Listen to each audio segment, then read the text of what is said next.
Hello everyone. About 70% of the friends who watch my videos are not subscribed, and I would be very happy if you did. I know many of you use these videos to fall asleep, so before you drift off, I'd love it if you could leave a comment letting me know where you're listening from around the world. Story 1. The phone rang, breaking the silence of my quiet house. It was almost midnight, and I wasn't expecting any calls. When I glanced at the screen, an unknown number glowed in the dim light. My first instinct was to ignore it, but something about the late hour made me curious. I answered, hesitating for just a second before pressing the phone to my ear. There was no sound at first, just static, like someone was breathing too close to the receiver. Then, a voice, low and almost amused, whispered, "I can see you." My stomach dropped as the line went dead, leaving only the sound of my own breathing. I stood frozen, gripping my phone tightly as I looked around the darkened living room. The only light came from the kitchen, casting faint shadows along the walls. A chill ran down my spine as I walked over to the front door, double-checking the locks. Everything was secure, but that didn't ease the unease curling in my chest. I moved to the back door next, making sure the latch was in place. My hands felt clammy as I touched the cold metal. The house was silent except for the faint hum of the refrigerator. I checked the windows one by one, peeking through the blinds, but all I saw was the empty yard bathed in the dull glow of the streetlight.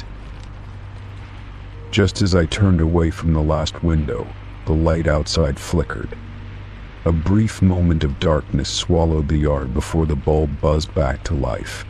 My breath caught as I spotted movement near the tree at the edge of my property.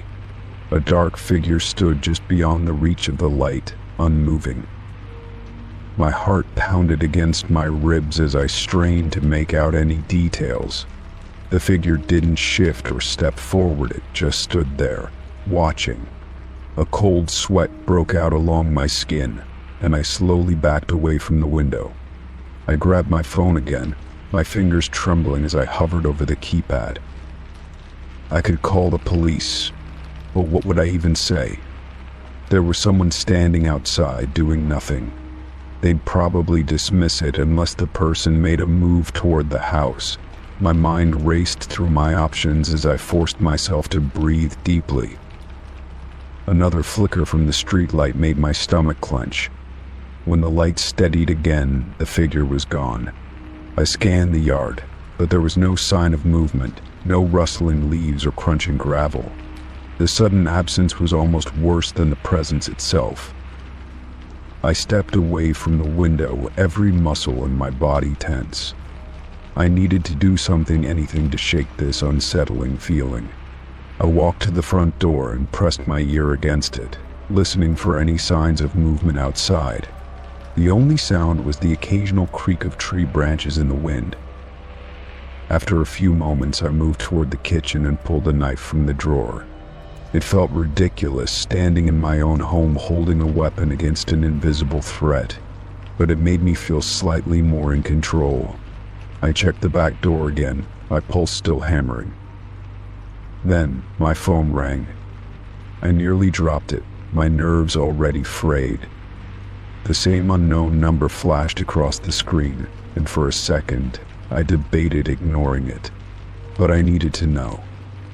I needed to hear that voice again, to see if it was a prank or something worse. I answered, keeping my voice steady. "Who is this?" Silence stretched for several seconds before that same whisper returned. "I told you, I can see you."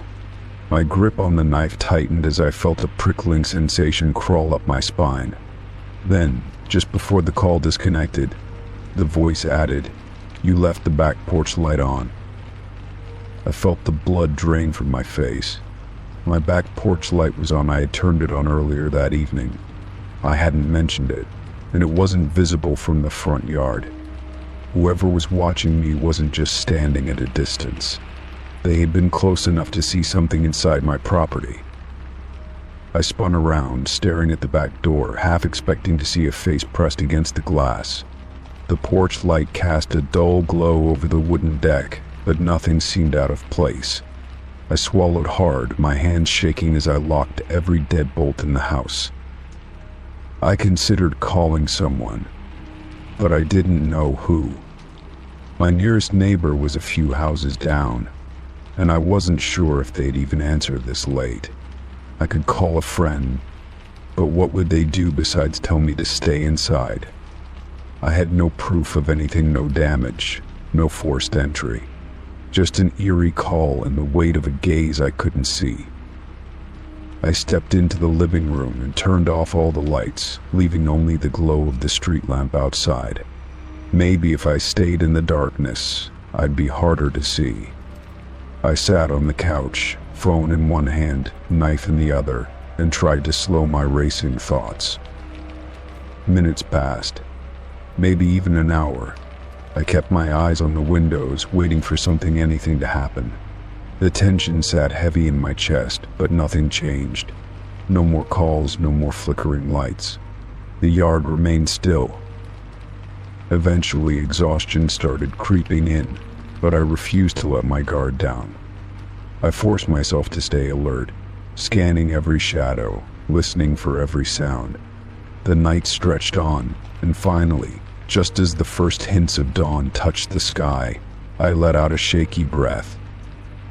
Maybe it had been a prank, some sick joke from a stranger with too much time on their hands. Maybe the figure had just been a drifter passing through, someone who enjoyed scaring people for fun. But as I stood and approached the window one last time, my stomach twisted. A single footprint was pressed into the dirt just outside my back door. Story 2. I lay completely still, my heartbeat thudding in my ears as the footsteps moved closer. The soft creak of the wooden floor outside my bedroom sent a chill down my spine. I strained to listen, trying to convince myself that I was imagining things. But then, another step, slow, deliberate, just beyond my door. My fingers clenched the edge of my blanket as I fought the urge to panic. The sound stopped, and for a brief moment, silence filled the air. I held my breath, my body tense, waiting for another sign that I wasn't alone. Seconds stretched into what felt like minutes, and I began to wonder if I had dreamed the entire thing. Just as I started to convince myself I was being paranoid, the doorknob rattled slightly. A cold wave of fear washed over me, and I pressed myself deeper into the mattress as if I could disappear. I didn't know what to do. If I moved, would whoever was outside hear me? My phone was on the nightstand, just inches away, but the thought of reaching for it and making a sound terrified me. My mind raced with possibilities. Was this a break-in? A stranger who had somehow gotten in? Or was it something even worse, someone who had been inside all along, waiting? The idea made my stomach turn. The doorknob twisted slightly, but the door didn't open. I had locked it before going to bed, a habit I never skipped. I silently thanked myself for that as I listened to the intruder hesitate. Then the footsteps retreated, moving away from my room and back toward the living room. I swallowed hard, my throat dry, and forced myself to breathe as quietly as possible. I needed to think, to act before it was too late. I slowly reached for my phone, my fingers shaking as I unlocked it. The screen glowed in the darkness, too bright, making me flinch. I quickly dimmed it, my pulse pounding in my ears as I typed out a message to the police. But before I could hit send, a sound from the living room made my blood run cold. A drawer opening, the unmistakable clink of metal. Someone was searching through my things. Panic flared in my chest. I had to get out. But how? The only way out of my bedroom was through the door, and that meant facing whoever was out there. My window was an option, but I lived on the second floor, and the drop would be dangerous. I gritted my teeth, forcing myself to stay calm. I needed a weapon, something to defend myself with if I had no other choice. My eyes scanned the room, landing on the heavy lamp on my nightstand. It wasn't much, but it was something. I carefully wrapped my fingers around the base, testing its weight, and took a slow, deep breath. I had to move now before the intruder decided to come back. My body was trembling, but I forced myself to stand, inching toward the door. The moment I reached for the lock, a new sound stopped me, a voice, low and murmuring. I froze, pressing my ear against the door, trying to make out the words. It wasn't clear, but it sounded like someone talking to themselves, whispering under their breath. The tone was unsettling, almost like a chant, repeating something over and over. My skin prickled, and I felt an overwhelming sense of dread. I needed to get out now. Carefully, I turned the lock as quietly as possible, my breath catching with every tiny click. I eased the door open just a crack, peering through the small gap into the hallway. The living room light was on, casting long shadows along the walls. I could see movement, the outline of someone hunched over near my bookshelf. They were going through my things, their back turned to me. This was my chance. I pushed the door open just enough to slip through, keeping my steps as silent as possible. My heart hammered against my ribs as I crept toward the front door, gripping the lamp so tightly my fingers ached. Just a few more feet and I'd be out. But then, the figure stopped moving. They straightened up, tilting their heads slightly as if they had heard something. I held my breath, praying they wouldn't turn around. I was so close. I reached for the doorknob, but before I could twist it, I heard them move. Fast.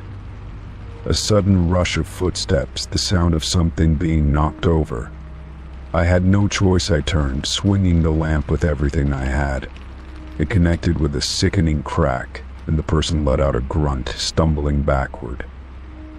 Without hesitation, I yanked the door open and bolted outside, sprinting down the hall. My bare feet slapped against the floor as I raced toward the stairs, my only thought being to get away. I didn't look back, didn't stop, not even when I heard a sharp, gasping breath behind me. I reached the stairwell and practically flew down the steps, nearly tripping in my panic. I burst through the lobby doors and into the cold night air, gasping for breath. My hands fumbled with my phone, and I finally managed to call the police. My voice was shaky as I gave them my address, my eyes never leaving the entrance of my building. I expected to see the intruder chasing after me, but no one came out. The street was empty, eerily quiet. The police arrived within minutes, their flashing lights casting harsh shadows across the pavement. I explained everything, still trembling as they escorted me back inside. My apartment door was wide open, the living room a mess, books pulled from shelves, drawers left open. But the intruder was gone. There was no sign of forced entry, no indication of how they had gotten in. The officers searched the apartment, checking every room, every closet, every possible hiding place. But they found nothing.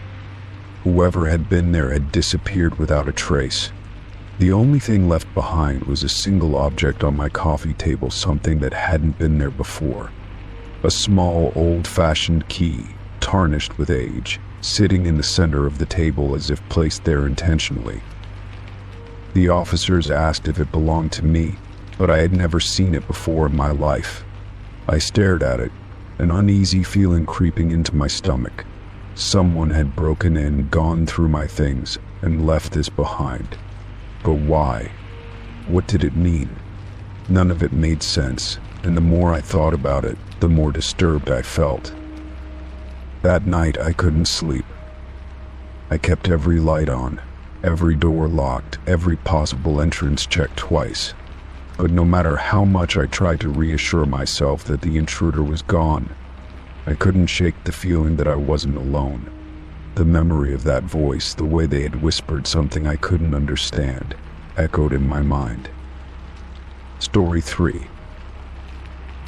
The house was quiet, except for the occasional creak of the wooden floorboards.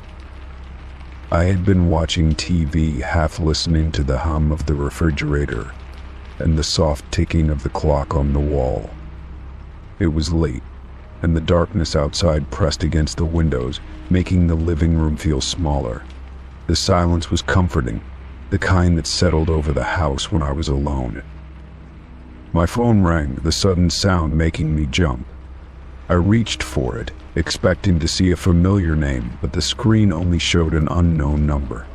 A slight unease crept into my chest, but I answered anyway, thinking it might be a wrong number. The line was silent at first, just faint static crackling in the background. Then, a voice whispered, "I can see you." My grip on the phone tightened, my breath catching in my throat. The voice was low and raspy, as if spoken through a smirk. A cold shiver ran down my spine, and I quickly turned to look around the room.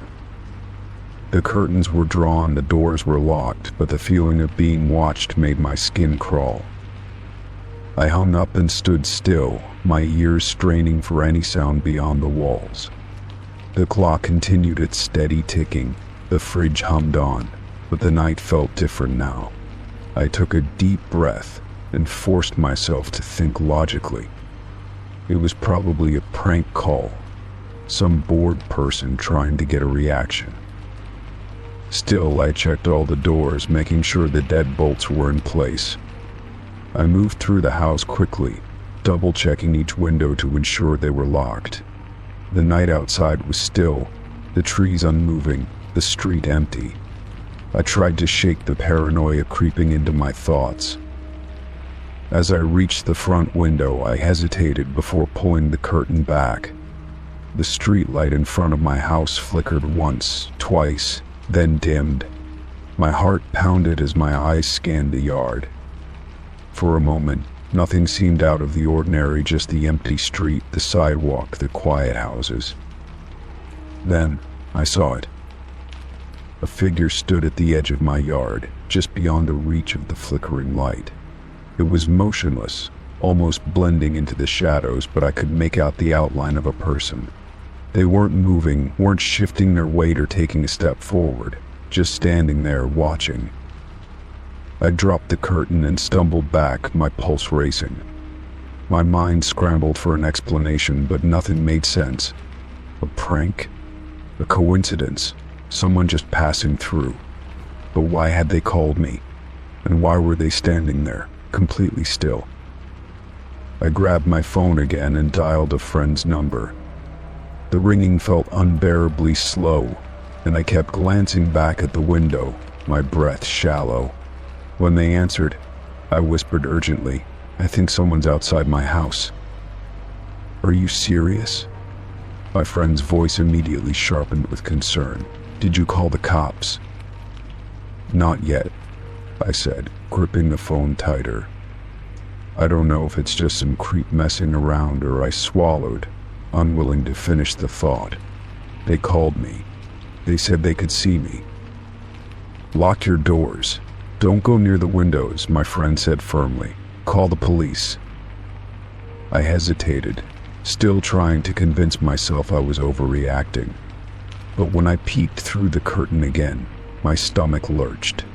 The figure had moved closer, not by much, but enough for me to know they weren't just some random passerby. They were watching my house, watching me. My fingers trembled as I dialed 911. The dispatcher's calm voice did little to settle my nerves as I explained the situation.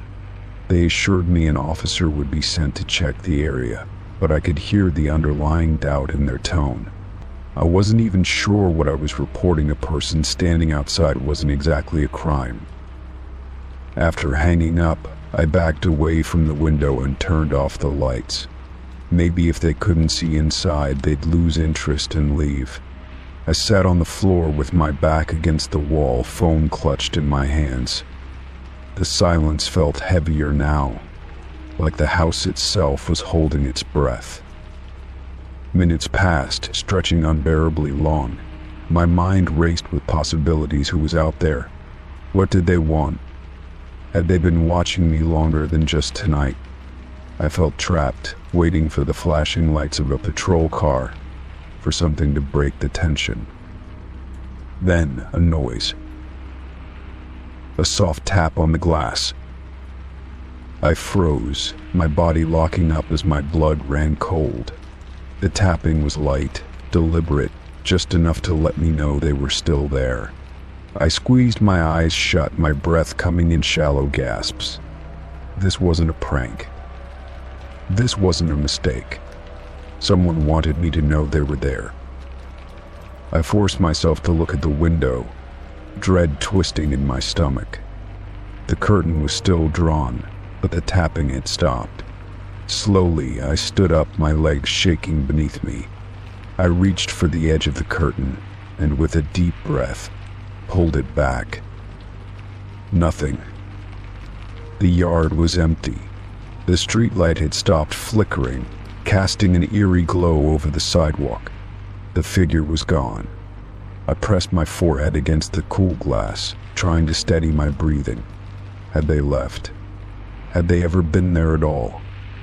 My thoughts spiraled, doubts creeping in. A flash of red and blue lights cut through the night as the police finally arrived. I rushed to the door and let them in, explaining everything in a frantic mess of words. They checked around the property, shining their flashlights into the trees and down the street, but there was no sign of anyone. One officer asked if I had any security cameras. I shook my head, cursing myself for never installing any. Another officer assured me they would patrol the area for the rest of the night and suggested I keep my phone close. It was all they could do. After they left, I sat on the couch, exhausted but too afraid to sleep. I kept replaying the call, the figure, the tapping. Every sound in the house felt amplified, every shadow suspicious. I kept my phone in my lap, waiting for morning to come. Eventually, exhaustion won. My body sagged against the cushions, and my eyes grew heavy. Just as I started to drift off, my phone buzzed, the sound jolting me awake. My stomach twisted as I looked at the screen. Unknown number. My hand shook as I declined the call. The phone buzzed again. Then again. A slow, creeping dread filled my chest. I turned the phone off and set it down, my pulse thudding in my ears. But as I sat in the darkness, I couldn't shake the feeling that somewhere, out there, someone was still watching. Story 4. It had been a long day at work, and I was exhausted as I got into my car to head home. The drive was familiar, the same stretch of road I had traveled countless times before. The highway was mostly empty, just a few cars scattered in the distance, their red taillights glowing in the dark. The hum of my tires against the asphalt was almost soothing as I focused on getting home. I kept my eyes on the road, my hands steady on the wheel, but the fatigue was settling deep in my bones. The streetlights passed in a rhythmic blur, and I vaguely registered the familiar landmarks along the way. My exit was coming up soon, and I glanced at the GPS out of habit. Everything was normal. There were no detours, no unexpected changes. Then, in the blink of an eye, everything shifted.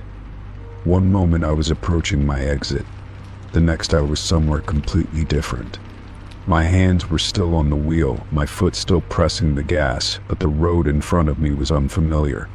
The highway signs didn't match what I knew, and my heart pounded as I realized I had no memory of how I got there. Panic surged through me as I quickly glanced at my phone, expecting missed calls or messages, but the screen was blank. The time seemed off, but I couldn't quite place why. My GPS wasn't showing any recent changes in my route. It was as if I had just skipped ahead, as if I had driven without thinking and somehow ended up miles past my exit. I pulled over onto the shoulder, my breathing unsteady as I tried to piece together what had just happened. The last thing I remembered was driving, fully conscious, completely aware. There had been no sudden feeling of drowsiness, no moment where I felt myself drifting off. Just a gap, a hole in my memory that made my skin crawl. I rubbed my temples, trying to think logically. Maybe I was just overtired.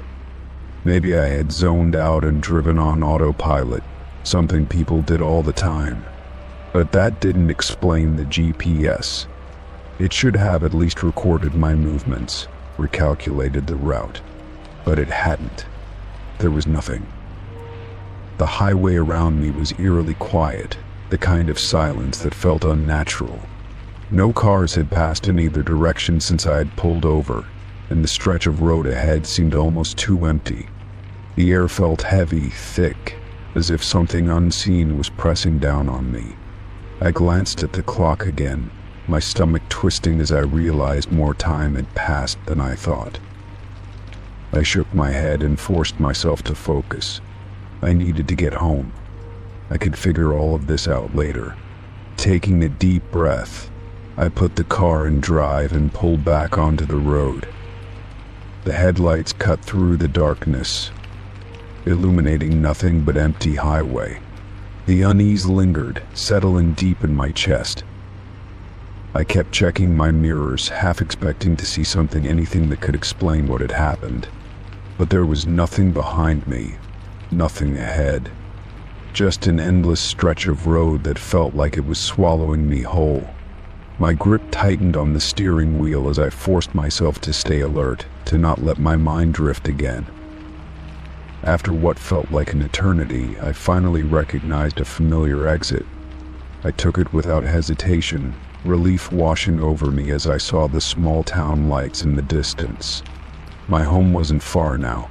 The sense of displacement still clung to me, but I pushed it aside. I just needed to sleep. When I pulled into my driveway, I sat in the car for a moment, gripping the steering wheel tightly. I checked my phone again, hoping for some kind of explanation. But there was nothing, no notifications, no missed calls. It was as if that stretch of time had never existed. Inside, I locked the door behind me and leaned against it, exhaling slowly. The silence of my house felt different tonight, almost oppressive. I checked the time again. Somehow the entire drive had taken longer than it should have, yet I had no memory of it. I knew I had to be imagining things, but the more I thought about it, the less sense it made. I went to the bathroom and splashed cold water on my face, staring at my reflection in the mirror. My eyes looked tired, but there was something else, a strange unease I couldn't shake. I turned off the light and made my way to the bedroom, determined to put the night behind me. As I lay in bed, I replayed everything in my head, trying to fill in the missing pieces. The logical part of me wanted to believe it was just exhaustion. Maybe I had spaced out longer than I thought. Maybe my mind had simply failed to register those moments, but deep down, something felt wrong. I set my phone on the nightstand and closed my eyes, but sleep didn't come easily. Every time I started to drift off, I felt a strange sensation, like I was falling, like I was slipping out of time again. My body jerked awake each time, my heart racing as I stared up at the ceiling.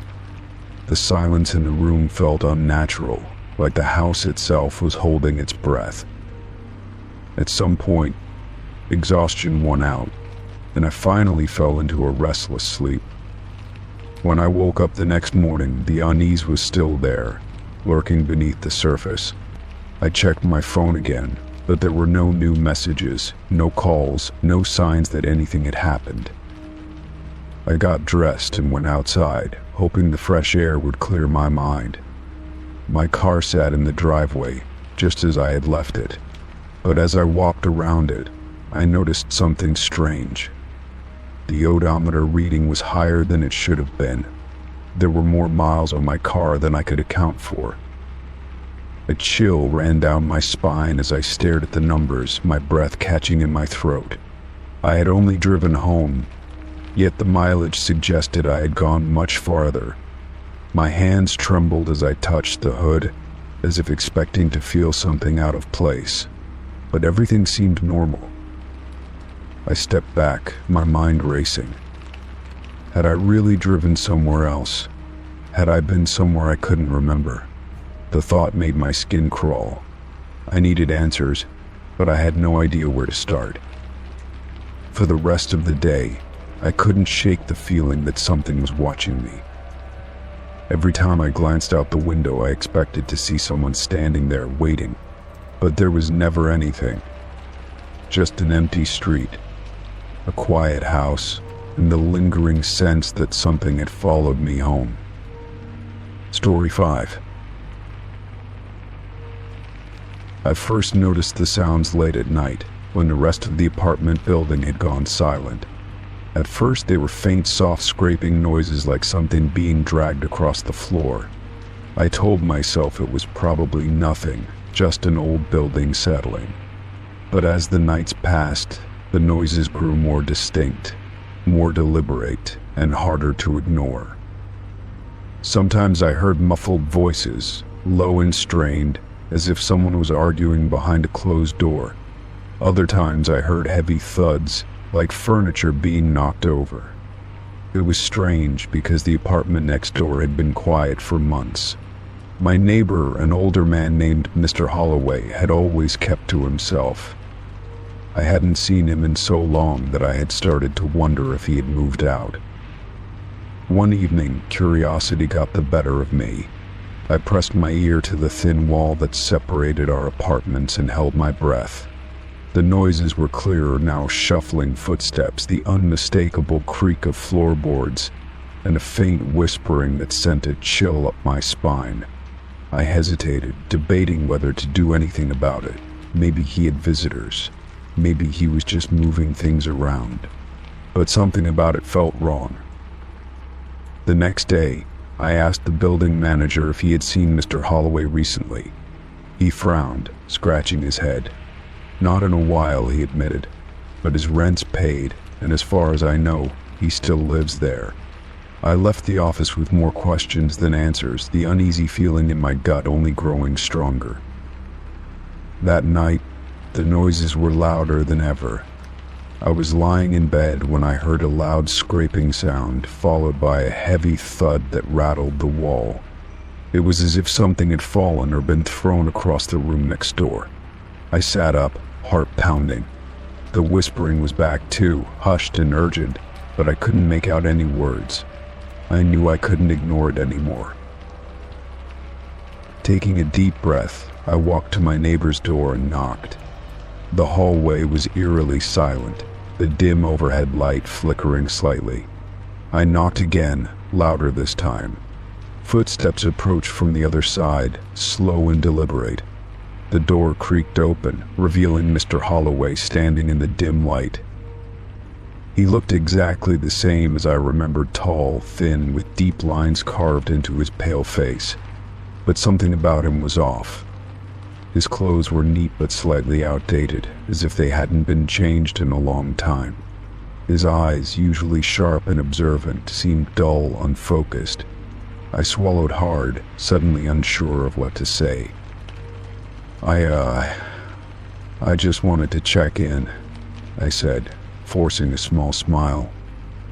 I've been hearing some noises from your place the past few nights. He stared at me for a long moment, his expression unreadable. Then he smiled, though it didn't quite reach his eyes. Everything's fine, he said in a voice that was too smooth, too rehearsed. I've just been moving some things around. I nodded, but the pit in my stomach only grew deeper. I haven't seen you in a while, I said carefully. I was starting to think you weren't here anymore. He chuckled, but the sound was hollow. I've been here, he replied simply. Just keeping to myself. His hand tightened around the edge of the door, as if he was resisting the urge to close it. Behind him, the apartment was dark, the air thick with something stale and musty. I tried to peek inside, but the dim lighting made it hard to see anything clearly. A shadow flickered in the background, something moving just beyond the doorway. My breath caught, but before I could get a better look, Mr. Holloway stepped forward, blocking my view. "Well, thanks for checking in," he said, his voice taking on an edge of finality. "But everything's fine." He started to close the door, but I hesitated, my instinct screaming at me that something was wrong. "Are you sure?" I asked, my voice quieter now. His smile twitched, as if holding it in place was taking effort. "Positive," he said. "Good night." The door shut with a soft but decisive click. I stood there for a few seconds, my heart hammering in my chest. The hallway suddenly felt colder, emptier. I turned to leave, but just as I took a step, I heard the whispering coming from behind the door. This time I could make out a single word, spoken so softly it barely reached me. "Help." I froze, my blood turning to ice. Had I imagined it?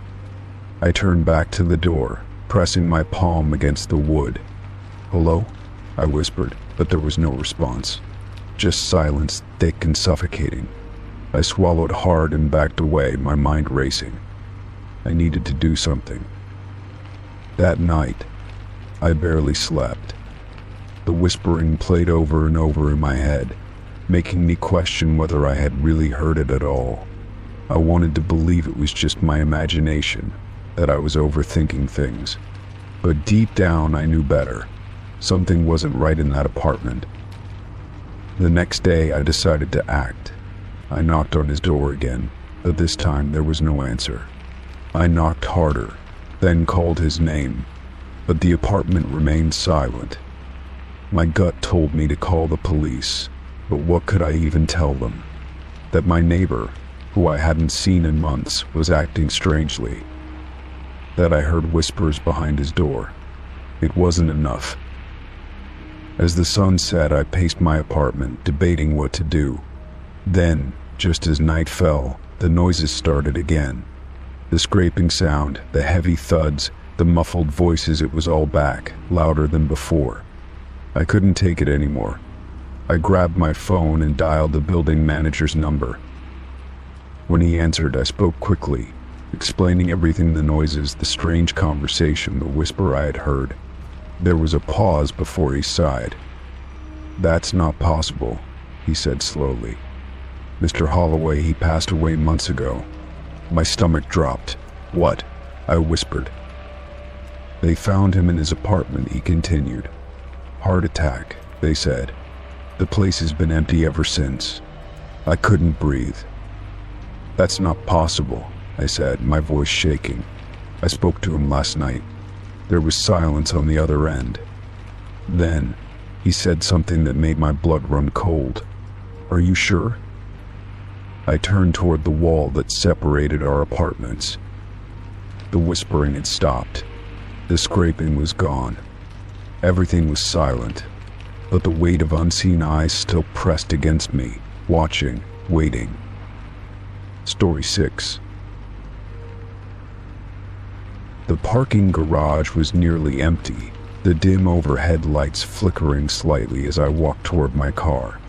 My footsteps echoed against the concrete, the sound bouncing back at me from the surrounding walls. It was late, later than I had intended to stay, and the silence pressed in around me. I could hear the distant hum of the city outside, but inside the garage, it felt like I was the only person left in the world. As I reached my car, I pulled my keys from my pocket, the jingle breaking the eerie quiet. I unlocked the door and slid into the driver's seat, sighing in relief as I shut the door behind me. Just as I reached for the ignition, a movement in my peripheral vision caught my attention. At the far end of the garage, standing just beyond the reach of the nearest light, was a figure. My breath hitched as I realized they weren't moving, just standing there, partially obscured by shadow. I tried to convince myself it was nothing, just another late-night worker heading to their own car. But something about the way they stood there, motionless, sent a chill up my spine. I turned my key in the ignition, and the engine roared to life, the sound unnervingly loud in the empty space. As if responding to the noise, the figure suddenly began walking toward me. My pulse quickened as I fumbled to shift the car into reverse. The footsteps echoed loudly as the person approached, their pace steady but unhurried. I forced myself to keep my eyes forward, gripping the steering wheel as I started to back up. The garage exit was only a short distance away, but the air inside felt thick, as if the walls were pressing inward. I glanced at the rearview mirror, heart hammering, and saw that the figure was getting closer. Their face was still hidden in shadow, their features indistinct, but I could tell they were moving faster now. Panic surged through me, and I pressed my foot down on the gas. The tires squealed against the concrete as I reversed too quickly, the car jerking violently as I corrected my angle. I turned my head back toward the front windshield, only to see them standing right next to my window. My stomach dropped as a loud knock rattled the glass, sharp and deliberate. The figure had closed the distance impossibly fast, and now they were inches away from me. I could see the outline of their face, but the poor lighting obscured their features. I could feel their presence through the glass, a weighty, unspoken pressure that sent a shudder through me. I couldn't breathe. My hands trembled as I fumbled to shift the car into drive, my mind screaming at me to get out of there. The knock came again, harder this time, and I saw the faintest glint of something metallic in their hand. A chill spread through my body as I realized I had no idea what they were holding, but I didn't want to wait to find out. With a surge of adrenaline, I slammed my foot onto the gas, the car lurching forward violently. The figure flinched back, their hand slipping away from the window as I sped toward the exit. My tires screeched against the floor as I took the corner too fast, nearly clipping a concrete pillar. My heart was pounding in my ears, drowning out everything else. I didn't dare look back. I just focused on the exit ahead, the glowing red taillights of the security barrier feeling like salvation. As I approached, the gate lifted automatically, and I shot out into the open air, the streetlights outside a stark contrast to the dim garage. Only when I was several blocks away did I finally risk a glance in the rearview mirror. The parking garage was far behind me now, its structure blending into the cityscape. I exhaled shakily, my hands gripping the wheel so tightly my knuckles were white. I kept driving, my mind racing with what had just happened. Who had that been? Had they been waiting for me, or had I just been in the wrong place at the wrong time? When I finally reached my apartment, I pulled into my usual parking spot and sat there for a moment, trying to calm down. My chest ached from how hard my heart had been pounding, and my fingers tingled as the adrenaline slowly wore off. I replayed the moment in my head over and over, the figure in the shadows, the knocking on my window, the metallic glint in their hand. I reached for my phone and debated calling someone. The police? A friend? But what would I even say? I had no proof that anything had actually happened, no real reason to believe I had been in danger. Still, the feeling that I had narrowly escaped something terrible refused to leave me. That night, I barely slept. Every creak of my apartment, every distant sound from the street outside made my skin crawl. I kept thinking about how close they had been, how they had knocked on my window as if they had known I wouldn't be able to get away fast enough. What if I had hesitated a moment longer? What if I had rolled down the window out of curiosity? The next morning I tried to go about my day as usual, but the unease lingered. At work, I found myself checking over my shoulder more than usual, flinching at unexpected noises. I knew I was being paranoid, but I couldn't shake the feeling that I had been watched, targeted even. After work, I hesitated before heading back to the parking garage. My stomach twisted at the thought of returning, but I had no choice. I needed my car. I told myself it was fine, that it had just been a random encounter, that the person probably hadn't even meant to scare me. But as I pulled into the lot, I felt my breath hitch.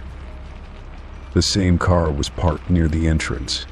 It hadn't been there that morning. The windows were tinted, but I could feel eyes on me. My throat tightened as I realized I had two options: go inside and act like nothing was wrong, or turn around and leave immediately. The car's engine suddenly roared to life, the headlights flaring on. The decision was made for me. I threw my car into reverse and sped out of the lot, my hands trembling on the wheel. In my rearview mirror, I saw the other car pull out as well, turning in the same direction I had gone. This wasn't a coincidence. Story 7. The diner was nearly empty when I walked in, the fluorescent lights casting a dull glow over the linoleum floors. The smell of coffee and grease lingered in the air, familiar and comforting in a way only late-night diners could be. I took a seat at a booth near the window, the neon open 24 hours sign buzzing faintly outside. There was only one waitress on duty, a woman in her late 20s with dark hair pulled into a loose ponytail.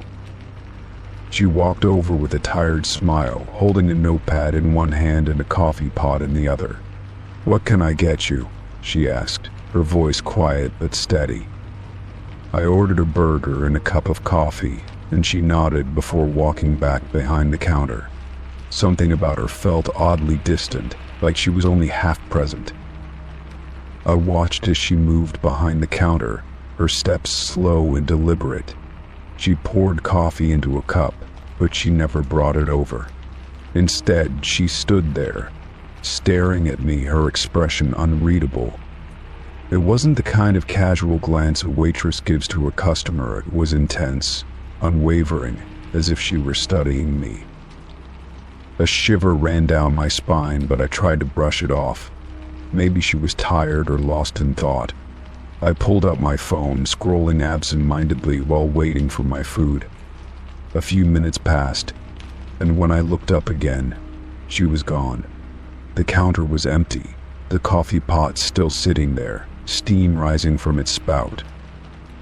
I glanced around the diner, expecting to see her in the kitchen or maybe stepping out for a break, but there was no sign of her anywhere.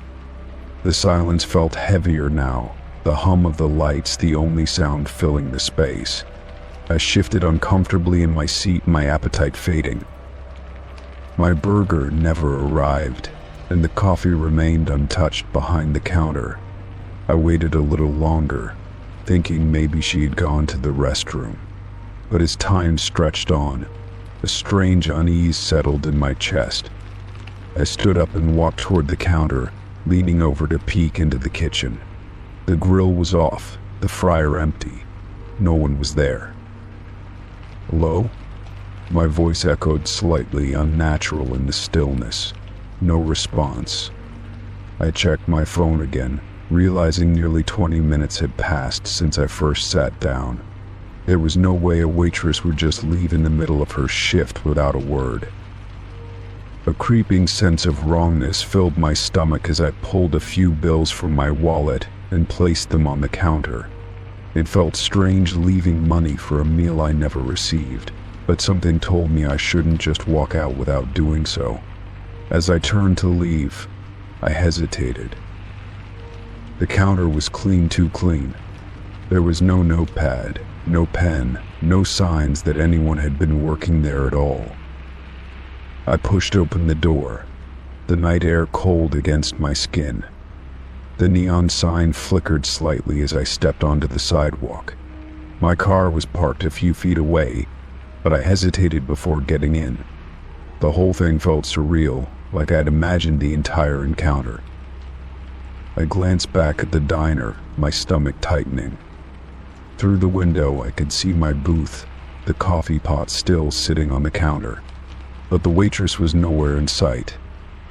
The place felt abandoned, like no one had worked there in a long time. As I drove away, I couldn't shake the feeling that something was off. I told myself I was just tired, that maybe she had simply stepped out and I had overreacted. But the unease stayed with me, a lingering weight in my chest. The next morning, curiosity got the better of me. I searched for the diner online, trying to find out more about it. The results left me cold. According to several articles, the diner had closed down months ago after a tragic incident. A waitress had disappeared during her shift, vanishing without a trace. My blood ran cold as I reread the words, my mind racing. The descriptions matched the woman I had seen, same dark hair, same uniform. But it didn't make sense. I had seen her. I had spoken to her. She had taken my order. I scrolled further, my hands shaking slightly. One article mentioned that some late-night travelers had reported seeing a woman working there long after the diner had closed. A woman who would take their orders but never return with their food. A woman who would stare at them from across the room before vanishing. I felt sick. The memory of her gaze sent a fresh wave of chills through me. Had I really seen her? Or had I seen something else entirely? I tried to rationalize it, but no matter how I looked at it, the facts didn't line up. For days, I couldn't stop thinking about it. I found myself glancing over my shoulder more often, feeling as if I was being watched. At night, I would wake up suddenly, the image of her face burned into my mind. The way she had stared. The way she had disappeared. A week later, I drove past the diner again. It looked even more lifeless in the daylight, the windows coated in dust. The open 24-hour sign was still there, but it was faded, cracked at the edges. The door was locked, and a closed sign hung crookedly in the window. I parked and got out, my heart pounding as I approached the entrance. I cupped my hands against the glass and peered inside. The booths were empty, the counter untouched. But then my eyes landed on something that made my breath catch in my throat. There on the counter was a small stack of bills. The exact amount I had left the night I was there. The sight of them sent a fresh wave of terror through me. I stumbled back, my pulse hammering in my ears. I didn't wait around to question it. I turned and hurried back to my car, my hands shaking as I gripped the steering wheel. As I pulled onto the highway, I forced myself not to look back.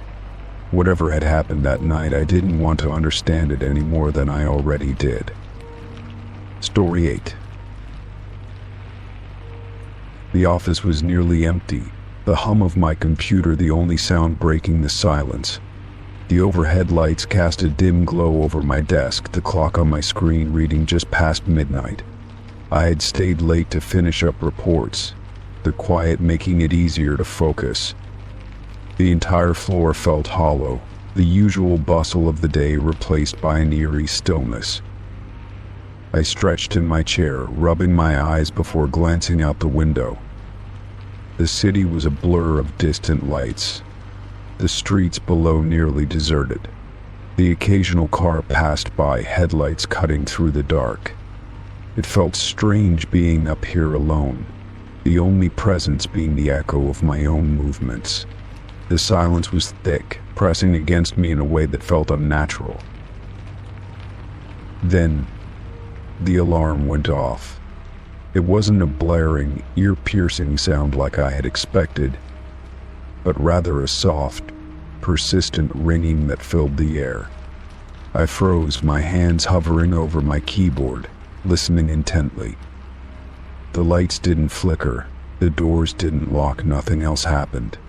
Just that steady, mechanical chime, as if something had been triggered but never fully activated.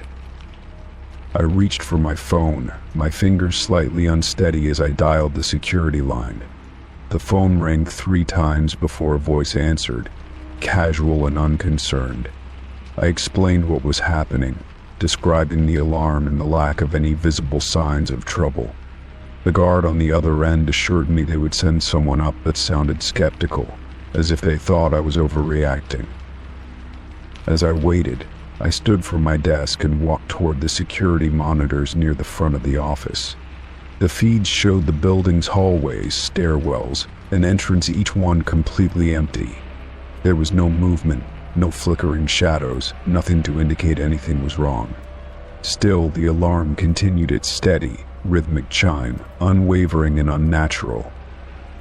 A faint sense of unease crept in as I stared at the screens.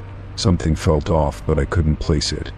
My reflection in the glass of the monitors looked different, subtly distorted, like I was staring at a version of myself that wasn't quite right. I stepped back, shaking the thought away, and turned toward the hallway. Footsteps echoed from the far end of the corridor, slow and deliberate. My heart picked up as I strained to listen. The sound wasn't coming from the stairwell or the elevators, but from within the office itself.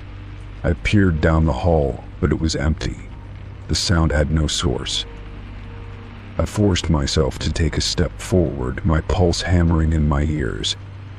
The air felt heavier now, the usual stale office scent replaced with something faintly metallic. The footsteps had stopped, leaving me in a silence that felt suffocating. I turned back toward my desk, only to pause as the alarm suddenly cut out. The quiet that followed was worse than the sound itself. It wasn't the usual stillness of an empty office, but something deeper, more unnatural. It was as if the building had exhaled, settling into a silence that didn't belong. I swallowed hard, my throat dry, as I backed toward my desk. The elevator dinged. I nearly jumped, my body tensing as the doors slid open. 2 security guards stepped out, their expressions unreadable as they walked toward me. I let out a breath, relief washing over me, though the unease never fully left. I quickly explained what had happened, gesturing toward the security monitors. One of the guards nodded, pulling out a small device to check the alarm system. He frowned, shaking his head as he tapped at the screen. "System's clear," he said. "No alarms were triggered tonight." His voice was steady, but there was something in his eyes, something that told me he didn't entirely believe his own words. I stared at him, my skin prickling. But I heard it, I insisted. It was going for minutes. Something set it off. The second guard exchanged a glance with the first, his lips pressing into a thin line. He shifted uncomfortably, looking down the hallway before meeting my gaze. "The system logs don't show anything," he said. "And if there was an actual alarm, the cameras would have caught something." He gestured toward the monitors, where the feed still showed the same empty halls. It was as if nothing had ever happened. A cold dread settled in my stomach. I knew what I had heard. The sound had been real, persistent, undeniable, and yet, according to them, it had never happened at all. I turned toward the hallway again, half expecting to see something waiting in the shadows, but there was nothing. Just the same empty corridor, stretching into the distance. One of the guards sighed, running a hand over his head. "It's late," he said. "Maybe you just need some rest. Sometimes these buildings make weird noises at night." His words were meant to be reassuring, but they only made me feel more on edge. I glanced back at the security monitors, watching the looping footage with growing unease. Something flickered on the screen. It was brief, so quick I almost missed it. A shape, just at the edge of one of the camera feeds. It had been there for less than a second, but I knew I had seen it. A figure, just beyond the range of the light, standing motionless in the hallway. I turned to the guards, but neither of them seemed to notice. The screen showed nothing now, just the same empty hallways as before. My pulse pounded as I took a shaky breath, my hands clenching at my sides. "Did you see that?"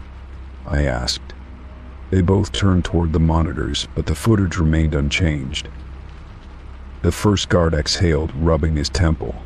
"Look, if it'll make you feel better, we'll do a sweep of the floor," he said.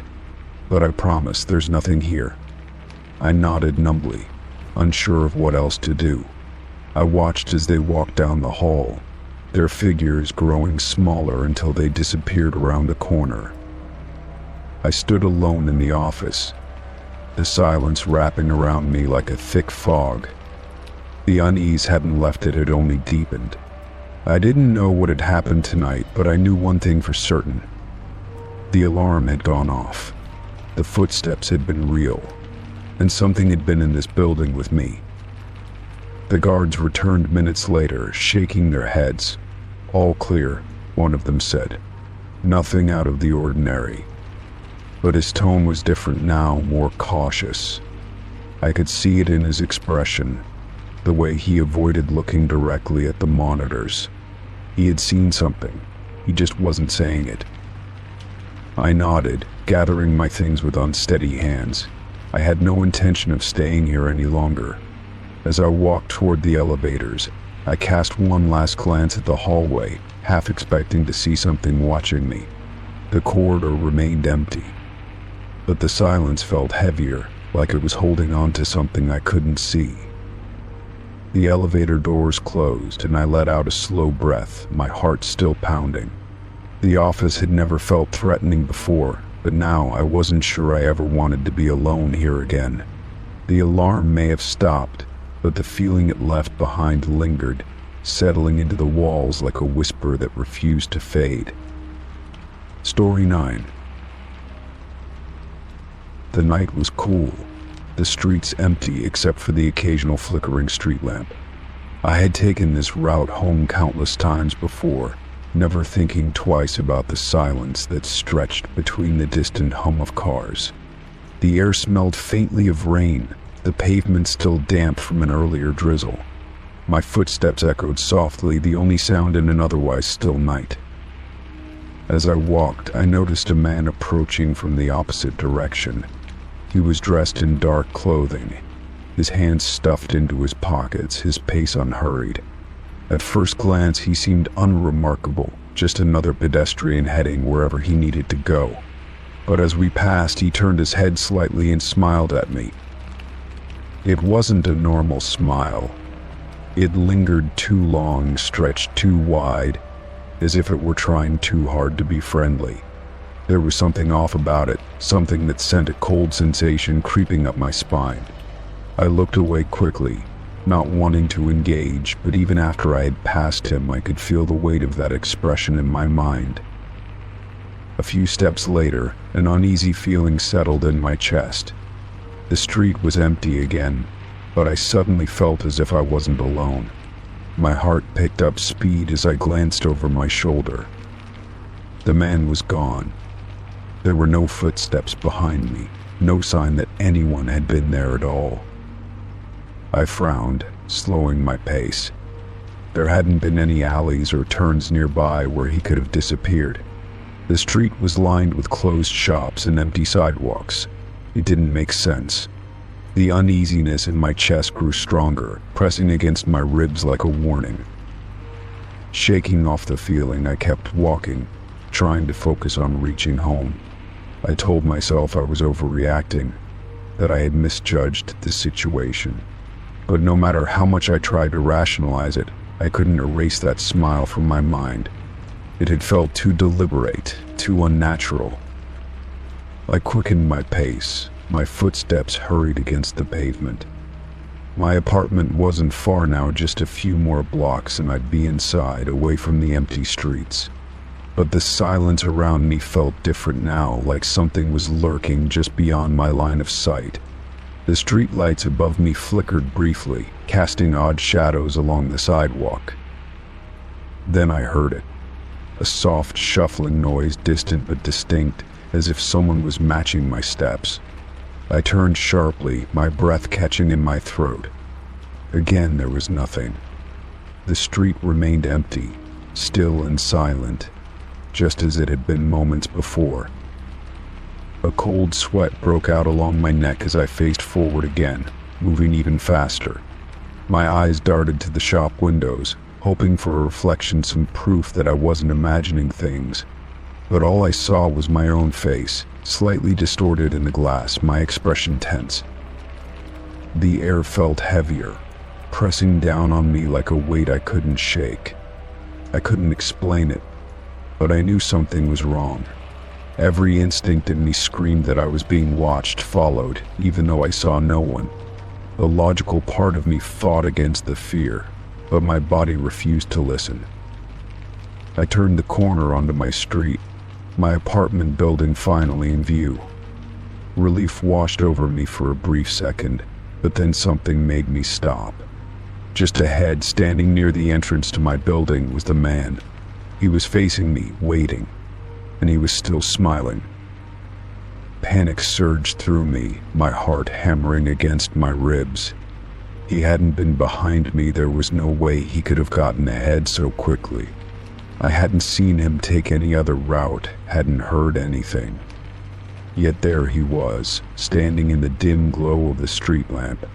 That unsettling grin stretched across his face. I forced myself to move, to act as though I wasn't afraid. My keys were in my pocket, clenched tightly in my fist as I walked toward the building. I kept my gaze straight, refusing to make eye contact, hoping that if I ignored him, he would go away. But as I reached the door, he didn't move. He just stood there, watching, his smile never faltering. My hands trembled as I unlocked the door, slipping inside as quickly as I could. I shut it behind me and turned the deadbolt, my breath uneven. For a moment, I just stood there, my back pressed against the door. I listened, waiting for the sound of footsteps, for anything that indicated he was still there. But all I heard was silence. Slowly, I moved to the peephole, peering out onto the street. He was gone. My stomach twisted uncomfortably. I had barely looked away, only for a few seconds. There was no way he could have disappeared that quickly, not without making a sound. I stayed there for a long time, staring out into the empty night, trying to make sense of what had just happened. Finally, I forced myself to step away. I double-checked the locks on the door, then the windows, making sure everything was secure. My apartment was small but familiar, a place that had always made me feel safe. But now that feeling was gone. I sat down on the edge of my bed, running a hand through my hair. No matter how much I tried to push it away, that lingering unease wouldn't leave me. I felt as though, even now, he was still watching me. Not outside, but somewhere, just beyond where I could see. I barely slept that night. Every noise, every creak of the building made me jump. My mind kept replaying the moment I had passed him, the way his smile had seemed too forced, too knowing. I kept telling myself it was nothing, that I was overthinking. But deep down, I knew that something about that man wasn't right. For the next few days, I avoided walking alone at night. The memory of that encounter stayed with me, gnawing at the back of my mind. I kept expecting to see him again, lurking in the shadows, waiting with that same eerie grin, but he never appeared. Eventually, I started to convince myself that I had imagined parts of it. That fear had made it seem worse than it was. I tried to move on, telling myself that it was just a strange, unsettling moment with a stranger. But every so often, when I least expected it, I would feel that same sensation of being watched. Story 10. The night had been quiet, the kind of stillness that made every little sound stand out. I had just settled into bed, pulling the covers over myself when I heard a faint tapping noise.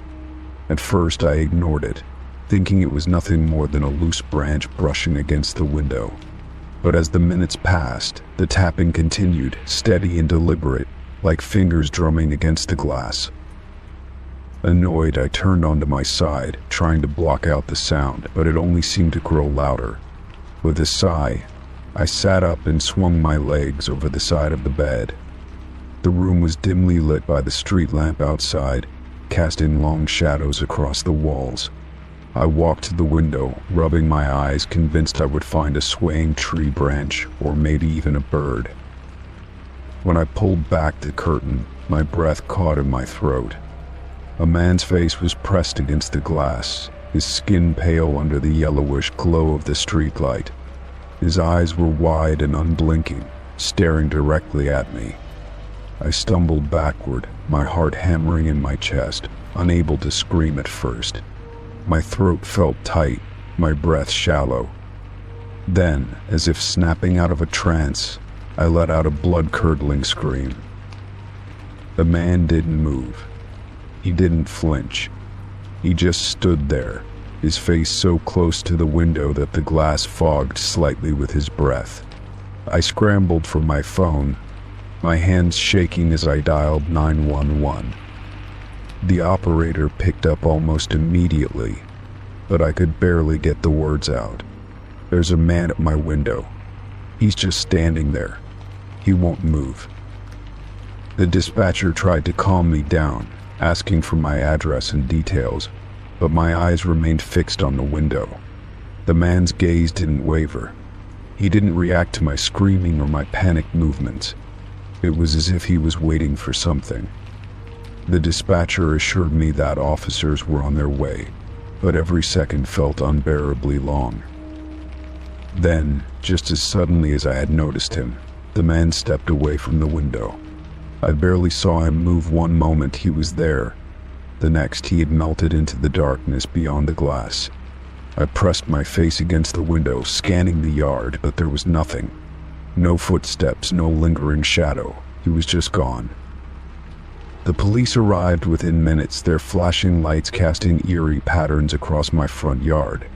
2 officers knocked on my door while another swept the perimeter of the house with a flashlight.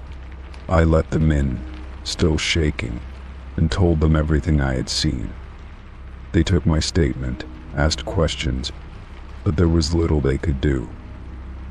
"No signs of forced entry," one of the officers said, shining his flashlight around my yard, "and no footprints in the dirt." That didn't make sense. The ground outside was soft from recent rain. There should have been tracks. I swallowed hard, my mouth dry. But he was right there. He was so close. My voice trailed off as I realized how absurd it sounded. The officers exchanged glances before one of them nodded sympathetically. "We'll patrol the area tonight. If you see anything else, call us immediately."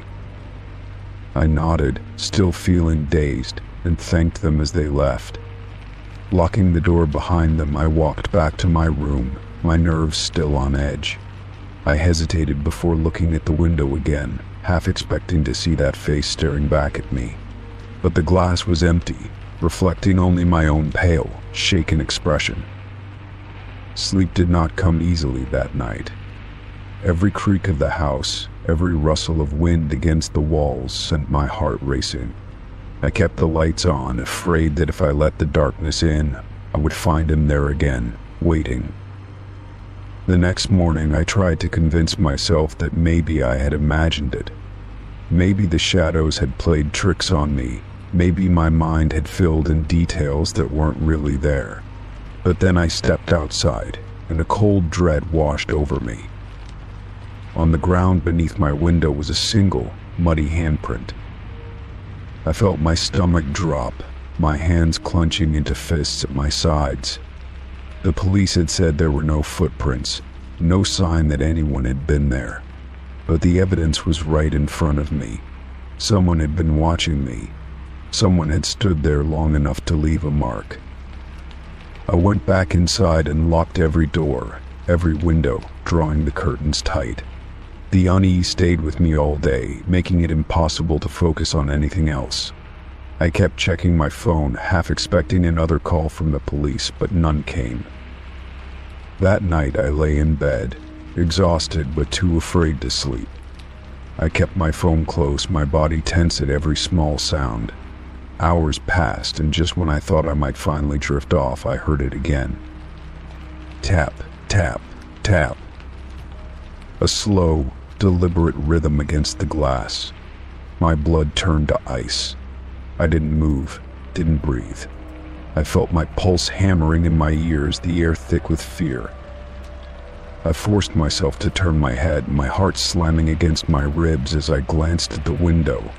The curtain was closed, but I could see the faintest outline of a shadow behind it. He was back. I reached for my phone, but my hands were trembling so badly that I nearly dropped it. Dialing 911, I pressed the speaker button, barely able to whisper. "He's here again. Please, send someone now." The tapping stopped. I held my breath, listening, straining to hear beyond the pounding of my heart. The operator kept speaking, assuring me that officers were en route, but I barely registered her words. Then, slowly, the curtain began to move. A hand, pale and long-fingered, pressed against the fabric from the outside. The fingers curled slightly, as if testing the barrier between us. I wanted to scream, to run, but I was frozen in place, my body betraying me. Sirens wailed in the distance, growing louder, but the hand didn't move. Then, as if sensing the approaching officers, it slid away, disappearing into the night. The police arrived seconds later, but just like before, he was gone. No footprints, no evidence, just the lingering feeling that he had never really left. That night I didn't sleep, and I knew that even with the doors locked and the lights on, I would never feel safe in my home again. Story 11. I nearly tripped over the small cardboard box sitting outside my apartment door. It had no markings aside from my name and address, both neatly printed on a label. There was no postage, no sign of where it had come from. I frowned, picking it up and stepping inside, the weight of it unsettlingly light. I set the box down on the kitchen counter, eyeing it warily. I hadn't ordered anything recently, and the return address was unfamiliar. The name of the sender nagged at me, like something I had heard before but couldn't place. A strange unease settled in my stomach as I grabbed a knife and carefully sliced through the tape. Inside was nothing but a single object wrapped in crumpled brown paper. I unwrapped it slowly, revealing an old photograph. The edges were yellowed, the surface coated in a thin layer of dust. My breath caught as I recognized myself in the image, standing in front of a building I hadn't seen in years. I studied the photo, my fingers tracing the worn edges. It was taken at a summer camp I had attended as a child, a place that had closed down years ago. The memory was distant, hazy, but I knew for certain that I hadn't taken any photos there. I flipped it over, half expecting to find a date or note, but the back was blank. A chill ran through me as I looked back at the box. Who would send me this? And why now? I picked up the package again, turning it over, and my stomach twisted when I saw the sender's address. It was a long, winding number with a street name I didn't recognize. I typed it into my phone, but nothing came up. I searched every map I could think of, but the address simply didn't exist. My pulse quickened as I tried different variations, different search engines, but there was nothing. It was as if the location had been made up, or worse, erased.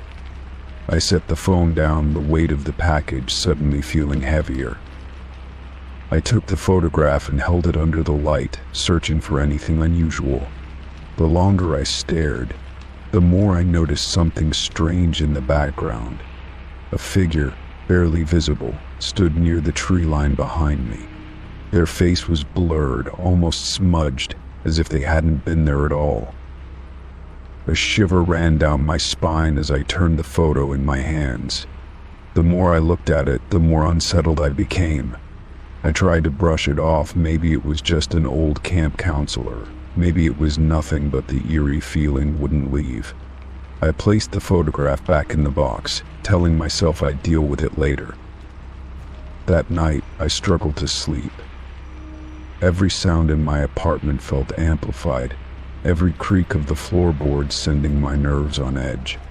I kept thinking about that figure in the photo, how it seemed to blend into the shadows.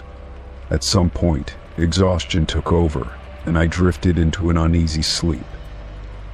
I woke suddenly to the sound of something falling in the kitchen. My heart pounded as I sat up, straining to listen. The apartment was silent now, but the unease was suffocating. I reached for my phone and turned on the flashlight, hesitating before stepping out of bed. As I entered the kitchen, I saw the box sitting on the counter, the brown paper crumpled beside it. The photograph lay face up, as if someone had pulled it out. My hands trembled as I picked it up, my stomach twisting when I saw what had changed. The figure in the background was closer now, no longer hidden in the trees. I stumbled back, my breath shallow. This had to be a trick of the mind, a smudge I hadn't noticed before. But I knew that wasn't true. I had studied the picture carefully, and the figure had not been standing this close. My pulse hammered in my ears as I turned on every light in the apartment. I shoved the photograph back into the box, wrapping it in the paper as if that would somehow contain the unease creeping into my bones. I needed answers. First thing in the morning I would find out who sent this. I had to. Sleep was impossible after that. Every time I closed my eyes, I saw that shadowed figure, inching closer in the photograph. By the time the sun rose, I had barely gotten an hour of rest. I grabbed my phone and tried searching the sender's name again, hoping to find something I had missed. This time I found an obituary. The name belonged to a man who had died nearly 20 years ago, not long after the summer I had spent at that camp. My hands shook as I read the details. His body had been found near the campgrounds, his death ruled an accident. A drowning. I didn't remember him, but something about his face felt familiar. I forced myself to take slow breaths, trying to piece everything together. Someone had sent me this package. Someone wanted me to remember that summer, that place. But why? I turned my attention back to the address, trying another search. This time, a single forum post appeared, buried deep in an old discussion thread. It mentioned the camp, but more importantly, it mentioned the man. Someone claimed he hadn't drowned by accident, that he had been looking for something in the woods, something he was never supposed to find. The post was vague, but it sent a chill through me. Had I met him back then? Had I seen something I wasn't supposed to? I ran my fingers through my hair, my skin clammy despite the morning light pouring through the windows. I needed to get rid of the photograph. It felt wrong to keep it, like it held some kind of weight, some kind of memory waiting to be unlocked. Without another thought, I grabbed the box and left the apartment. I drove straight to a dumpster on the other side of town, not wanting it anywhere near me. I didn't stop to think as I tossed it in, watching the lid slam shut. A wave of relief washed over me as I stepped back. It was gone. That night, I slept better, convincing myself it was all just a weird coincidence. But when I opened my front door the next morning, my breath caught in my throat. The package was sitting on my doorstep again, sealed just as it had been before. I stared at it, my heart pounding. The dust on the photograph had returned, as if it had never been touched. But this time there was something else inside. A new picture. My hands shook as I lifted it out, my stomach twisting into knots. It was a photo of me standing in my kitchen, taken from just outside my window. Story 12. I stared at the email, reading it over and over, trying to make sense of it. The appointment was scheduled for 10 a.m. The next day at a clinic I had never visited. My name was listed clearly, along with my correct phone number and home address. A wave of unease settled over me as I tried to remember if I had ever booked something by accident, but I was certain I hadn't made any appointment. Picking up my phone, I dialed the number listed in the email, my fingers slightly trembling. A woman answered on the second ring, her tone polite but oddly expectant, as if she had been waiting for my call. I explained the situation, insisting that there must have been a mistake. But she calmly informed me that I had already checked in earlier that week and even paid in advance. My stomach tightened at her certainty, but what unsettled me more was her voice. It wasn't just familiar, it was identical to mine. The way she spoke, the cadence of her words, even the slight hesitation before certain syllables. It was like listening to a recording of myself.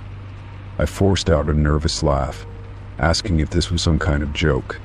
The woman on the other end didn't respond right away, only breathing softly into the receiver. Then she said something that made my skin crawl. "Your appointment is important. You should come." My pulse pounded in my ears. The line clicked dead before I could respond, leaving me gripping my phone in silence. I swallowed hard, trying to shake off the creeping dread settling into my bones. Maybe this was some elaborate scam. Maybe my information had been stolen and used for some purpose I didn't understand. But if that were the case, why would the person on the phone sound exactly like me? I barely slept that night, lying awake with my mind racing through possibilities. By morning, I had convinced myself that the only way to get answers was to go to the clinic myself. I needed to see who had checked in under my name, needed to figure out if this was some kind of identity theft or something stranger. The thought of it made me uneasy, but I couldn't let it go. I had to know. The clinic was in a small office building on the edge of town, a place I had never been before. The waiting room was empty when I arrived, the front desk manned by a single receptionist. My breath caught in my throat when I saw her. She looked like me, not just similar, identical. Same hair, same eyes, same faint scar along the edge of her chin from a childhood fall. She met my gaze and smiled, but there was something off about it. "You made it," she said, her voice perfectly matching mine. I couldn't move, my body frozen in place as she gestured toward the check-in sheet on the counter. My name was already signed on the list, written in my own handwriting. My fingers twitched, my mind scrambling to make sense of what I was seeing. I hadn't signed that.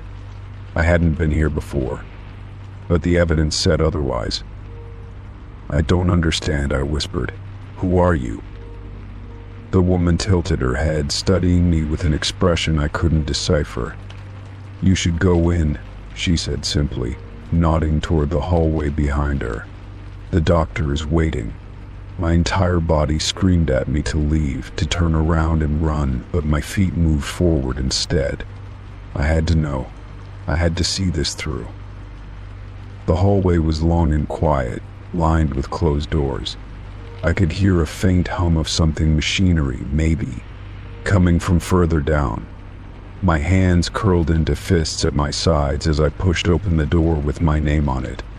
Inside, the room was sterile, cold. A single examination table sat in the center, and standing beside it was a doctor in a white coat.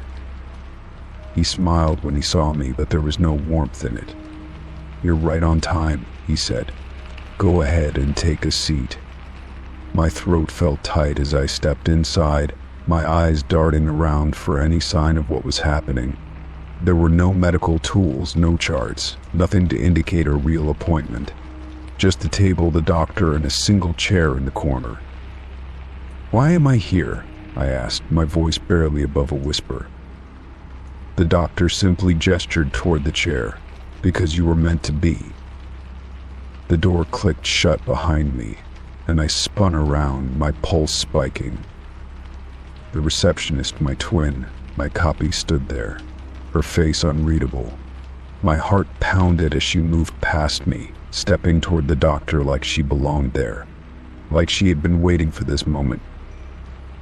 "It's time," she said. The doctor nodded and turned back to me. "You've already been here before. You just don't remember."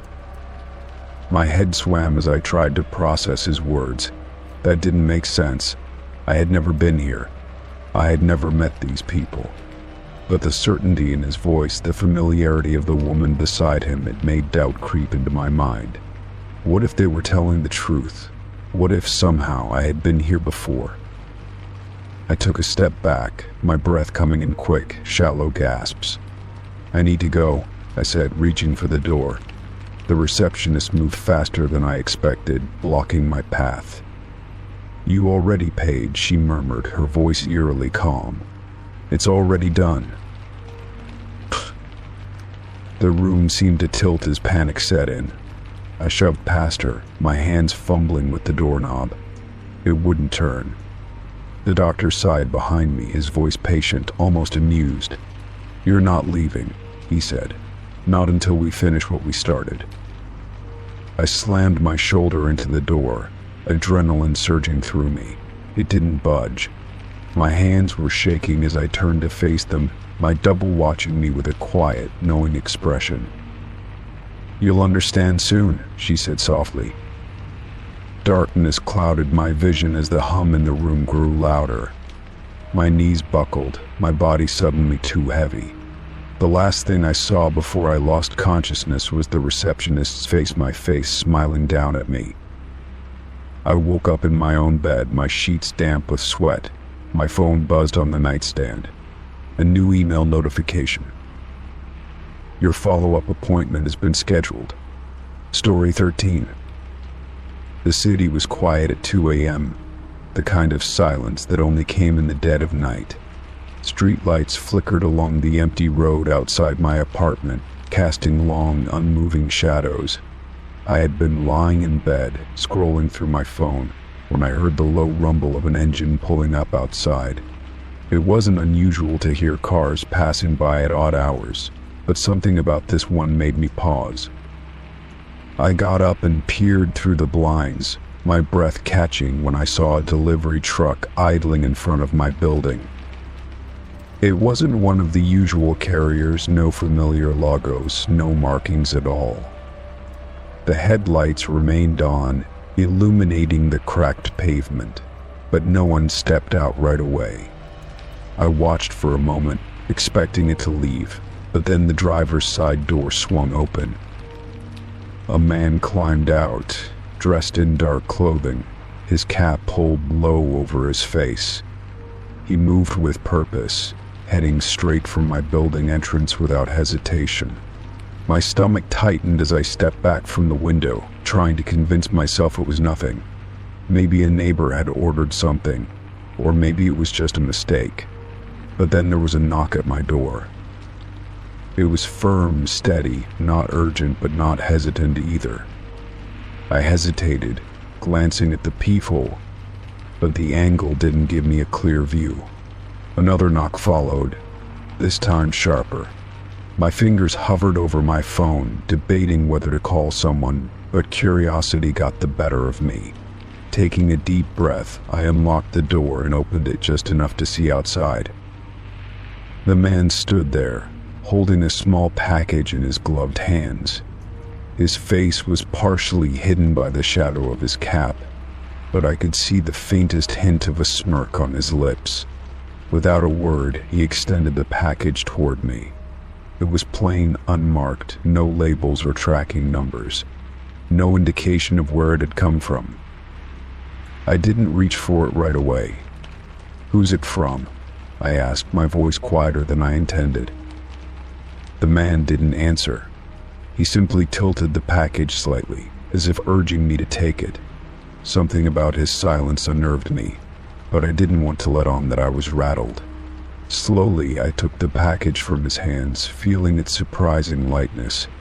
Before I could ask another question, he turned on his heel and walked away, disappearing into the truck without another word.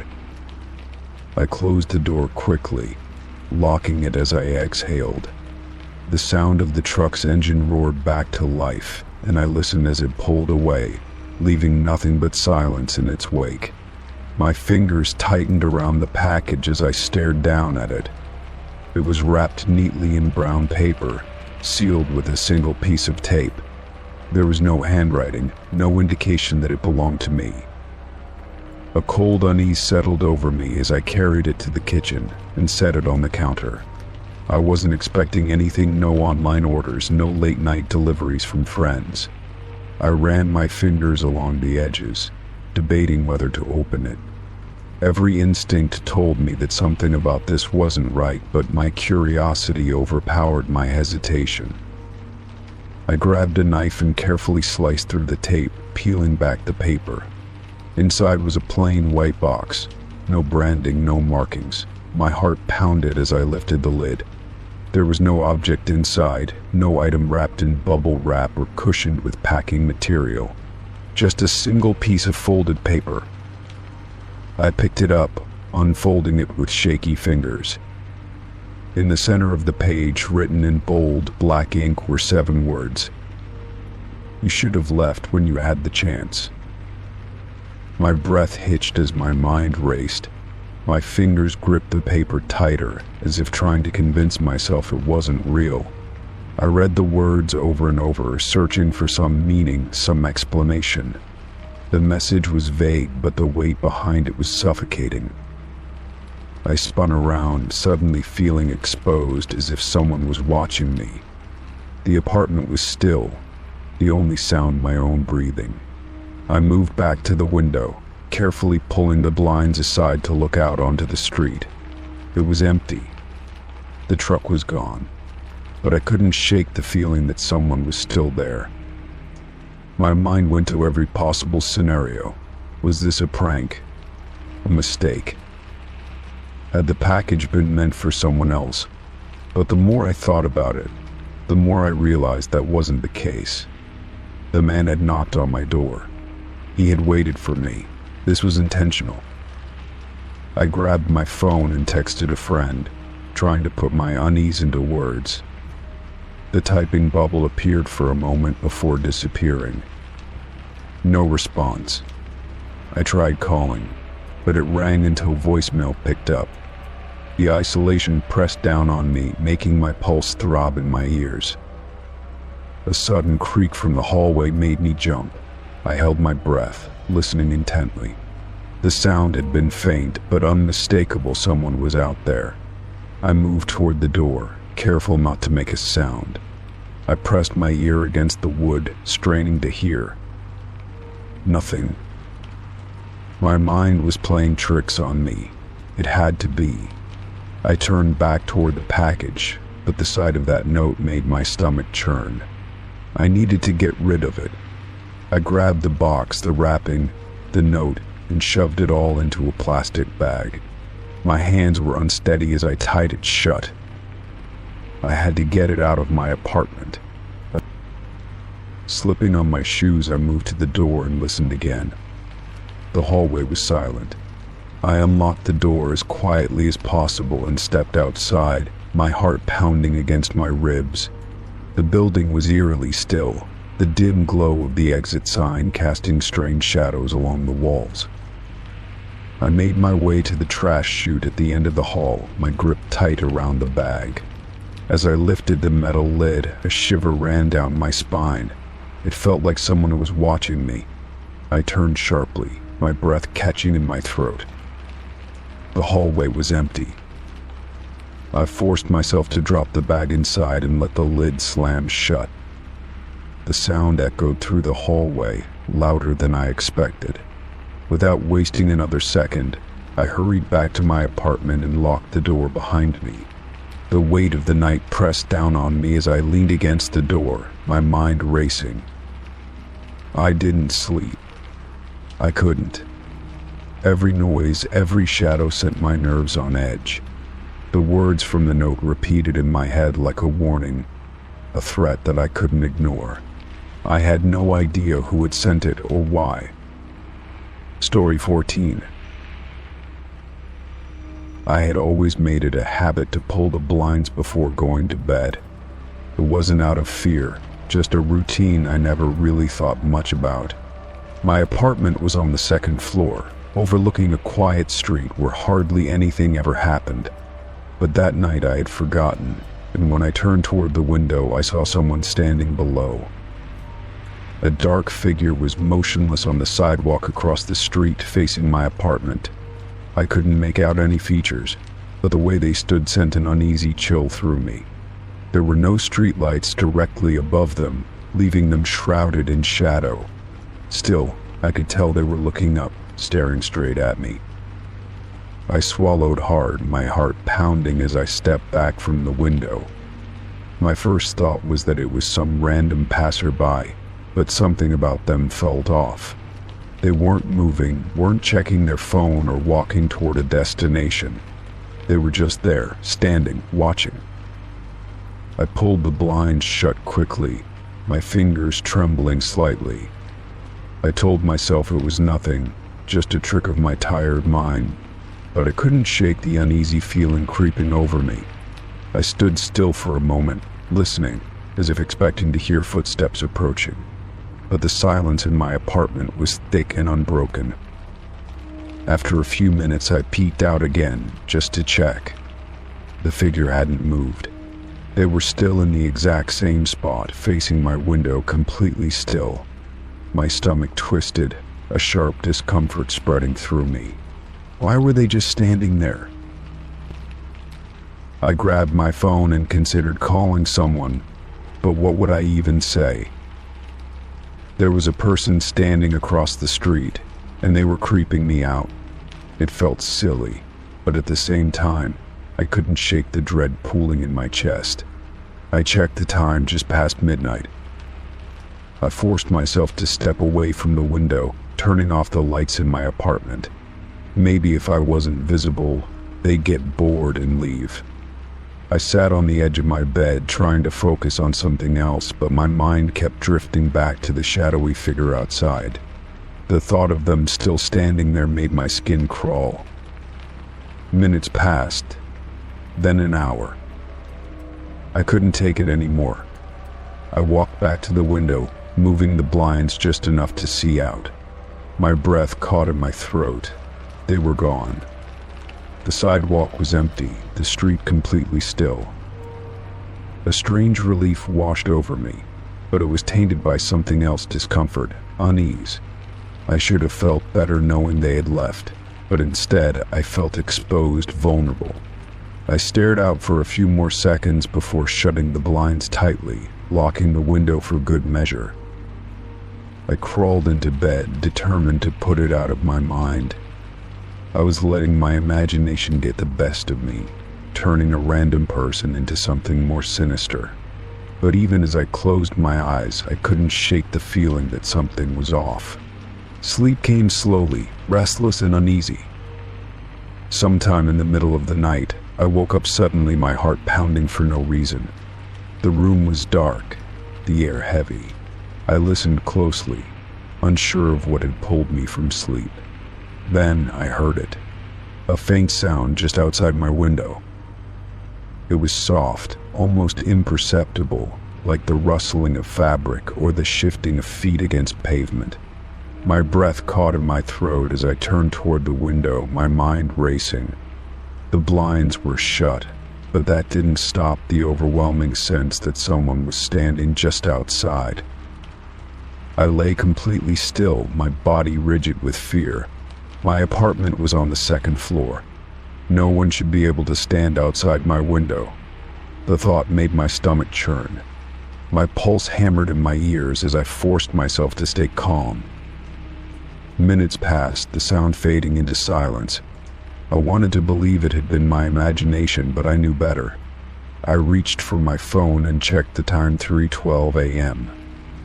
My fingers hovered over the call button, but I hesitated. I couldn't explain what was happening, and I didn't want to sound paranoid. I waited, listening, but there was nothing now. The silence was almost worse, pressing down on me like a weight. I eventually convinced myself to close my eyes, though I kept my phone gripped tightly in my hand. Sleep was shallow, filled with uneasy dreams. When morning came, I was relieved to see the sunlight filtering through the blinds. The fear from the night before felt distant, less real in the daylight. I hesitated before checking the window, but when I finally peeked out, nothing seemed out of place. The street was normal, empty except for a few parked cars. I exhaled slowly, trying to shake off the tension that had followed me through the night. Maybe it really had been nothing, just a weird coincidence, a trick of my nerves. But as I turned away from the window, something caught my eye. On the glass near the bottom corner was a smudge, a faint mark, almost like the impression of a hand. My stomach dropped as I stared at it, my fingers tightening into a fist. Someone had been there. Someone had been close enough to press their hand against my window. I took a step back, my pulse racing. The second floor.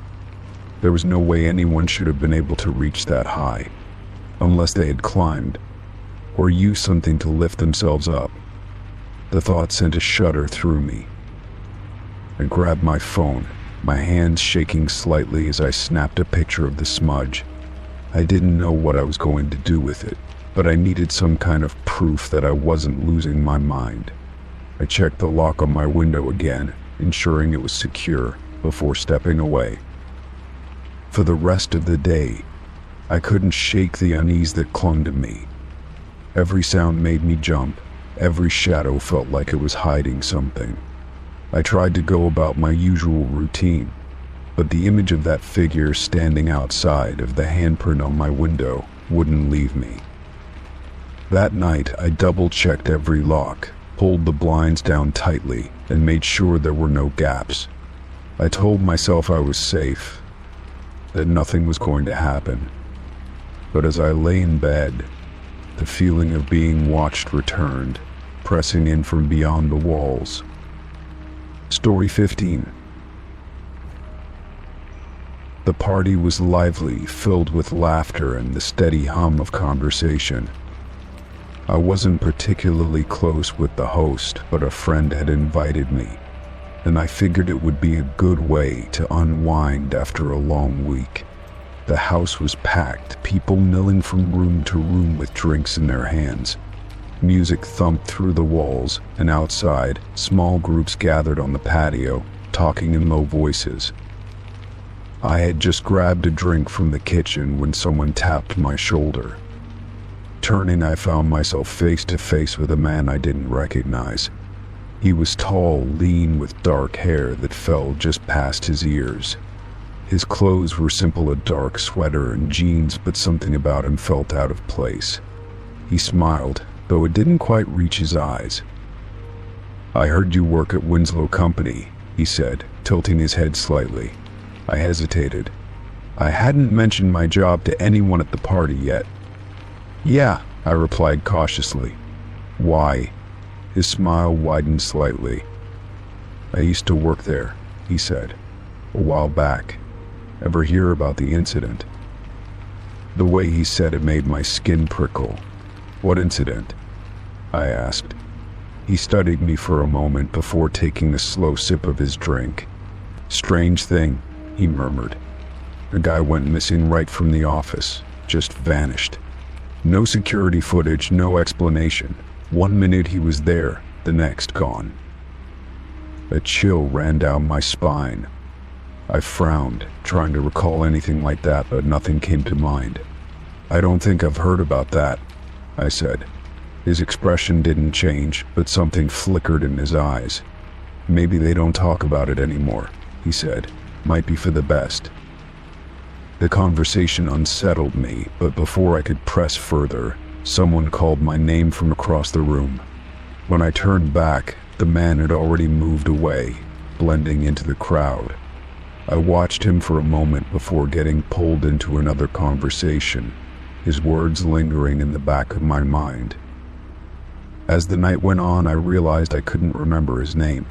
Had he even introduced himself? I scanned the room, looking for his dark sweater, but he was nowhere to be seen. I asked a few people if they had talked to him, but no one seemed to know who I was referring to. By the time I left the party, a strange unease had settled over me. The city lights blurred past as I drove home, my mind replaying our conversation. Something about him had felt off, not just his words, but the way he spoke, the way he had disappeared so easily. It was as if he had never been there at all.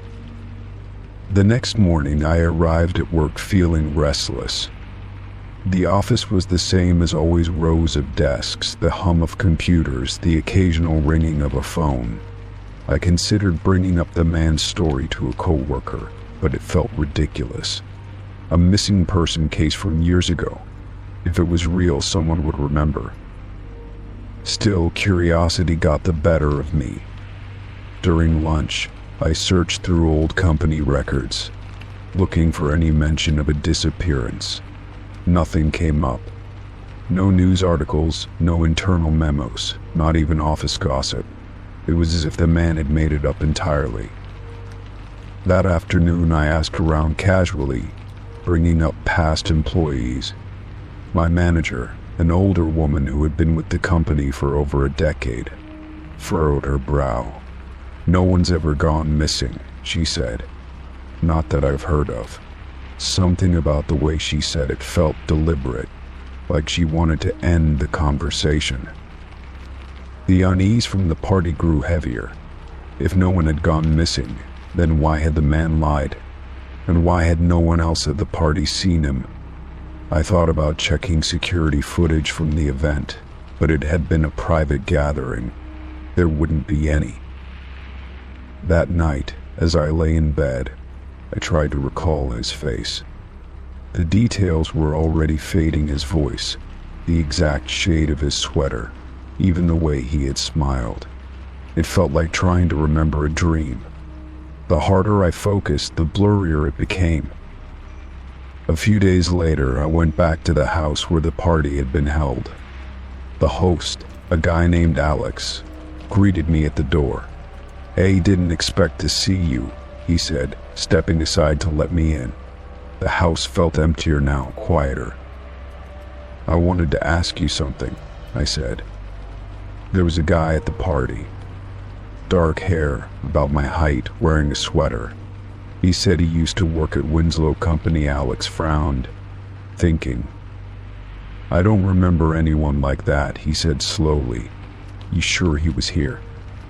I nodded. I talked to him for a while. Alex shook his head. "Weird," he said. "I mean, I remember most of the people who came. No one like that." A cold sensation crept up my spine. If he hadn't been on the guest list, then who was he? I left feeling more unsettled than before. As I walked to my car, I glanced up at the house one last time. For a brief moment, I swore I saw someone watching from the upstairs window, dark-haired, eyes locked on me. But when I blinked, the window was empty. That night, I dreamt of him.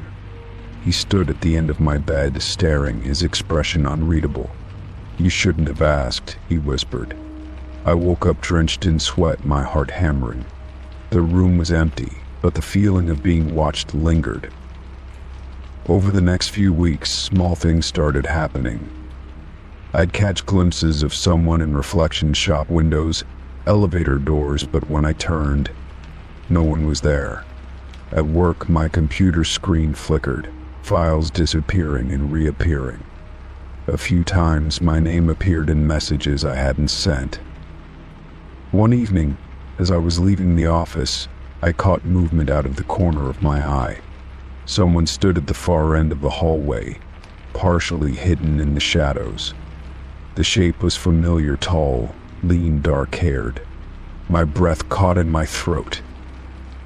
I took a hesitant step forward, but the figure didn't move. Then, just as suddenly as he had appeared, he was gone. The hallway was empty, silent except for the hum of the lights overhead. I turned and walked out of the building without looking back. I stopped mentioning him after that. It felt pointless, like trying to explain a nightmare to someone who hadn't lived it. But every now and then, I'll hear a voice in a crowded room that sounds too familiar, or feel a presence standing just behind me. And sometimes, late at night, I'll dream of him again. The same dark sweater, the same unreadable expression. He never speaks now. He only watches.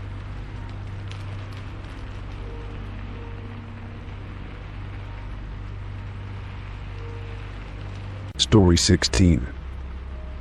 The street lights cast long shadows across the empty roads as I drove home, my fingers drumming lightly on the steering wheel. It had been a long day, and all I wanted was to get home, take a hot shower, and collapse into bed. The roads were quiet, the usual evening traffic having died down, leaving only the occasional car passing in the opposite direction. The air was cool, and I rolled my window down slightly, letting the breeze ease the lingering stress from work. At first, I didn't think much of the car behind me. It was just another vehicle on the road, its headlights glowing steadily in my rearview mirror. But after a few turns, I noticed it was still there, keeping the same distance. I changed lanes expecting it to pass, but it didn't. Instead, it stayed right behind me, moving when I moved, slowing when I slowed. A strange feeling crept up my spine, a mix of unease and paranoia. I tried to shake it off, telling myself it was just a coincidence. Maybe they lived in the same direction, or maybe they were just lost and following their GPS. But as I made another turn onto a smaller street, the car turned as well. My pulse quickened as I realized this was no longer a coincidence. I took another turn, this time onto a completely different road than my usual route home. The car followed, its headlights unwavering in my mirror. My hands gripped the steering wheel tighter, my breath coming faster as I tried to think. Was I being followed? Who would follow me? I racked my brain for any recent encounters, anyone at work, the gas station, or the grocery store who might have seemed off. My heart pounded as I reached a red light and came to a stop. The car behind me slowed as well, but didn't pull up to the light. Instead, it sat there, a few feet back, its engine rumbling in the quiet night. I glanced at the mirror, trying to make out the driver, but the glare from the headlights made it impossible. The light turned green, and I pressed the gas pedal, my pulse hammering in my ears. I sped up, hoping to lose them, but the car remained close behind. The streets blurred past me as I took another sharp turn, trying to shake them off. My mind raced with possibilities. Was this some kind of road rage incident? Had I cut them off without realizing? Or was it something worse, something intentional? I reached a busier road and took a sharp right, merging into a lane with more cars. For a moment I thought I had lost them, the cluster of traffic providing a sense of relief. But when I checked my rearview mirror, my stomach dropped. The car was still there, weaving through the lanes to keep up with me. Panic started to take hold, and I knew I had to do something. I couldn't just drive home and lead them to where I lived. I needed to get somewhere safe, somewhere with people. I spotted a brightly lit gas station up ahead and made a split-second decision, veering into the lot and pulling up to one of the pumps. I kept the engine running, watching the mirror as the other car approached. For a tense moment, I expected them to pull in after me, but instead they kept driving, passing the station without slowing down. My breath came out in a shaky rush, my hands still gripping the wheel tightly. I waited a few moments, watching their taillights disappear down the road. The fear didn't fade as quickly as I hoped. I took a deep breath and tried to steady myself, my mind racing with what had just happened. I had never been followed before, never felt that kind of fear creeping up my spine on an empty road. Who were they? What did they want? And why had they disappeared the moment I pulled into a public place? I stayed at the gas station for a while, my fingers tapping nervously against the steering wheel. I checked my phone, considering calling someone. But what would I even say? There was no proof, no real crime, just a feeling, an overwhelming, gut-wrenching feeling that something wasn't right. After a while, I cautiously pulled back onto the road, taking a different route home just in case. Every few seconds, I glanced at the mirror, half expecting to see those same headlights trailing behind me. But the roads were empty again, just as they had been before I noticed the car. The tension in my shoulders remained, my nerves still on edge even as I pulled into my apartment complex. I parked and sat in my car for a moment, scanning the area before stepping out. The parking lot was quiet, just a few cars parked in their usual spots. I forced myself to move, hurrying toward my building while keeping my ears sharp for any sound behind me. The moment I got inside, I locked the door, double-checking it before finally allowing myself to breathe. Sleep didn't come easily that night. Every noise outside made me jolt awake, my mind replaying the night over and over. I kept checking my window, expecting to see a car idling outside, waiting. But the streets were empty, the night passing without further incident. Still, the unease didn't fade. The next day, I kept an eye out on my commute, watching for any familiar vehicles. I took different routes, stopped at different places, anything to avoid falling into a pattern. But no matter how much distance I tried to put between myself and that night, the fear lingered. I didn't know who had been following me or why they had stopped, but something told me it wasn't over. Story 17. I woke up with a pounding headache, my mouth dry as if I had swallowed a handful of cotton. The sunlight filtering through the blinds felt too bright, stabbing into my skull. I groaned, rubbing my temples, trying to push through the haze clouding my mind. Something felt off, a strange unease settling in my stomach before I even moved. Reaching for my phone, I squinted at the screen, my heart skipping a beat at the flood of unread messages. Friends were asking where I went, why I left so suddenly, if I was okay. I scrolled through them, my confusion growing with every message. I didn't remember leaving early, I barely remembered anything at all. I sat up too quickly, a wave of nausea hitting me as I tried to recall the night before. The last thing I could clearly remember was being at the party, laughing, drinking, music thumping through the floor. After that, it was a blur. A sharp panic cut through me as I realized my wallet was missing from my nightstand. I threw off the blanket and stumbled out of bed, searching through my pockets, my jacket, anywhere it might be. When I finally found it on the floor near the door, I felt a fresh jolt of alarm. Several $100s were gone, my ID slightly bent like it had been handled roughly. My credit cards were still there, but I felt no relief. I tried to piece together what happened, but my mind was frustratingly blank. I checked my car next, stepping outside into the crisp morning air, my nerves on edge. When I opened the driver's side door, something slipped off the seat and fluttered to the floor. A single piece of paper. Bending down, I picked it up and turned it over. A phone number was scrawled in black ink, no name, no other information. My fingers tightened around the paper, my stomach twisting. I had no idea who it belonged to or why it was in my car. I checked for other signs that something was off, but my car looked the same as always. The keys had been on my nightstand, so I must have driven myself home. But why didn't I remember? And who left the number? A deep unease settled in my chest, the kind that made my skin crawl. I went back inside, staring at the number, debating whether to call. Every instinct screamed at me not to, but the not knowing was worse. I pressed the call button, my pulse hammering as the line rang.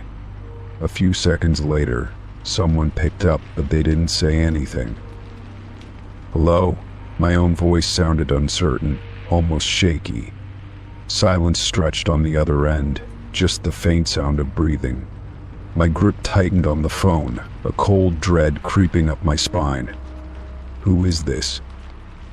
The breathing stopped, followed by a soft chuckle that sent a shiver through me. Then the line went dead.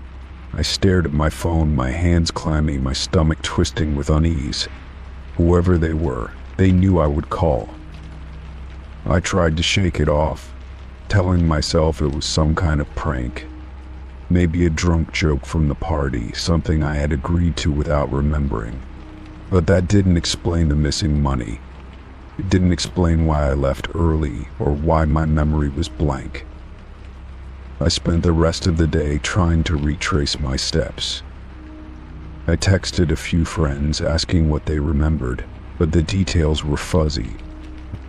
Most of them said I had seemed fine one moment and then disappeared the next. One friend mentioned seeing me talking to someone near the back of the house, but they couldn't remember who. The more I tried to piece it together, the more unsettled I felt. Something had happened, something I couldn't remember. That night, as I lay in bed, my body was exhausted, but my mind wouldn't shut off.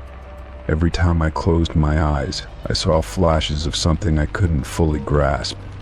A dark alley, the sound of laughter that didn't feel right, a cold hand on my wrist.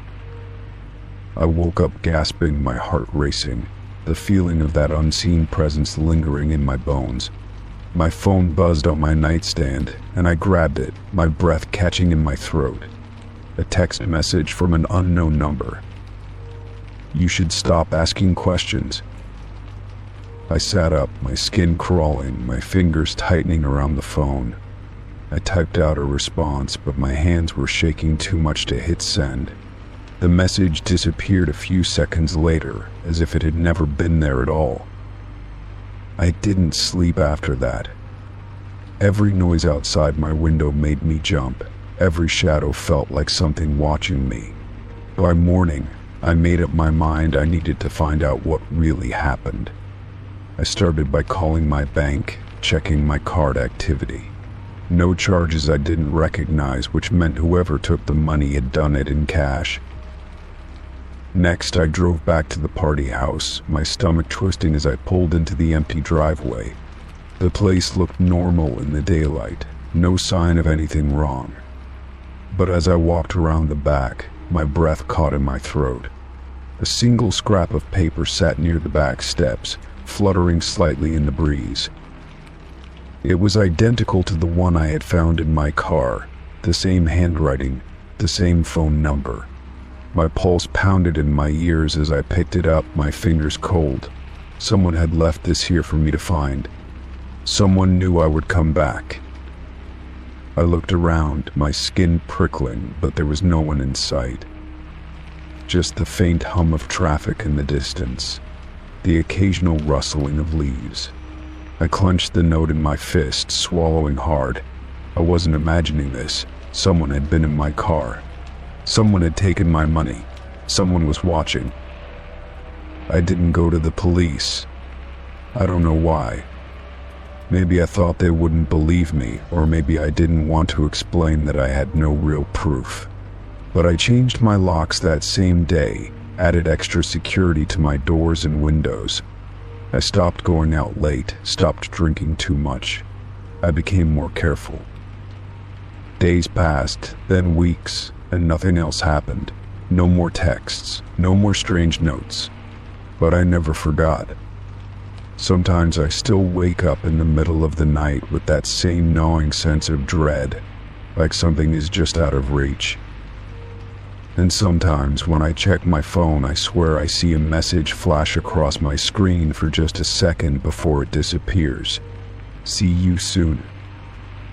Story 18. The house had been in my family for generations, though no one had lived in it for years. I decided to renovate it, hoping to restore it to its former charm. The process was slow, each room requiring extensive work to strip away years of dust and neglect. I had spent weeks pulling up old floorboards, repainting walls, and sorting through forgotten belongings. One afternoon I was working in the library, clearing out shelves filled with brittle books and yellowed papers. The house had always felt solid, its walls sturdy, its structure unmoving. But as I pushed against one of the shelves, I felt a slight shift, the wood groaning as if something was resisting. I stepped back, staring at the seam where the bookshelf met the wall, suddenly aware that it wasn't attached as securely as the others. Curious, I pressed against it again, harder this time. The entire unit shifted with a low creak, revealing a narrow door behind it. My pulse quickened as I traced my fingers over the wood, the surface smooth but cold. There was no handle, only a keyhole, rusted with age. I had studied the blueprints of the house before starting renovations, and there had been no mention of a room behind this wall. Determined, I searched through the drawers of an old desk, hoping to find a key that might fit. After several minutes of rummaging, my fingers brushed against something small and metallic. I pulled it out, a heavy brass key, tarnished with time. It felt right, like it belonged to that door, as if it had been waiting to be used. I slid the key into the lock, twisting it slowly. The mechanism groaned in protest before finally giving way with a soft click. I hesitated for a moment, my fingers resting on the door's surface, my breath shallow. Then, with a deep inhale, I pushed it open. The air that spilled out was thick with dust, stale and untouched for what felt like decades. Inside, the room was small, barely large enough to hold the furniture within. A wooden chair sat in the corner, draped with a white sheet that had turned gray with time. A dresser, its mirror cracked, stood against the far wall, its drawers slightly ajar. Scattered on the table were faded photographs, their edges curled and brittle. I stepped forward, wiping the dust away, my hands shaking as I studied the faces staring back at me. They were unfamiliar at first, somber expressions, old-fashioned clothing, eyes that seemed to follow me. But as I sifted through them, a cold sensation crept down my spine. Some of the faces looked eerily familiar, like distant echoes of people I knew. A woman with my mother's sharp cheekbones, a man with the same dark eyes as my grandfather. It was like looking at versions of them that had never existed in my lifetime. I turned my attention to the dresser, hesitating before pulling open one of the drawers. Inside, I found more photographs, neatly stacked and tied together with twine. Letters, faded and brittle, rested beneath them, the ink smudged but still legible. I picked one up, my heart pounding as I read the date -1923. My family had lived in this house since the late 1800s, but no one had ever mentioned this room. Something about the space felt wrong, as if it had been sealed away for a reason. The air was too still, the silence pressing against me in a way that made my skin crawl. I glanced back at the bookshelf, at the way it had hidden this place so perfectly. Why would someone go to such lengths to conceal a room filled with only furniture and photographs?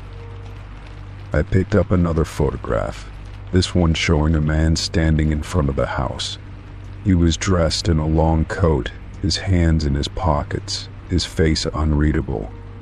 The more I looked at him, the more unsettled I became. His features were strikingly similar to my own, as if he were some long-lost relative I had never heard of.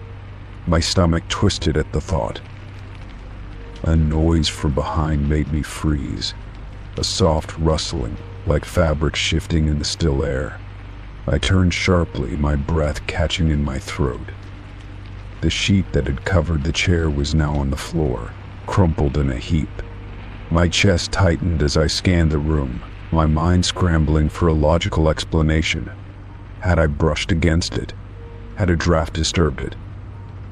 But the air was thick, unmoving.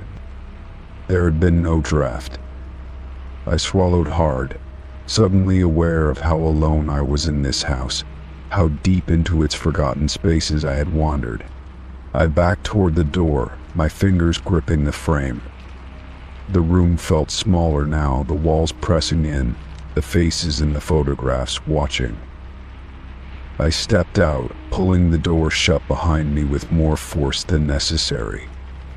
My breaths were uneven, my pulse erratic as I stared at the bookshelf, at the hidden door that now felt more ominous than intriguing.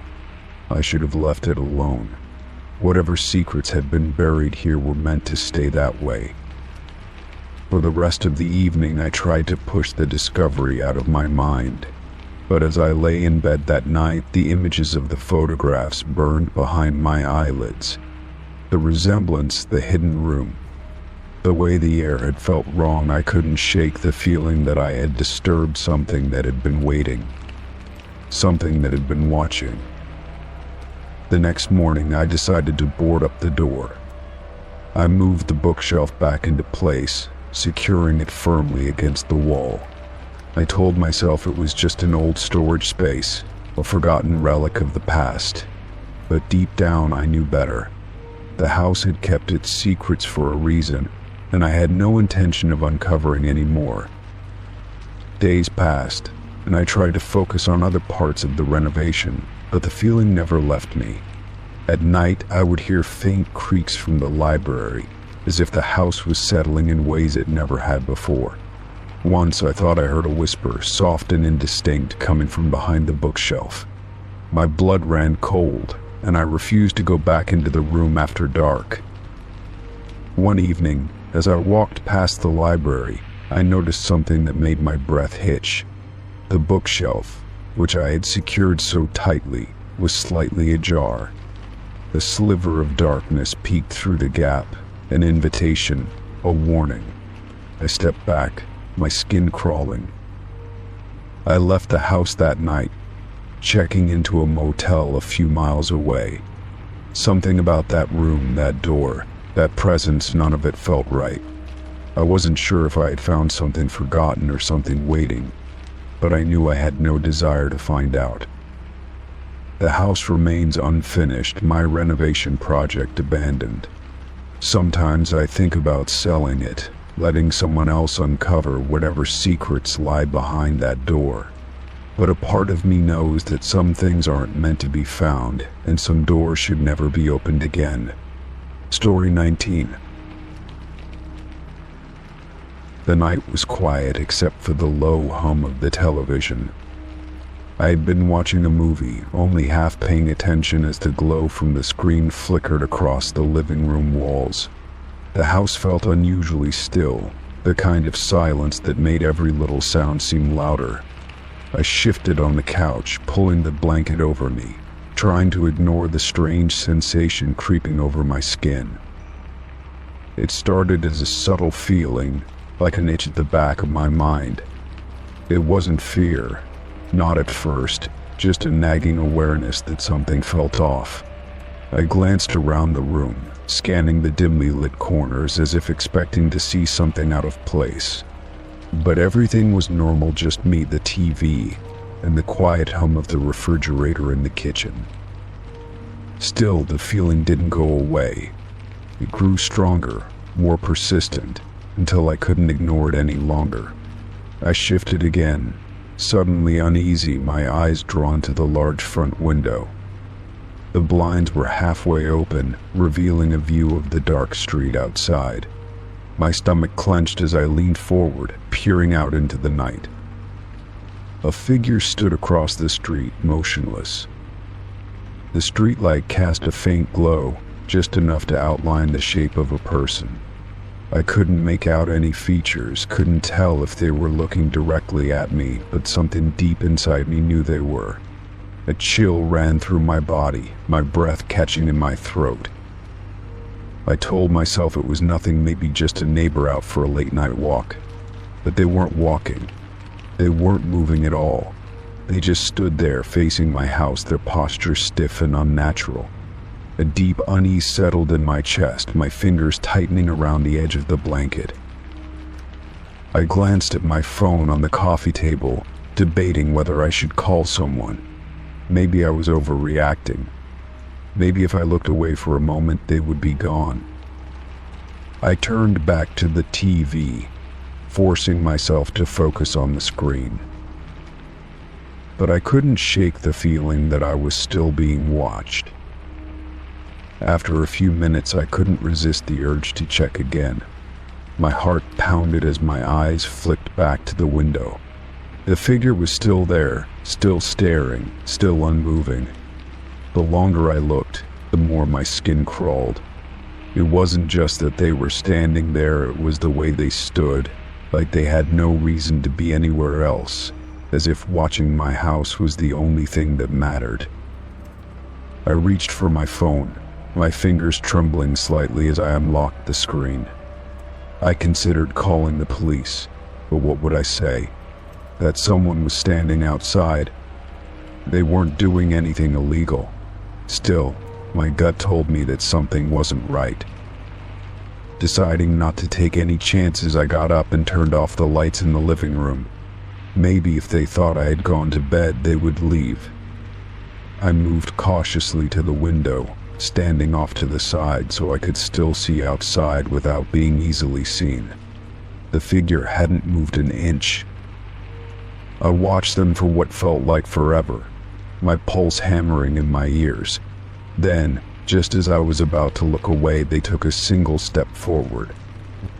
It was slow, deliberate, as if they wanted me to see it. My breath hitched as they took another step, then another, crossing the street at an unnervingly unhurried pace. I backed away from the window, my hands clammy.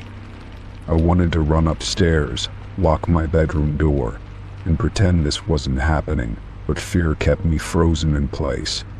My mind raced with possibilities. Was it a prank? A mistake? Or something far worse? A sharp knock on the door made me jump. I clapped a hand over my mouth, my body rigid with fear. The knock came again, louder this time, more insistent. I moved toward the door as quietly as possible, my heart hammering against my ribs.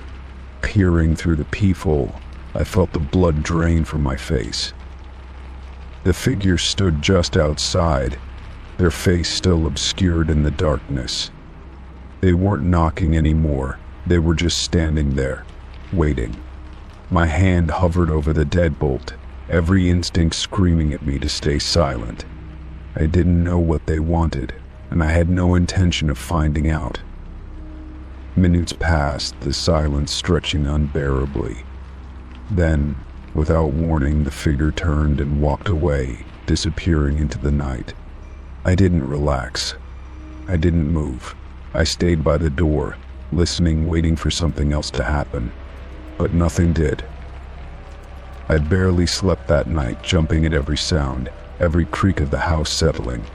The next morning, I hesitated before stepping outside. The street was empty, the world back to normal, as if nothing had happened. But when I looked down at my porch, I noticed something that sent a fresh wave of unease through me. The single footprint right in front of my door. Story 20.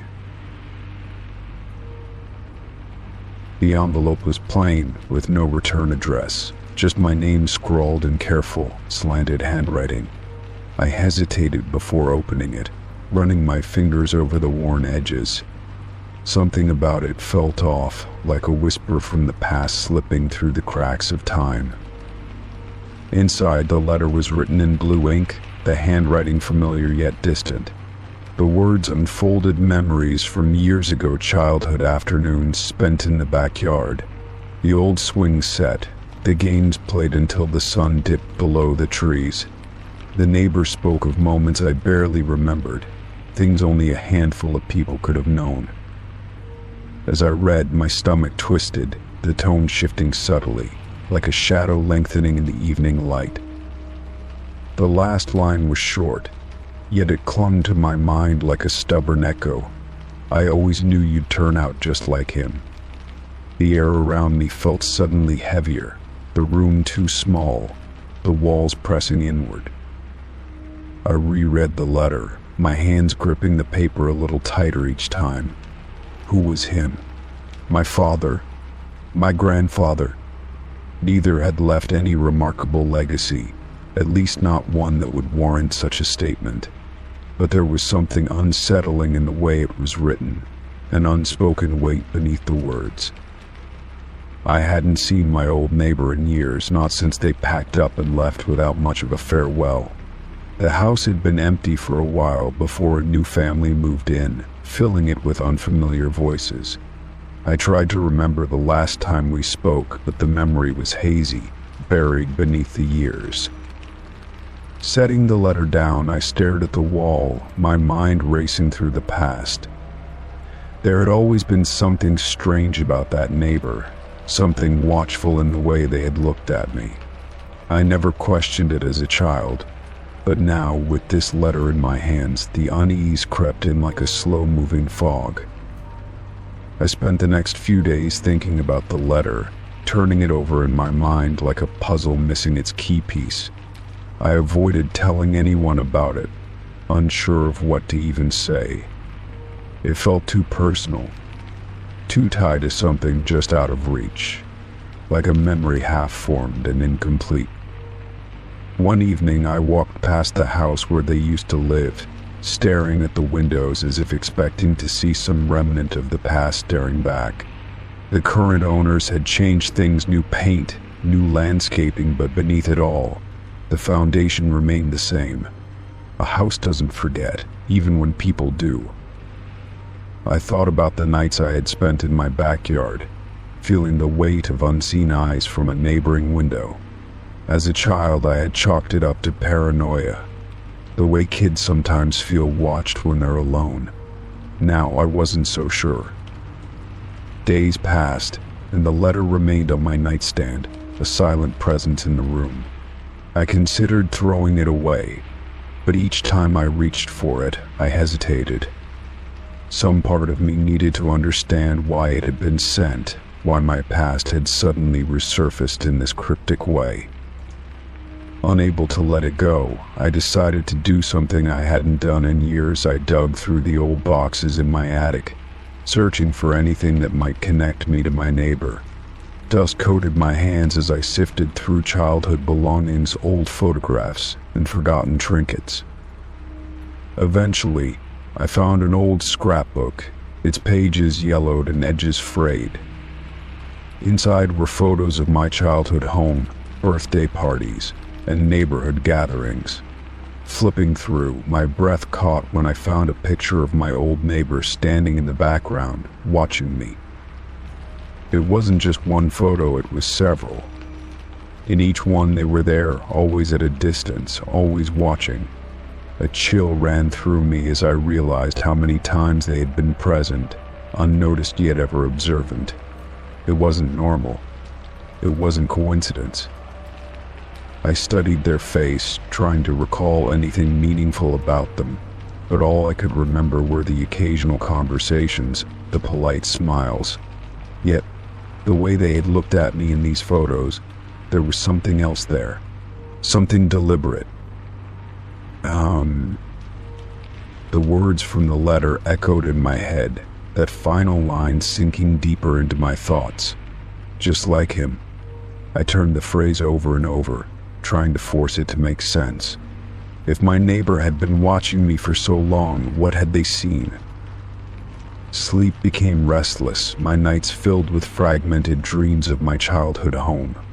I dreamt of standing outside at dusk, feeling the weight of unseen eyes. I dreamt of whispers through open windows, of something just beyond my memory trying to surface. One night I woke to the sound of rustling outside my window, my heart pounding in my chest.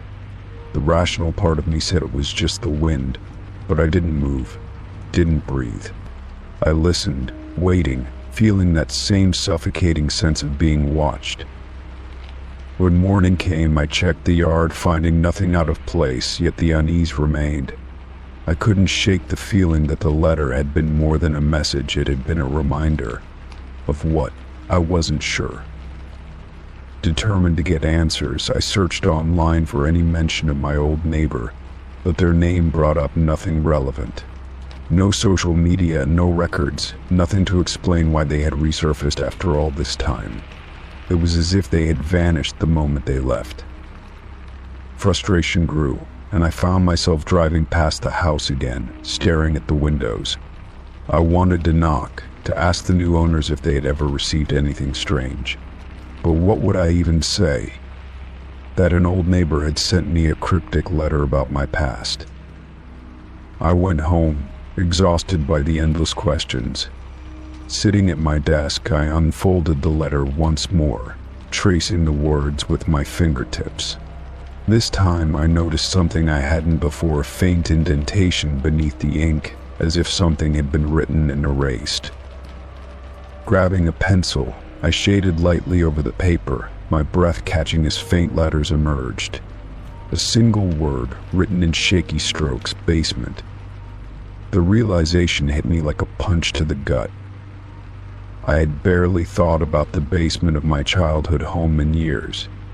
It had always been off limits, my parents strict about keeping it locked. As a child, I never questioned why, accepting their rules without hesitation.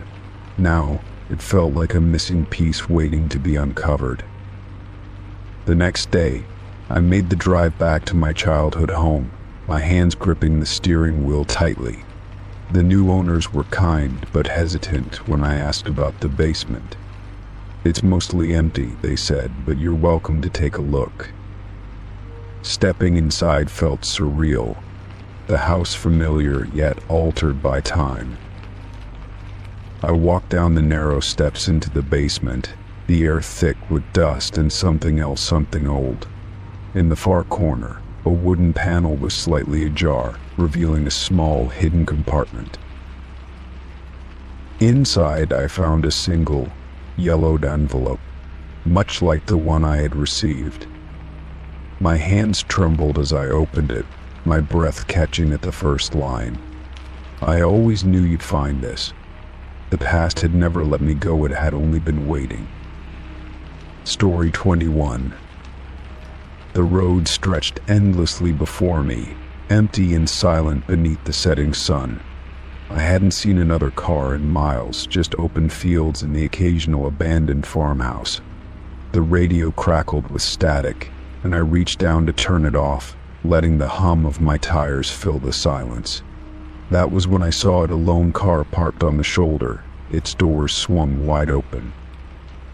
I slowed down as I approached, my fingers tightening around the steering wheel. The car was old, its paint chipped and dull, and it had no license plate. Something about it felt wrong, like it had been sitting there for too long. I pulled over a short distance away, my heart already pounding as I debated whether or not to get out. I scanned the area, expecting to see someone nearby, but there was nothing. No movement in the tall grass, no footprints on the dirt shoulder. The air was heavy, thick with an eerie stillness that sent a chill up my spine. Against my better judgment, I opened my door and stepped out, my boots crunching against the gravel. The closer I got, the stranger the scene became. The interior was a mess of papers scattered across the seats, an old map crumpled on the floor. A duffel bag sat in the passenger seat, half unzipped, revealing clothes, a toothbrush, and a bundle of cash. Whoever had been here had left in a hurry, but there was no sign of where they had gone. I glanced at the road ahead and behind me, searching for any hint of movement. The landscape was empty, just miles of cracked pavement and dry grass swaying in the breeze. A sinking feeling settled in my stomach as I peered back into the car. The keys were still in the ignition, as if the driver had planned to return. I hesitated before reaching for the duffel bag, my fingers brushing against the rough fabric. There was something unsettling about it, as if I were touching something I wasn't supposed to. I unzipped it further, revealing a stack of photographs buried beneath the clothes. I pulled one out, my breath catching in my throat as I realized what I was looking at. The pictures were of people, different faces, different locations, but all of them had been taken from a distance. Some were at bus stops, others walking down unfamiliar streets. A few had been circled in red ink, though I had no idea why. I flipped through them quickly, my hands growing clammy as I reached the last few. My heart nearly stopped when I saw the final photograph. It was of me. The picture was recent, taken from behind while I had been pumping gas earlier that day. My car was clearly visible, my reflection faint in the station's glass window. My stomach churned as I looked around, suddenly feeling exposed. Someone had been watching me. I dropped the photograph and took a shaky step back. This wasn't just an abandoned car, it was a trap, or worse, a warning. I needed to leave. My pulse hammered in my ears as I turned back toward my own vehicle, trying to ignore the feeling that I wasn't alone. I reached my car and yanked open the door, my hands fumbling as I started the engine. The moment it roared to life, I glanced at my rearview mirror, my breath catching in my throat. A figure stood by the abandoned car, half hidden in the shadows, watching me. I couldn't make out their face, but I knew they had been there the entire time. I didn't wait to find out what they wanted. My tires screeched against the pavement as I sped away, my heart hammering in my chest. I kept checking the mirror, expecting them to follow, but the road remained empty. I told myself I was safe, that I had gotten away. But the sinking feeling in my gut told me otherwise. As I drove, I tried to make sense of what had just happened. The photographs, the cache, the missing driver, none of it added up. Someone had been watching me for longer than just today, and I had no idea why. I reached for my phone, intending to call the police, but there was no signal. Panic settled in as I pressed the gas harder, desperate to reach the next town. The road twisted ahead, the last light of the day casting long shadows across the pavement. Every darkened field, every empty barn felt like a place where someone could be watching. My fingers tightened on the wheel as I finally saw headlights in the distance. A gas station appeared on the horizon, its neon sign flickering weakly. I pulled in without hesitation, my tires skidding slightly as I parked. The station was mostly empty, just an old man behind the counter and a single truck parked near the pumps. I stepped out, my legs unsteady as I made my way inside. The clerk looked up as I entered, his expression unreadable. I hesitated before speaking, my throat dry. "There's an abandoned car down the road," I said, trying to keep my voice steady. "No license plate. Looked like someone left in a hurry." The clerk's face remained neutral as he slowly nodded. "That's so," he muttered. I waited for him to ask more, to show some kind of concern, but he didn't. I shifted uncomfortably, glancing toward the phone behind the counter. "Do you have a landline? My phone's got no service." He let out a low sigh, wiping his hands on a rag before shaking his head. "Phone's been out for a while. Storm last week messed up the lines." I swallowed hard, the unease growing. "Do you know if there's a police station nearby?" He didn't answer right away. Instead, he reached under the counter and pulled out a small stack of missing person flyers. He flipped through them before sliding one across the counter toward me. My stomach dropped as I recognized one of the faces from the photographs in the duffel bag. I looked up at him, my mouth dry. "Where did you get this?" His gaze was steady, unreadable. "They find cars like that out there all the time," he said quietly. "Always the same story.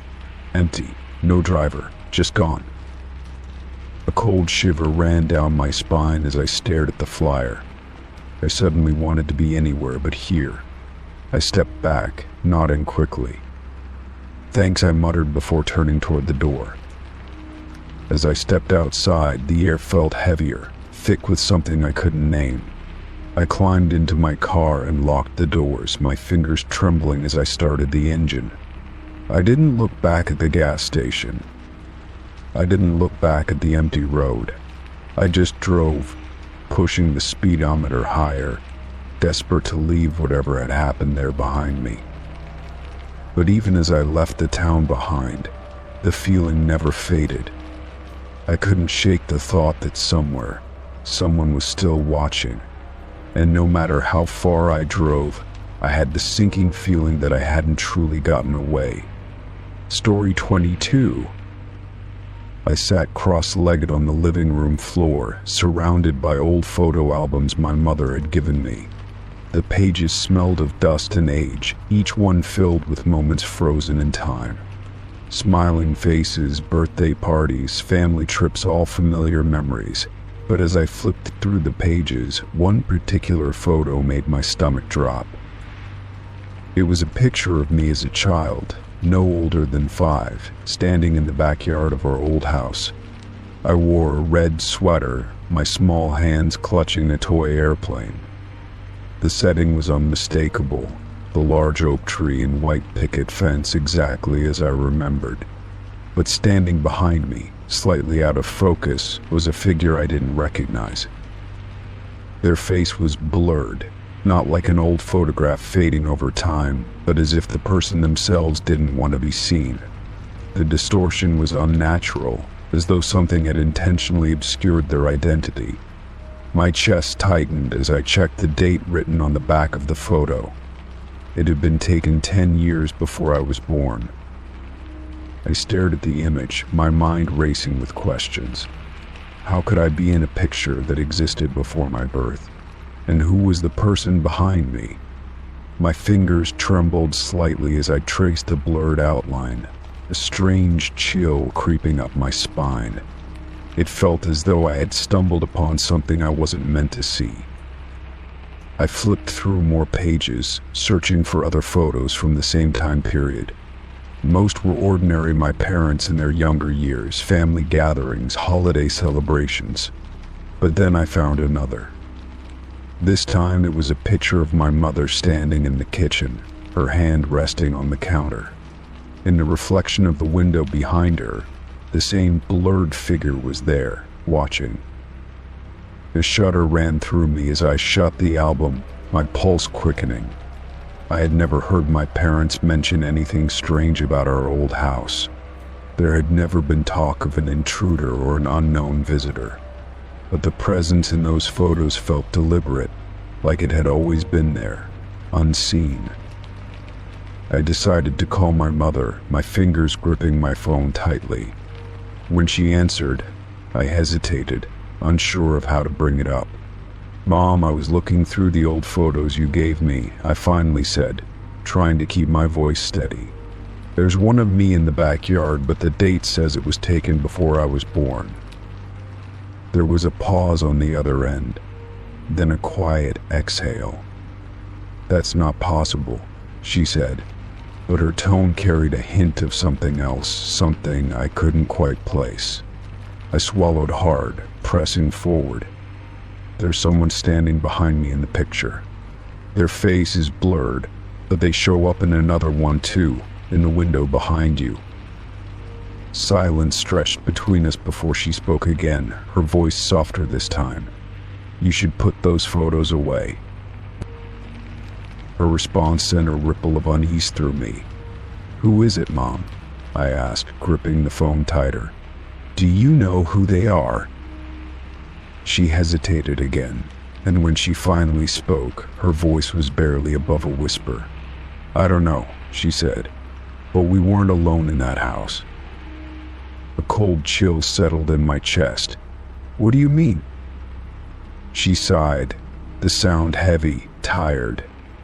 "There were things we didn't talk about. Strange occurrences. Objects moving on their own. Shadows where there shouldn't be any." She took a shaky breath. "And sometimes we saw glimpses of someone just for a second, always at the edge of our vision." I felt my pulse in my throat as I looked back at the album, dread curling in my stomach. "Did you ever see their face?" "No," she said, "never." A wave of nausea rolled through me as I glanced at the photograph again.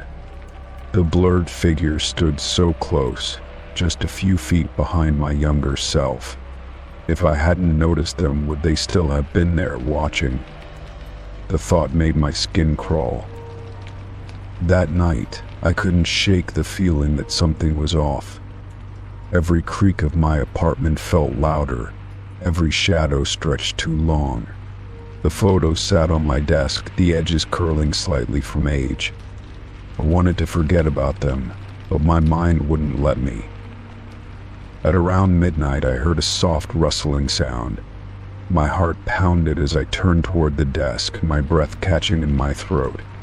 One of the albums had fallen open, its pages splayed out. Slowly, I stepped closer, my hands clammy as I reached for it.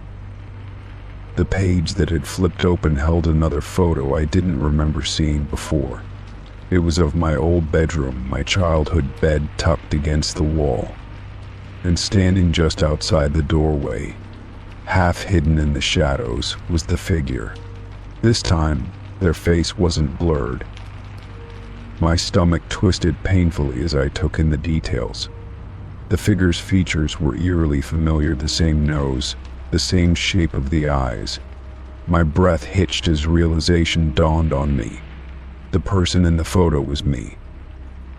I stumbled back, my pulse hammering in my ears. How could this be possible? I had never been in that house at that age, had never stood in that doorway. Yet there I was, staring into the room like an outsider looking in. A sharp knock at my apartment door made me jump, my body going rigid. My mind screamed at me not to answer, but my legs moved on their own. As I reached the door, my hands trembled. Slowly, I peered through the peephole. The hallway was empty. My breath came in quick, shallow gasps as I stepped back. I turned toward my desk, my eyes landing on the photograph again. The figure myself stood in the doorway, but something was different now. The head had turned slightly, facing the camera directly. A cold wave of terror crashed over me as I realized the truth. The image had changed. My hands shook as I slammed the photo album shut and shoved it into a drawer. My entire body felt numb, my thoughts racing. I needed to sleep, to pretend I had never seen any of it. But deep down, I knew I couldn't ignore it. Lying in bed, I stared at the ceiling, my mind unwilling to rest. The shadows in the corners of my room seemed to shift, stretching just beyond my vision. The air felt thick, heavy. I closed my eyes, trying to push away the lingering fear. Then, just as I began to drift off, I heard something. A whisper, soft and near. You should have never found the photo. Story 23. The glow of my phone screen was the first thing I saw when I woke up. Blinking against the early morning light, I reached for it, scrolling through my notifications out of habit. My eyes landed on an email from my own account sitting at the top of my inbox. Confusion flickered through me as I tapped it open. The subject line read, "I'm watching you." A chill crept down my spine as I sat up straighter in bed, my pulse quickening. My fingers hesitated before opening the body of the email, already feeling a creeping sense of unease. The message contained only a single sentence: "You shouldn't have gone down there." I stared at the screen, my mind struggling to process what I was seeing. It had been sent in the middle of the night, sometime around 2:37 a.m.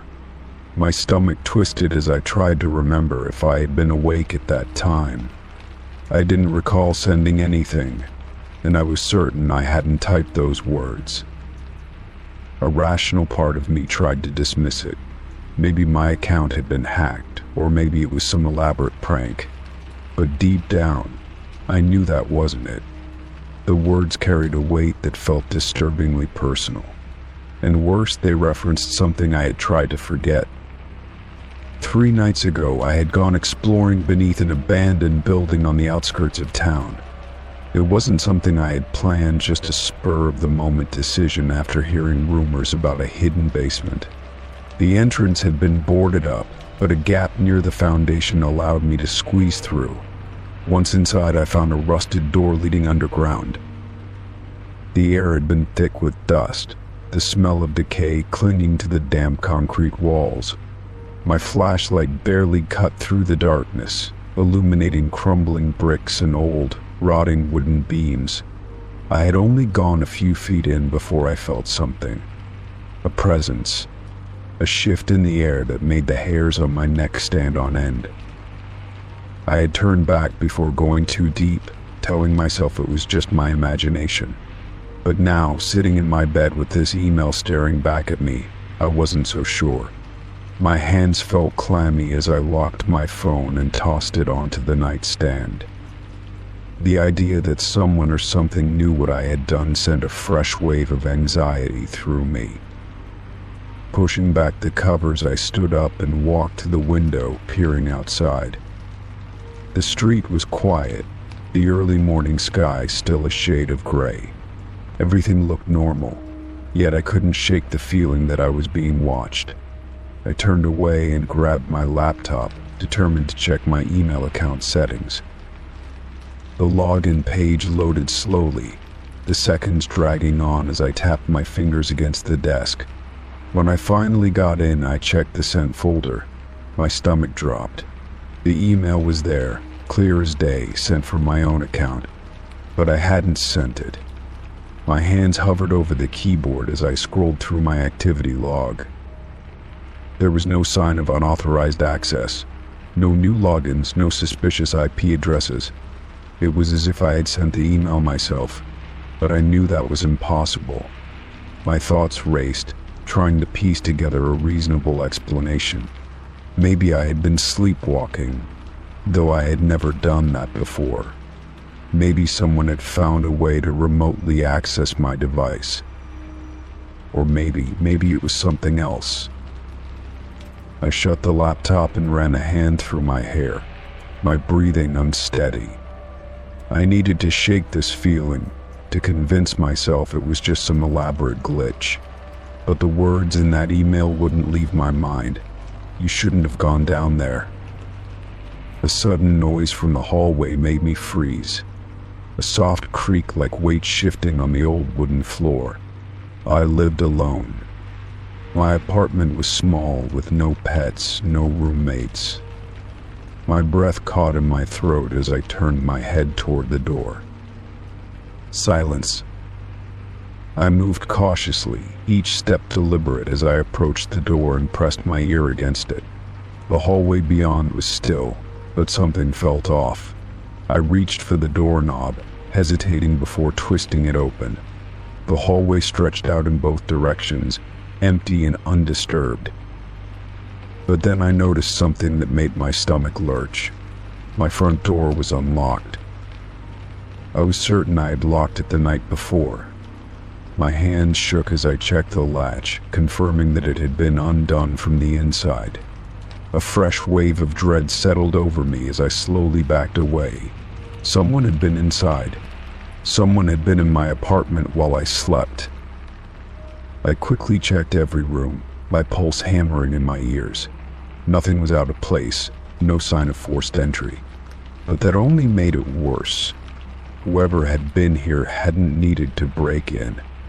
They had entered quietly, deliberately, and left without a trace. I locked the door, double-checking it before grabbing my phone. My first instinct was to call the police, but what would I even say? That I got a creepy email and my door was unlocked. They'd write it off as paranoia, tell me to be more careful, and maybe they'd be right.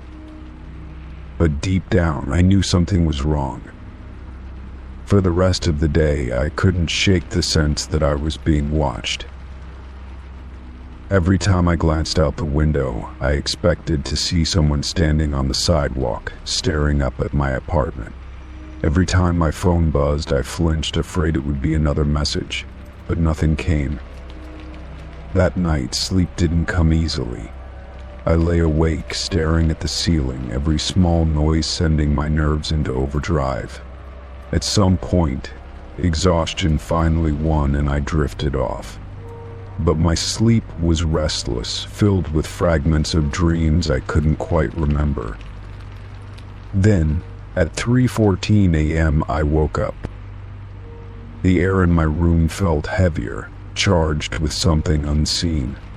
My phone screen glowed softly on the nightstand, another email notification flashing across the lock screen. My heart pounded as I reached for it, my hands clammy against the smooth glass. It was from my own account. The subject line was blank this time, but the body of the email contained 2 words. look outside." A shudder ran through me as I hesitated, every instinct screaming not to do it. But the pull was too strong. Slowly, I turned my head toward the window, my breath catching in my throat. Outside, standing on the sidewalk beneath the dim glow of the street lamp, was a figure. They didn't move, didn't shift, just stood there, staring up at my window. The shadows obscured their face, but I could feel their gaze locked onto me. My stomach twisted as I gripped my phone tighter, my pulse hammering in my ears. Then, just as suddenly as they had appeared, the street lamp flickered. And when the light came back on, they were gone. Story 24. The night air was crisp as I walked home from the subway, my footsteps echoing against the empty streets. It was late, later than usual, and the roads were nearly deserted. I kept my hands in my jacket pockets, my breath visible in the cold air. The glow of the streetlights cast long shadows stretching unnaturally along the pavement. As I approached the next block, I noticed a man standing under one of the street lamps. His hood was pulled low over his face, concealing most of his features. Something about his stance put me on edge, too still, too focused. I told myself to keep walking, to not make eye contact, but I could feel his gaze locked onto me. The tension in my chest grew with each step closer. I tried to act normal, forcing myself to look straight ahead. But as I passed him, he shifted slightly, leaning just enough to whisper a few words. "I don't go home tonight." His voice was low, almost urgent, like he was passing along a secret. A chill ran down my spine, my body freezing mid-step. I wanted to turn around, to demand an explanation, but fear rooted me in place. My pulse pounded in my ears as my mind raced through possibilities. Was it a warning? A threat? I forced myself to keep walking, quickening my pace without looking back. With each step away from him, my heart pounded harder. The city felt different now, the quiet streets suddenly menacing. I reached the next intersection and risked a glance over my shoulder. The man was still under the street lamp, but he hadn't moved. He was just standing there, watching. I didn't know what to do. My apartment was only a few blocks away, but his words echoed in my mind. "I don't go home tonight." What did that mean? Was someone waiting for me there? Was something going to happen? Every rational part of me wanted to brush it off as a weird encounter, but deep down I knew better. I pulled out my phone, my fingers unsteady as I scrolled through my contacts. Who could I call this late at night? I considered phoning a friend, but what would I even say? That a stranger whispered something cryptic, and now I was too scared to go home. It sounded ridiculous, but the fear gnawed at me. Instead of heading straight to my apartment, I turned the corner and ducked into a small diner that stayed open late. The bright lights and quiet hum of conversation were a welcome relief from the eerie stillness outside. I slid into a booth near the window, trying to collect my thoughts. The waitress came by, and I ordered coffee just to have an excuse to stay. My leg bounced under the table as I kept glancing at the street outside. Everything looked normal, but I couldn't shake the feeling of being watched. My mind replayed the moment over and over, analyzing his tone, his body language. A part of me felt foolish for being so shaken. Maybe he was just messing with me, some creep who got a kick out of scaring people. But another part of me, the part that trusted my instincts, knew something wasn't right. I checked the time, realizing I had been sitting there for nearly an hour. I pulled up the security app for my building, checking the front entrance camera. Nothing unusual. No one lurking outside, no sign of anything suspicious. I switched to the hallway feed outside my apartment. Empty. The rational part of me started to feel embarrassed. Maybe I was overreacting. Still, I couldn't ignore the unease in my gut. I decided to take a cab home instead of walking, just in case. The driver barely acknowledged me as I got in, which was fine. I wasn't in the mood for small talk. As the car rolled through the streets, I kept my eyes on the sidewalks, half expecting to see the hooded man again.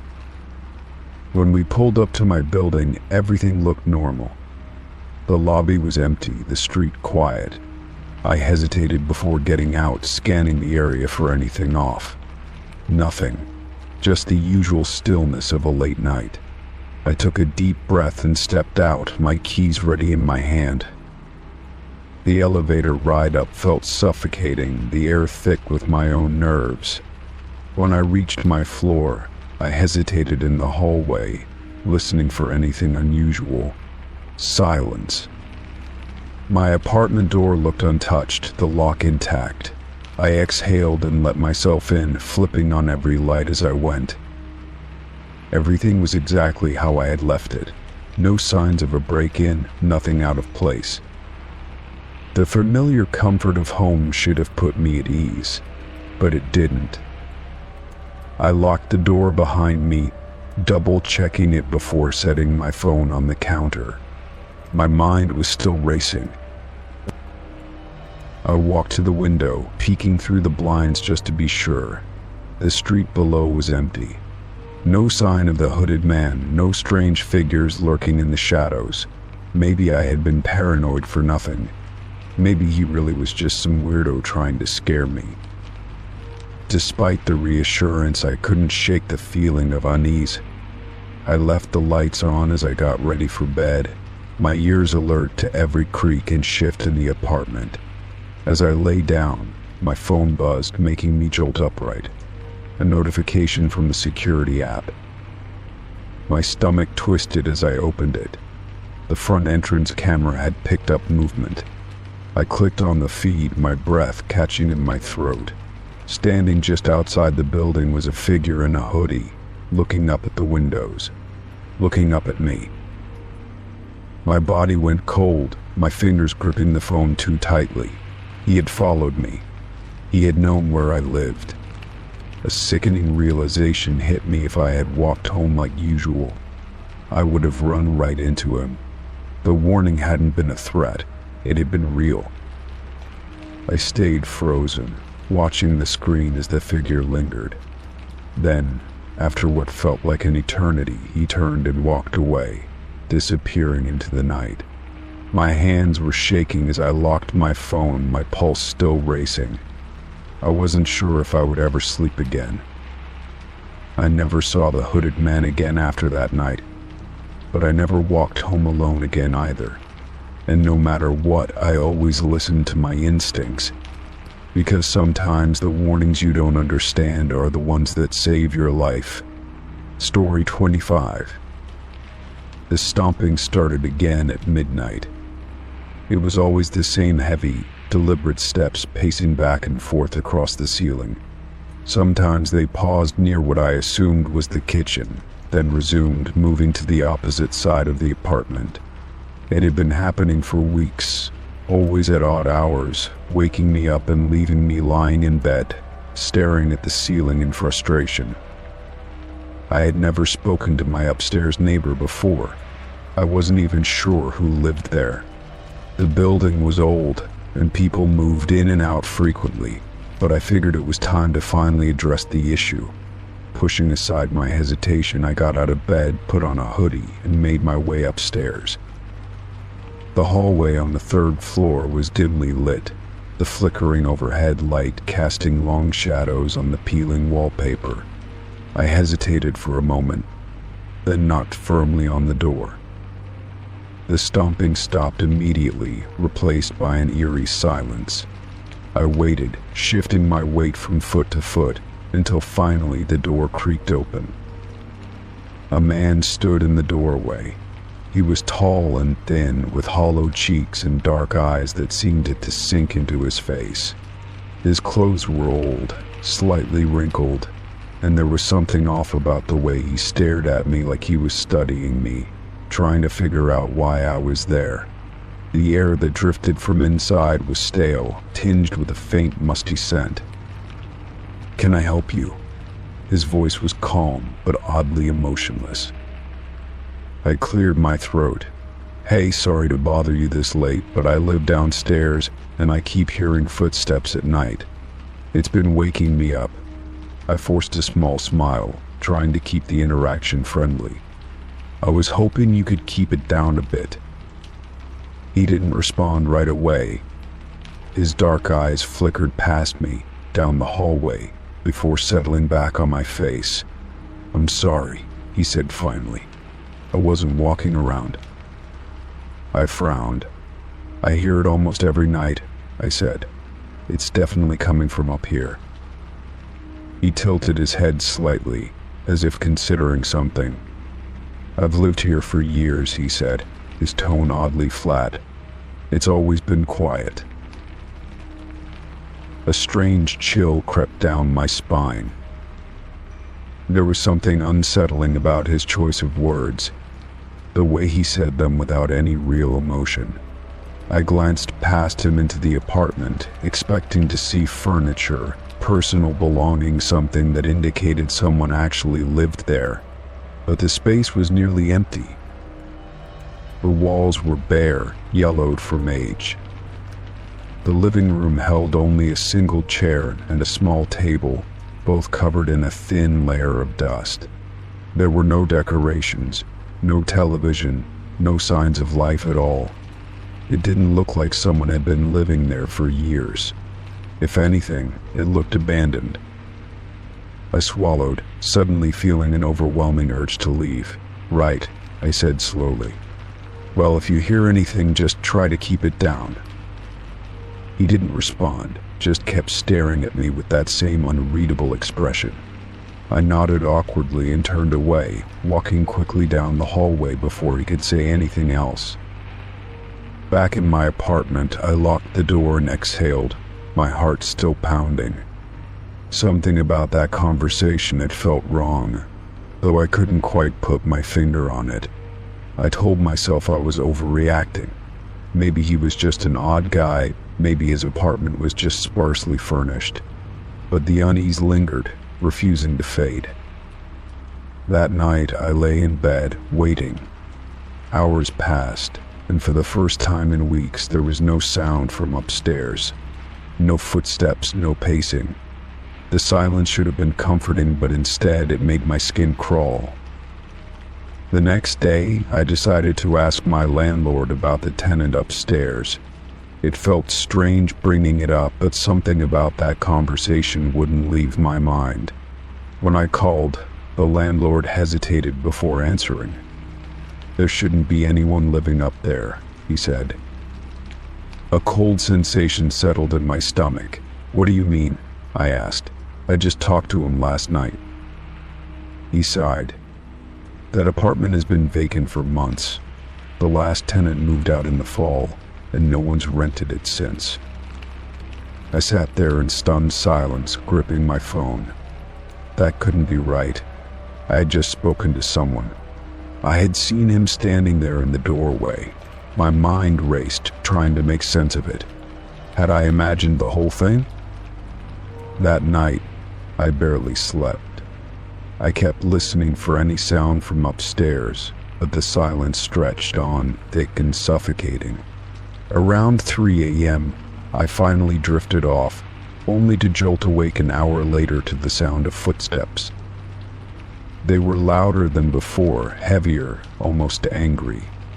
My breath caught in my throat as I stared at the ceiling, my pulse hammering in my ears. The sound moved back and forth, deliberate, like someone pacing in frustration. Summoning every ounce of courage I had, I got out of bed and crept toward my front door.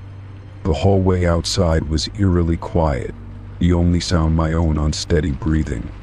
I forced myself up the stairs, my legs trembling with each step.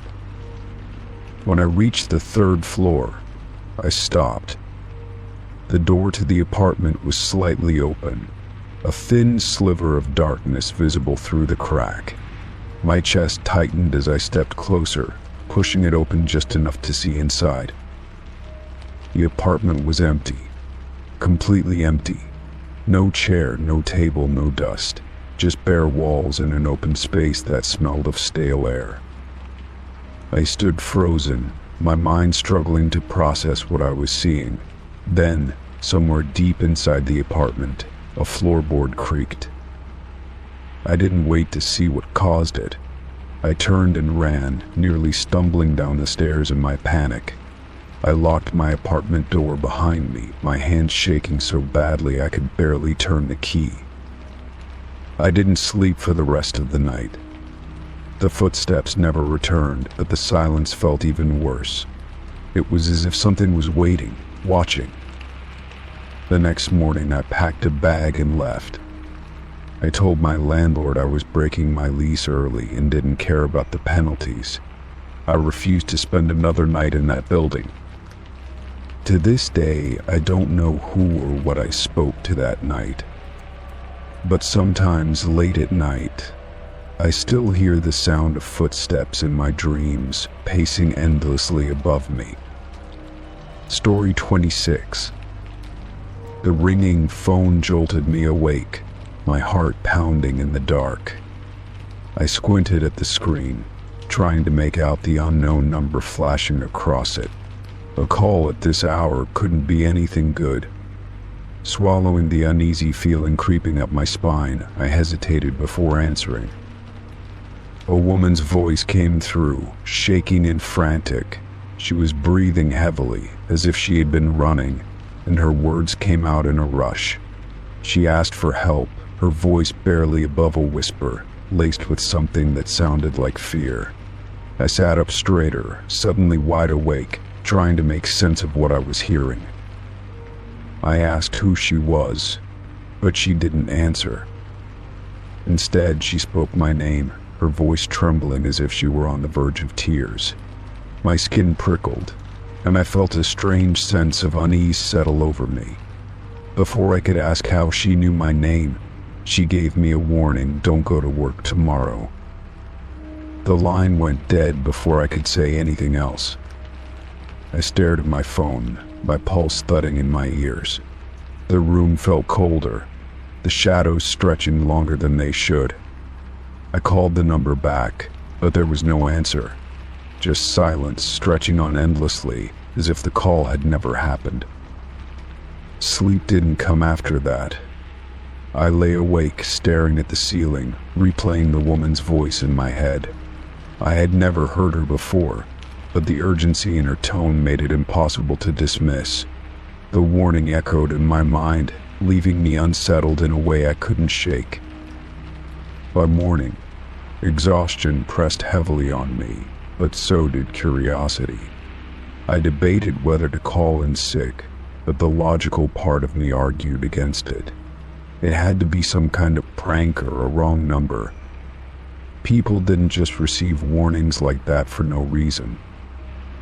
I got ready for work, brushing off the lingering unease. The city was waking up around me as I stepped outside, the air crisp and cool. Everything looked normal, ordinary. But I couldn't ignore the gnawing feeling in the pit of my stomach as I made my way to my car. When I reached for the driver's side handle, I noticed something on the windshield.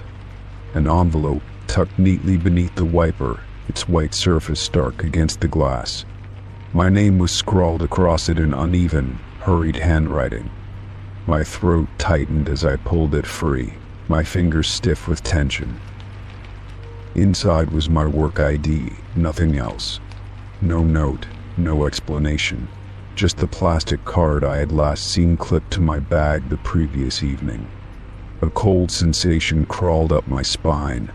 How had it gotten here? Who had taken it, and why return it like this?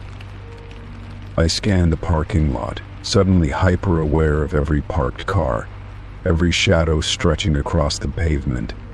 There was no one around, no sign of movement, just the faint hum of the city in the distance. The warning from the night before rang in my head like an alarm. I got into my car, locking the doors immediately, my breaths coming short and shallow. I turned the ID over in my hands, searching for any sign of tampering. It looked untouched, exactly the way I had left it, but I knew it hadn't been with me when I went to bed. I couldn't ignore it anymore. Someone had been in my home, had taken something personal, and had left a message behind. My fingers tightened around the steering wheel as I made a split-second decision. I wasn't going to work today. Instead, I drove to a nearby diner, a place I had never been before but had passed a few times. I needed somewhere public, somewhere to think. The hum of conversation and the clatter of dishes grounded me, but the weight in my chest didn't ease. I took out my phone and pulled up my call log, staring at the number from last night. I copied it into a search engine, hoping for some kind of clue, but nothing came up. No name, no location, just an empty void where answers should be. I debated calling the police, but what could I even say? That someone had warned me not to go to work, and then I found my ID outside my car. It wasn't a crime to leave an envelope. There was no proof anyone had even been in my home. Hours passed as I sat there, nursing a cold cup of coffee, watching people come and go. Every time the door opened, I tensed, half expecting to see someone watching me. But no one paid me any attention. I was just another face in the crowd. By afternoon, my nerves had settled just enough to drive home. My apartment looked the same as I had left it, nothing out of place. But I checked the locks twice, making sure everything was secure before stepping inside. I couldn't shake the feeling that someone had been here, that unseen eyes had passed over my things, my space. That night, sleep eluded me again. Every sound, every creak in the walls felt like a presence lurking just beyond my sight. I kept my phone close, half expecting another call, but none came. Just silence stretching through the darkness. The next day, I forced myself to go to work, despite the unease clinging to me. The office was the same as always, fluorescent lights humming, keyboards clacking, conversations murmuring around me. Nothing seemed off, nothing out of place. But as I sat at my desk, a single envelope rested atop my keyboard, identical to the one I had found on my car. My stomach dropped as I picked it up, my fingers shaking. I opened it slowly, my breath catching in my throat. Inside was a single piece of paper, blank, except for one line scrawled in the same hurried handwriting. "You shouldn't have come." I stared at the words, my blood turning to ice. I turned sharply, scanning the office, my coworkers carrying on as if nothing had happened. My pulse pounded in my ears as I gripped the note tighter. Whoever had left this, whoever had called me, knew where I worked. They had been close enough to leave this on my desk. And the worst part was, I had no idea who they were or what they wanted. Story 27. Traffic was crawling, the red glow of brake lights stretching endlessly ahead of me. I drummed my fingers against the steering wheel, barely paying attention to the cars around me. That was when I saw a dark sedan blowing through a red light like it didn't exist. I shook my head, annoyed but unsurprised. As traffic inched forward, I spotted the same car again at the next intersection. It was behind me now, close enough that I could see its headlights gleaming in my rearview mirror. My stomach tensed slightly, but I brushed it off as coincidence. Still, something about it unsettled me, an instinctive warning I couldn't place. I turned at the next street, trying to shake the odd feeling creeping over me. A few minutes later, I stopped at another light and glanced back. The same car was there again, just two vehicles behind me. A prickle ran down my spine as I tried to ignore the growing unease. By the fourth intersection, I couldn't ignore it anymore. No matter which turn I took, the sedan followed, always maintaining its distance but never disappearing. My hands tightened on the wheel as I made another turn onto a quieter street, watching to see if it did the same. My breath hitched as it smoothly followed, its presence unmistakable. I told myself it could still be a coincidence. Maybe they just happened to be going the same way. But deep down, I knew better. I made an abrupt right turn onto a side street, my heart thudding as I watched my mirror. The sedan turned too, never hesitating. A cold fear settled in my gut as I tried to think logically. Should I drive to a police station? A crowded area? The idea of leading whoever was inside that car to my home sent a fresh wave of panic through me. I couldn't let that happen. I turned again, this time into an area I didn't know well. The streets were narrower, lined with old warehouses and empty lots. It was risky, but I was hoping to lose them. I pressed the gas harder, my pulse racing as I took another sharp turn. My heart soared for a second. I didn't see the car anymore. Relief barely had time to settle before my headlights illuminated a dead-end sign. I swore under my breath, my hands shaking as I tried to think. I had no choice but to turn around, but dread filled me at the thought of what might be waiting. I swallowed hard and gripped the wheel, forcing myself to stay calm. As I shifted into reverse, my headlights caught movement at the entrance of the alley. The sedan rolled in slowly, its engine humming like a predator taking its time. My stomach twisted, a trapped feeling washing over me. The alley was too narrow to maneuver quickly. I had nowhere to go. I reached for my phone, but my fingers trembled too much to dial. The car stopped a few feet away, its headlights glaring into mine. For a long moment, nothing happened. The windows were too dark to see inside, but I could feel someone watching me. My skin crawled. My mind raced with possibilities. Was this just a case of road rage? Or was it something worse? The thought sent ice through my veins. I forced myself to think if I sat here I was giving them control. I needed to act. I yanked the gear shift and slammed my foot on the gas. My tires screeched as I sped toward them, forcing them to react. The sedan's engine roared as it reversed, giving me just enough space to swerve around. My heart pounded so hard it felt like it would burst. I didn't look back as I sped out of the alley, my hands shaking on the wheel. I took the next turn blindly, praying I wasn't heading deeper into unfamiliar territory.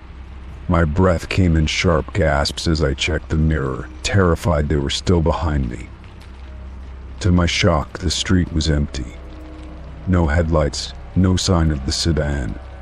It was as if they had vanished into thin air. My stomach twisted with uncertainty. How had they disappeared so fast? A new fear settled in my chest.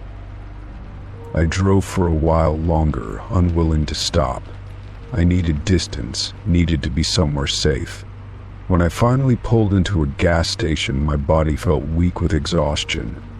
My hands trembled as I reached for my phone, finally dialing a friend. "I think someone followed me," I said, my voice hoarse. I tried to explain, but even to myself, it sounded unreal. My friend's concern was immediate, but there was nothing either of us could do now. The car was gone. That night, I couldn't sleep. Every sound outside made my heart race. Every passing car made me jump. My mind replayed the moment in the alley, the headlights, the stillness. What had they wanted? Why had they stopped? The next morning, I checked the news, searching for anything that might explain what happened. There was nothing. No reports of a reckless driver, no crimes in the area I had been in. It was as if nothing had happened at all. For days, I kept looking over my shoulder, half expecting to see those headlights again. But the car never appeared. Eventually, I convinced myself it was just a bad encounter, something random. That maybe, just maybe, I had overreacted. Then, a week later, I found something that made my blood run cold. A small piece of paper tucked under my windshield wiper. 5 words written in careful, deliberate handwriting. See you next time. Story 28. The cafe was quiet that morning, the soft hum of conversation blending with the hiss of the espresso machine. I sat by the window, sipping my coffee, enjoying the slow start to my day. The familiar scent of roasted beans and pastries filled the air, comforting in its routine. Outside, the city moved at its usual pace, people hurrying past without a second glance. At a table nearby, 2 people spoke in hushed voices. I hadn't paid them any attention until I caught a familiar name, my name. My ears perked up, my fingers tightening around my cup. At first, I thought I had misheard, but then they mentioned my job, my apartment, even the cafe I always visited on Sundays. A chill crept up my spine as I leaned slightly toward them, straining to hear more. Their voices were calm, casual, as if they were discussing an old friend. One of them chuckled, recalling something I had done last weekend, something I had told no one about. My stomach twisted as my mind scrambled for explanations. I turned my head slightly, trying to catch a glimpse of them without being obvious. The man had dark hair, neatly combed, and wore a gray coat. The woman had sharp features, her blonde hair pulled back into a low ponytail. They looked ordinary, like any other customers, but there was something unsettling about how effortlessly they spoke about me. I forced myself to stay composed, listening as they continued. They talked about my schedule, the way I always took the same route home, the way I checked my phone before crossing the street. They knew details so specific, so intimate that my pulse quickened. My breathing grew shallow, my mind racing through every possibility. Were they private investigators? Journalists? Had I done something to attract attention? I tried to remember if I had seen them before, if they were familiar in any way. But no matter how hard I searched my memory, I couldn't place them. They were strangers who somehow knew everything about me. I cleared my throat and turned to face them fully, my chair scraping against the floor. Their conversation stopped instantly, as if they had expected me to react. My voice came out steadier than I felt. "Excuse me, but I couldn't help overhearing."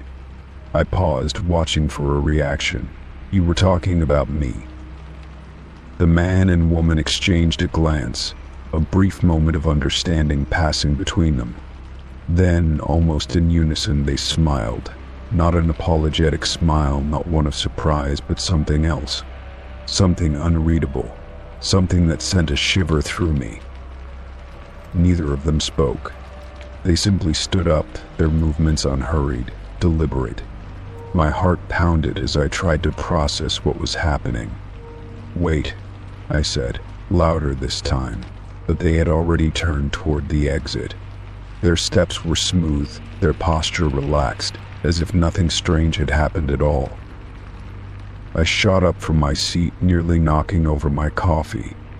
My pulse hammered as I watched them disappear through the door, vanishing into the crowd outside.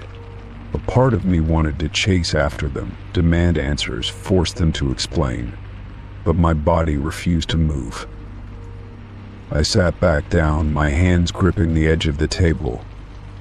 My mind replayed the conversation, the details they had shared, the way they had left without a word.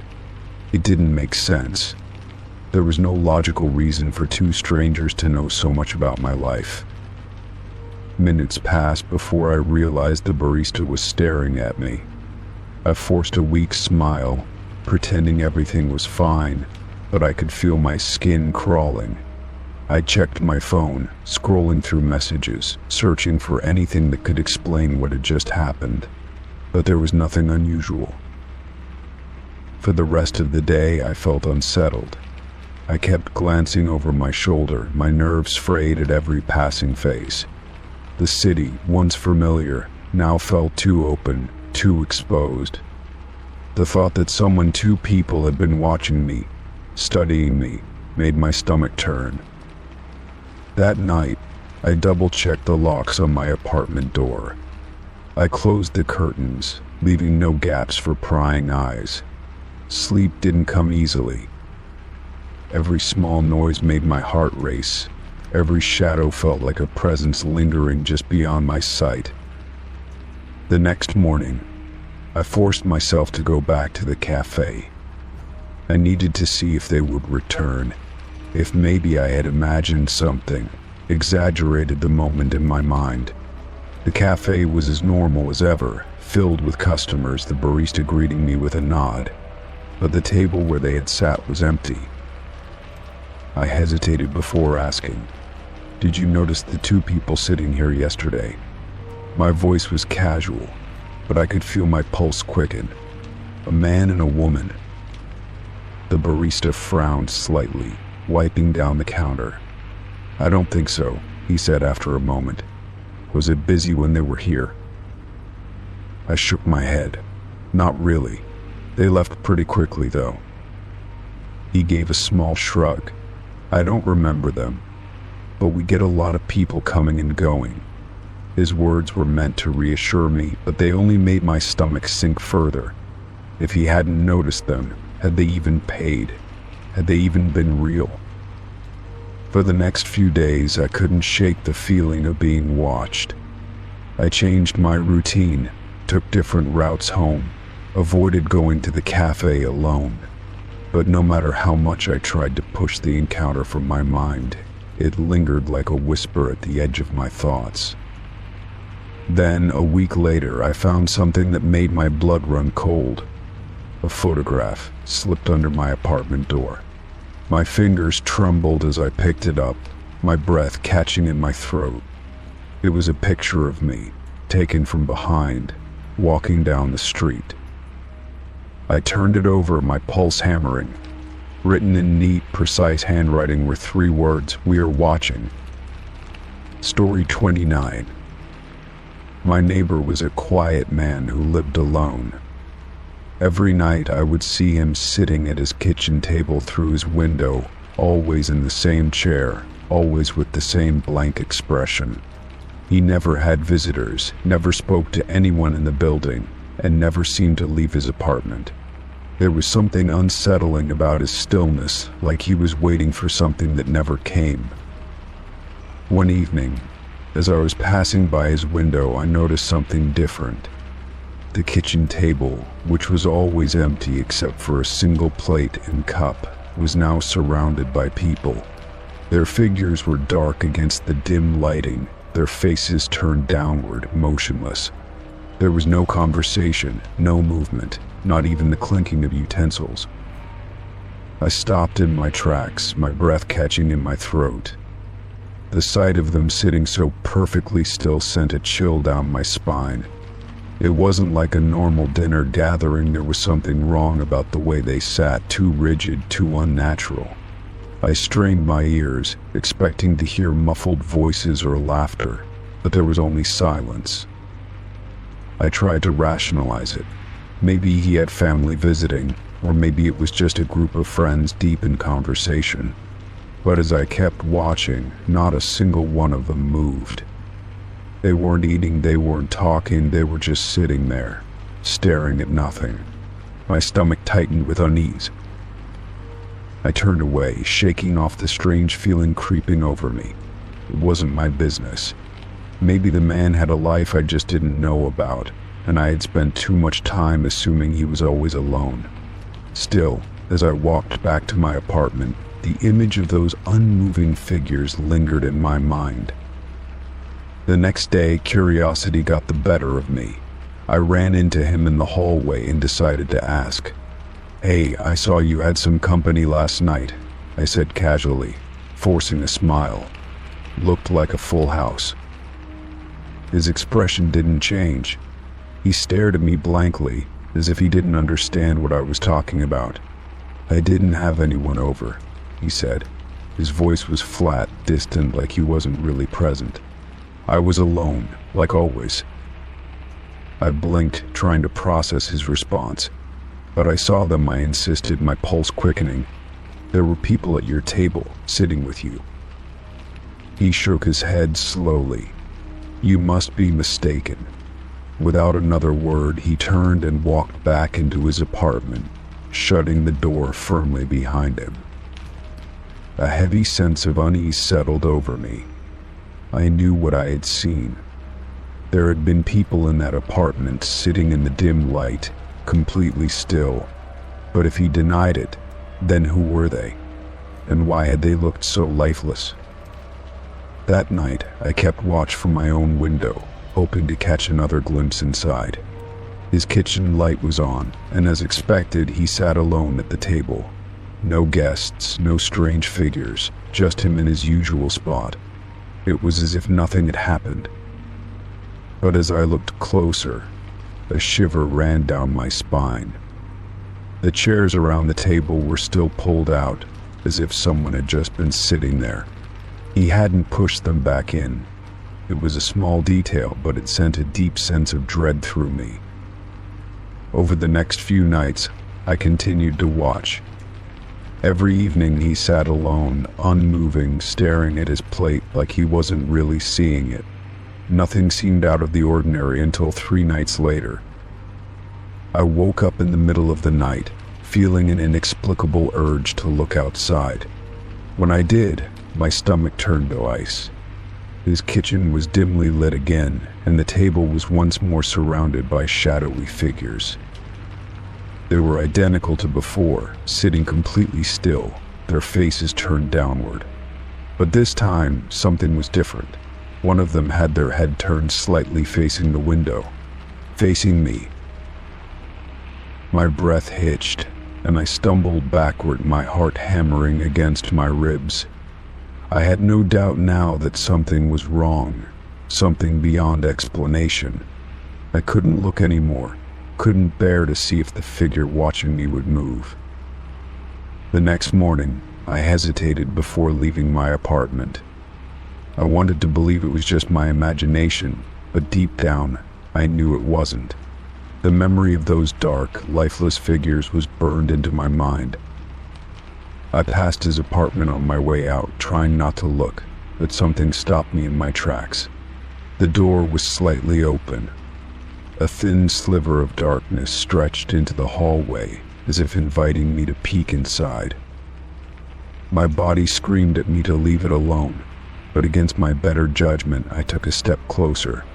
I raised my hand to knock, but before I could, a voice came from inside. "They're always here," my neighbor said, his voice eerily calm. "You just don't see them." I stumbled back, my pulse roaring in my ears. I didn't wait for him to open the door. I turned and rushed down the hallway, refusing to look back.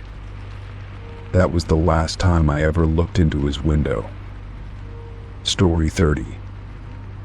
The first message came in the middle of the afternoon while I was at work.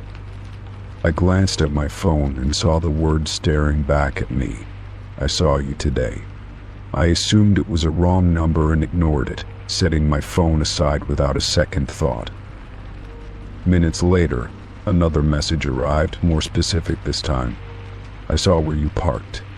I saw you walk inside your building." A cold feeling settled in my stomach as I read the words again, my mind racing. Someone was watching me. I checked the number, but it was unfamiliar, just a string of digits with no name attached. I replied with a simple question, "Who is this?" But no answer came. Instead, another message popped up, chilling in its simplicity. "I like that jacket you wore today." My fingers tightened around my phone as I forced myself to stay calm. Maybe it was a prank, some coworker messing with me, but the unease wouldn't leave. I glanced around the office, searching for any sign that someone might be watching.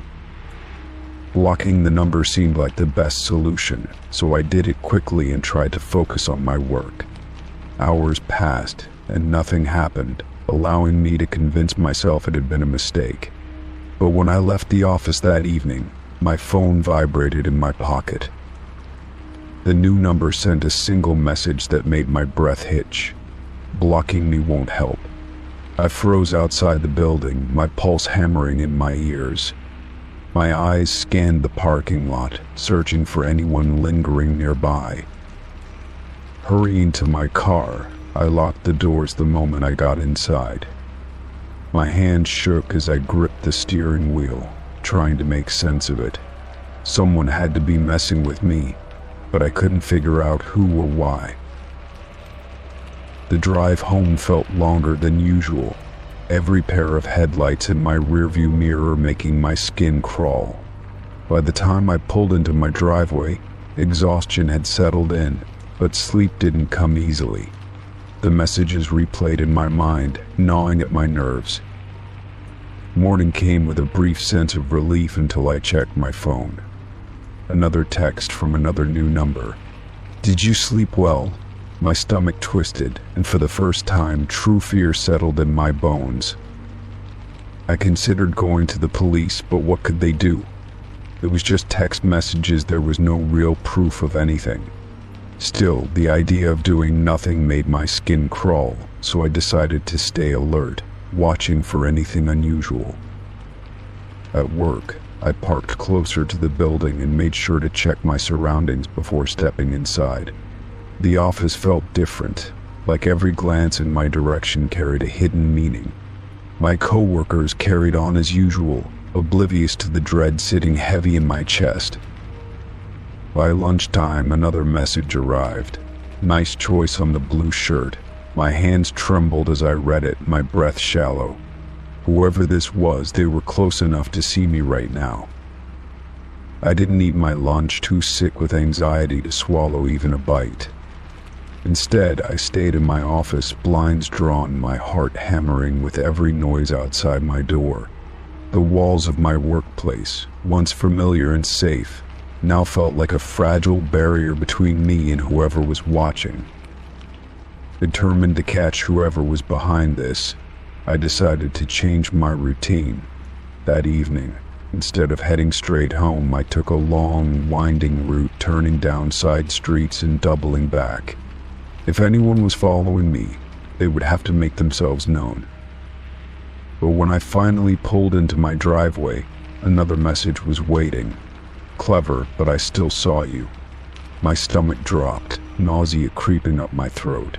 No matter what I did, they were always watching. I barely slept that night, every creak in the house making my heart race. Shadows outside my window seemed darker, stretching unnaturally long under the glow of the streetlights.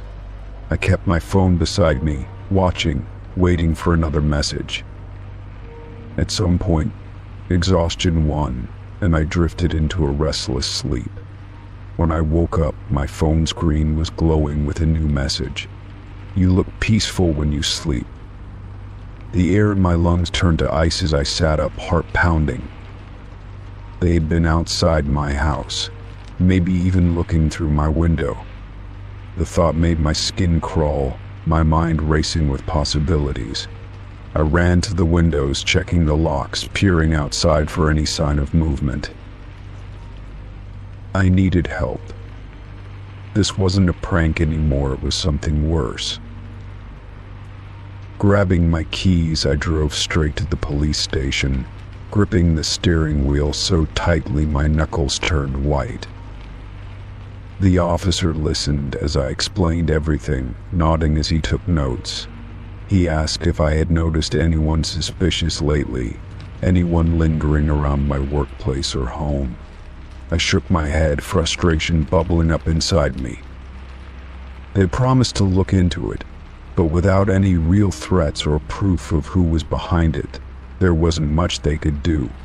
They suggested I change my number, stay vigilant, and report anything further. It wasn't the reassurance I had hoped for. I changed my number the next day, feeling a small sense of relief as I erased the old one. For the first time in days, my phone was silent. No texts, no unknown numbers, just empty space where fear had lived. For 2 days, nothing happened. I started to believe it was over, that whoever had been tormenting me had finally given up. The tension in my shoulders eased, and sleep finally came without interruption. Then, on the third night, my phone buzzed. A new number. A new message. "You can't hide from me." My throat went dry, my hands gripping the phone so tightly it hurt. It wasn't over. It had never been over. I considered running, packing a bag, leaving town, disappearing from whoever this was. But fear had turned into something else now, something sharper. I was tired of being afraid. I was done letting them control me. Instead of blocking the number, I responded for the first time in days. "Who are you? What do you want?" My hands were steady, my pulse pounding, but I refused to let them win. Seconds passed, stretching into eternity before the reply came. "You already know." The words sent a shiver down my spine, but I refused to let fear take hold again. If they thought they could break me, they were wrong. I walked to the window, staring out into the darkness beyond my yard. The street was quiet, empty, but I knew they were out there, watching, and now I was watching too.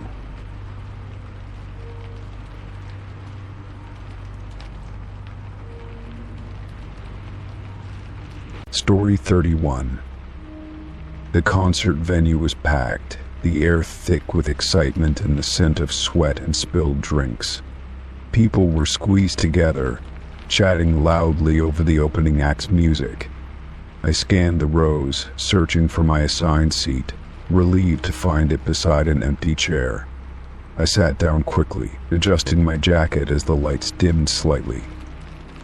The person next to me was a man in a dark coat, his face shadowed under the glow of the stage lights. He didn't look at me, just stared straight ahead, his hands resting on his lap. I thought about saying something, a casual greeting, but the energy in the venue made conversation pointless. Instead, I focused on the performance, tapping my foot to the rhythm of the music. A few minutes passed before the man beside me stood up abruptly. He didn't say anything, didn't acknowledge me at all. He just walked away, disappearing into the crowd without a glance back. I barely noticed at first, assuming he had gone to get a drink or used the restroom. Then my eyes drifted to his now empty seat. A briefcase sat there, resting against the chair's leg. It was black, worn at the edges, with silver clasps that caught the dim light. My stomach tightened when I saw what was printed on the front in neat, bold letters, my name. The sight of it made my breath hitch, a cold unease creeping into my chest. I glanced around, hoping to spot the man, but he was gone. Hundreds of people filled the space, faces illuminated by shifting stage lights, but none of them looked familiar. My pulse quickened as I turned back to the briefcase, my mind racing through possibilities. How did it get here? Who had left it? For a moment, I considered leaving it alone. It wasn't mine. I hadn't brought a briefcase, and I certainly hadn't been expecting one. But the fact that my name was on it made it impossible to ignore. I hesitated before reaching down, my fingers grazing the handle, half expecting someone to stop me. No one did. The weight of it surprised me. It wasn't empty. My heart pounded as I carefully lifted it onto my lap, running my hands over the cool surface. I took a deep breath before flicking the latches open. The sound of the clasps releasing felt deafening against the roar of the concert. Inside, there were only a few items. A stack of photographs, a folded piece of paper, and an old wristwatch. I swallowed hard as I picked up the photographs, flipping through them quickly. My hands started to shake when I recognized the images. They were all of me. Some were recent, taken outside my apartment at work, even inside the coffee shop I visited every morning. Others were older pictures from college, a family gathering, moments I barely remembered until now. The angles, the timing, they all suggested one thing: Someone had been following me for years. I forced myself to put the photos down, my chest tight with unease. I picked up the piece of paper, unfolding it slowly, my breath unsteady. There was only one sentence written in sharp, slanted handwriting. "You shouldn't be here." A chill ran down my spine. My eyes darted around the venue again, searching for anyone watching me.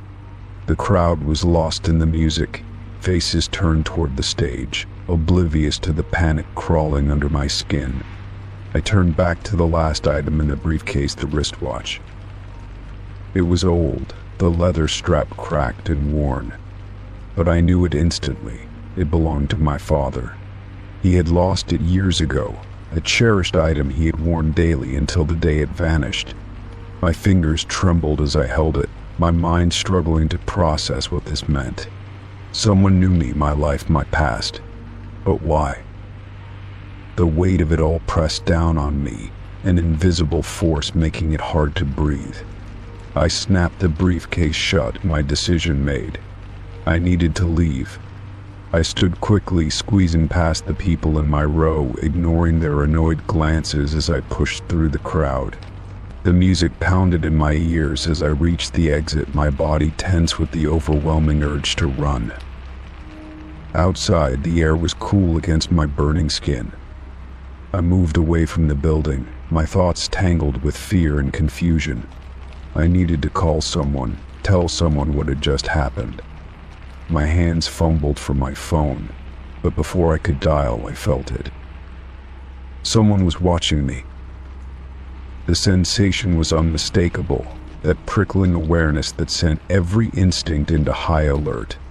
I turned slowly, my eyes scanning the street, the shifting figures of concertgoers, the dim glow of passing headlights. And then I saw him.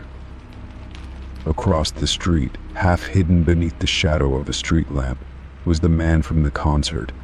He stood perfectly still, his dark coat blending into the night. Even from this distance, I could feel his gaze locked onto me. A silent warning, a presence that sent ice curling through my veins. I clutched the briefcase tighter, my pulse hammering as I backed away. He didn't move. He just stood there, watching. My breath came in shallow gasps as I turned and forced myself to walk, my every step filled with the unbearable weight of knowing I wasn't alone. I reached my car, my fingers trembling as I unlocked the door and slid inside. My hands gripped the wheel as I stared at my reflection in the rearview mirror. The night stretched out behind me, endless and uncertain. I needed answers, but part of me feared what I would find. I started the car, the engine's hum grounding me for a moment. I took a final glance at the street lamp, my stomach twisting as I realized the man was gone. He had vanished into the night, leaving only the briefcase and 1,000 unanswered questions behind. Story 32. The car alarm started just past midnight, a shrill, piercing sound that shattered the stillness of the night. At first, I ignored it, assuming someone would shut it off soon. But as the minutes stretched into an hour, then too, irritation gave way to unease. No one came outside. No voices argued over a set of misplaced keys. The alarm just wailed into the empty street. I sat up in bed, rubbing my temples, the noise drilling into my skull. My apartment overlooked the small parking lot behind the building, and I could see the flashing headlights of the car below. The pulsing light illuminated the cracked pavement, revealing an old sedan I didn't recognize. I had never seen it parked there before. I watched from my window, expecting someone to step out of the building, but the lot remained deserted. The only movement was the flickering reflection of the car's hazard lights bouncing off nearby windows. My frustration mixed with curiosity, and finally I decided to go down and check it out myself. The air outside was thick with humidity, the kind that clung to the skin and made the night feel heavier than it should. My footsteps echoed as I crossed the lot, the alarm screaming in my ears. As I approached, I noticed something strange. The car looked old, far older than I had realized from my apartment window. The paint was dull, the tires caked in layers of dust, as if it had been sitting there for years untouched. The moment I reached the driver's side door, the alarm abruptly cut off. Silence slammed down over the lot, leaving only the distant hum of the city in the background. My breath caught in my throat as I took a step back. The sudden quiet felt unnatural, like the car had been waiting for me. The windows were rolled down, all four of them, though I hadn't heard them move. A musty, stale smell drifted from the interior, thick with dust, and something rotten.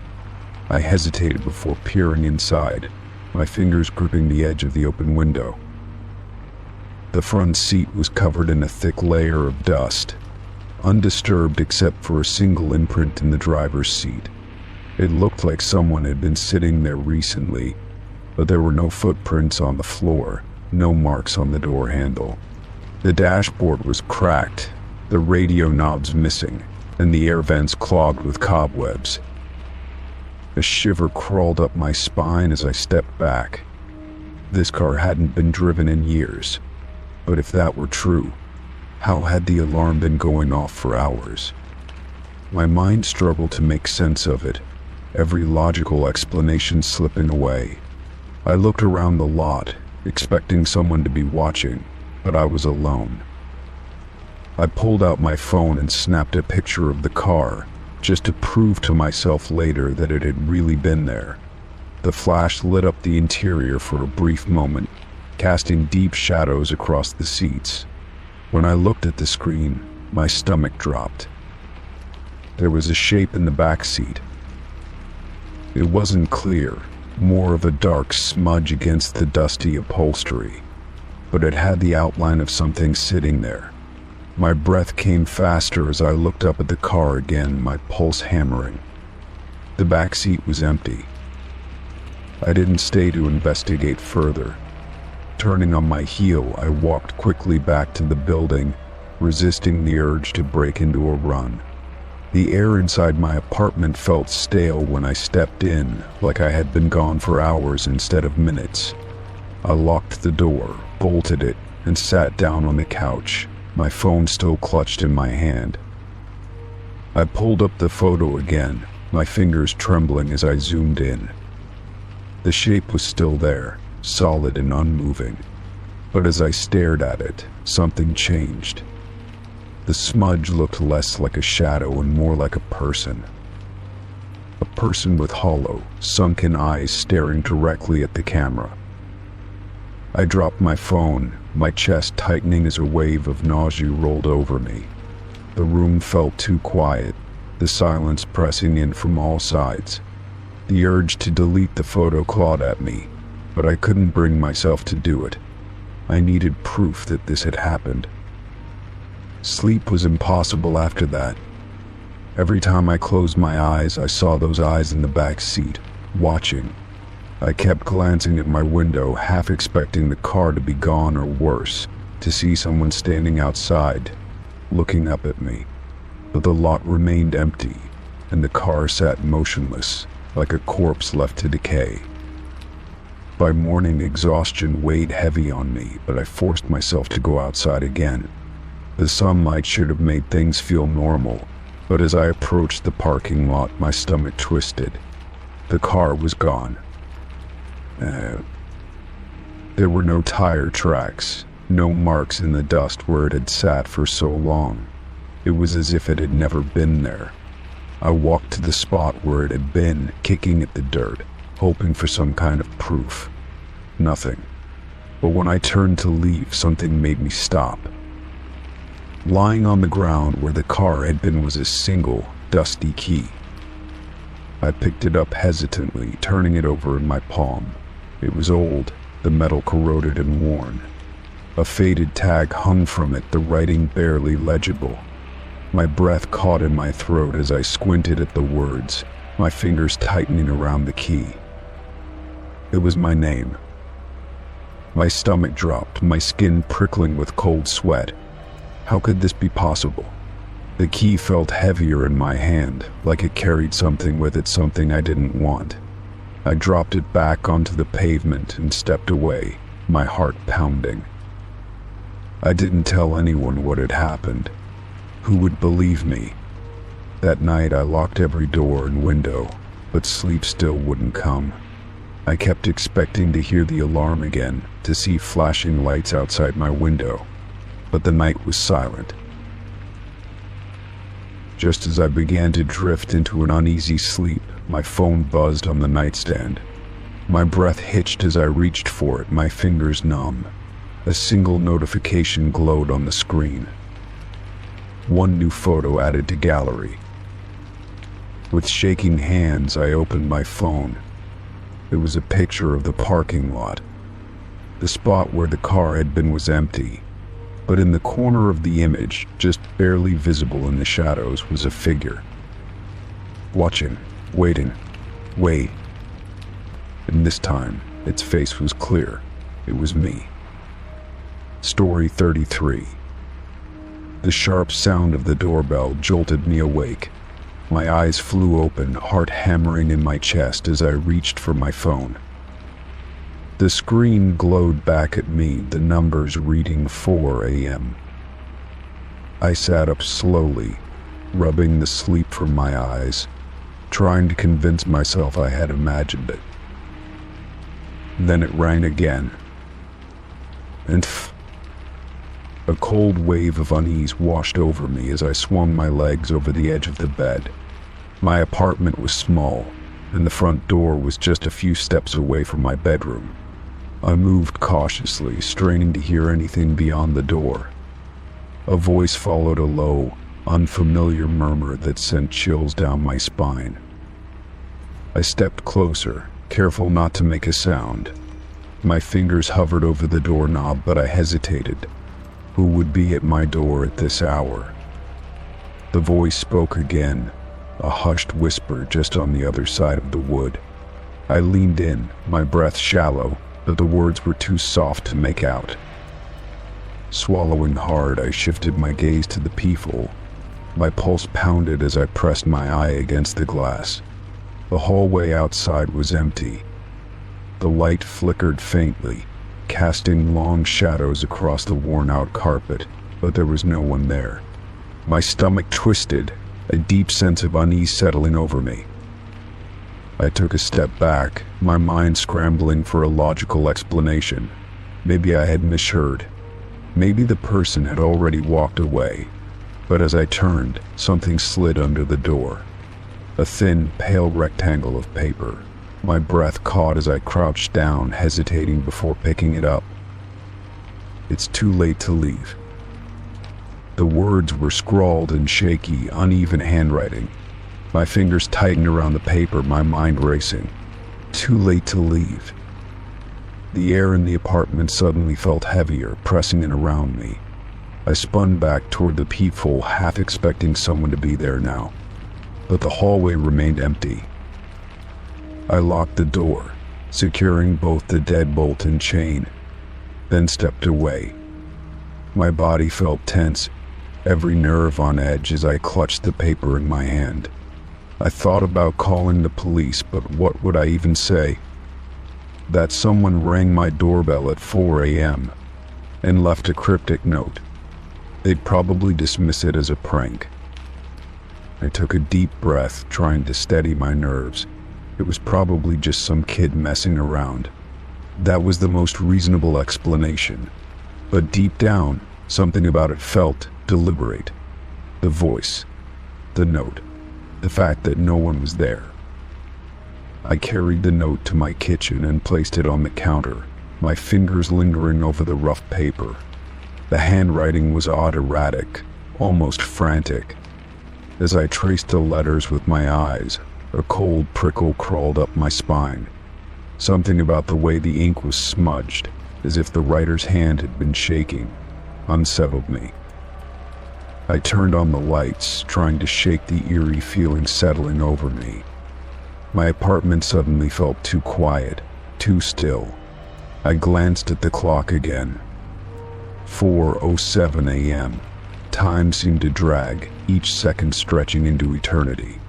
I needed to go back to bed, pretend this never happened, but as I turned to leave the kitchen, I froze.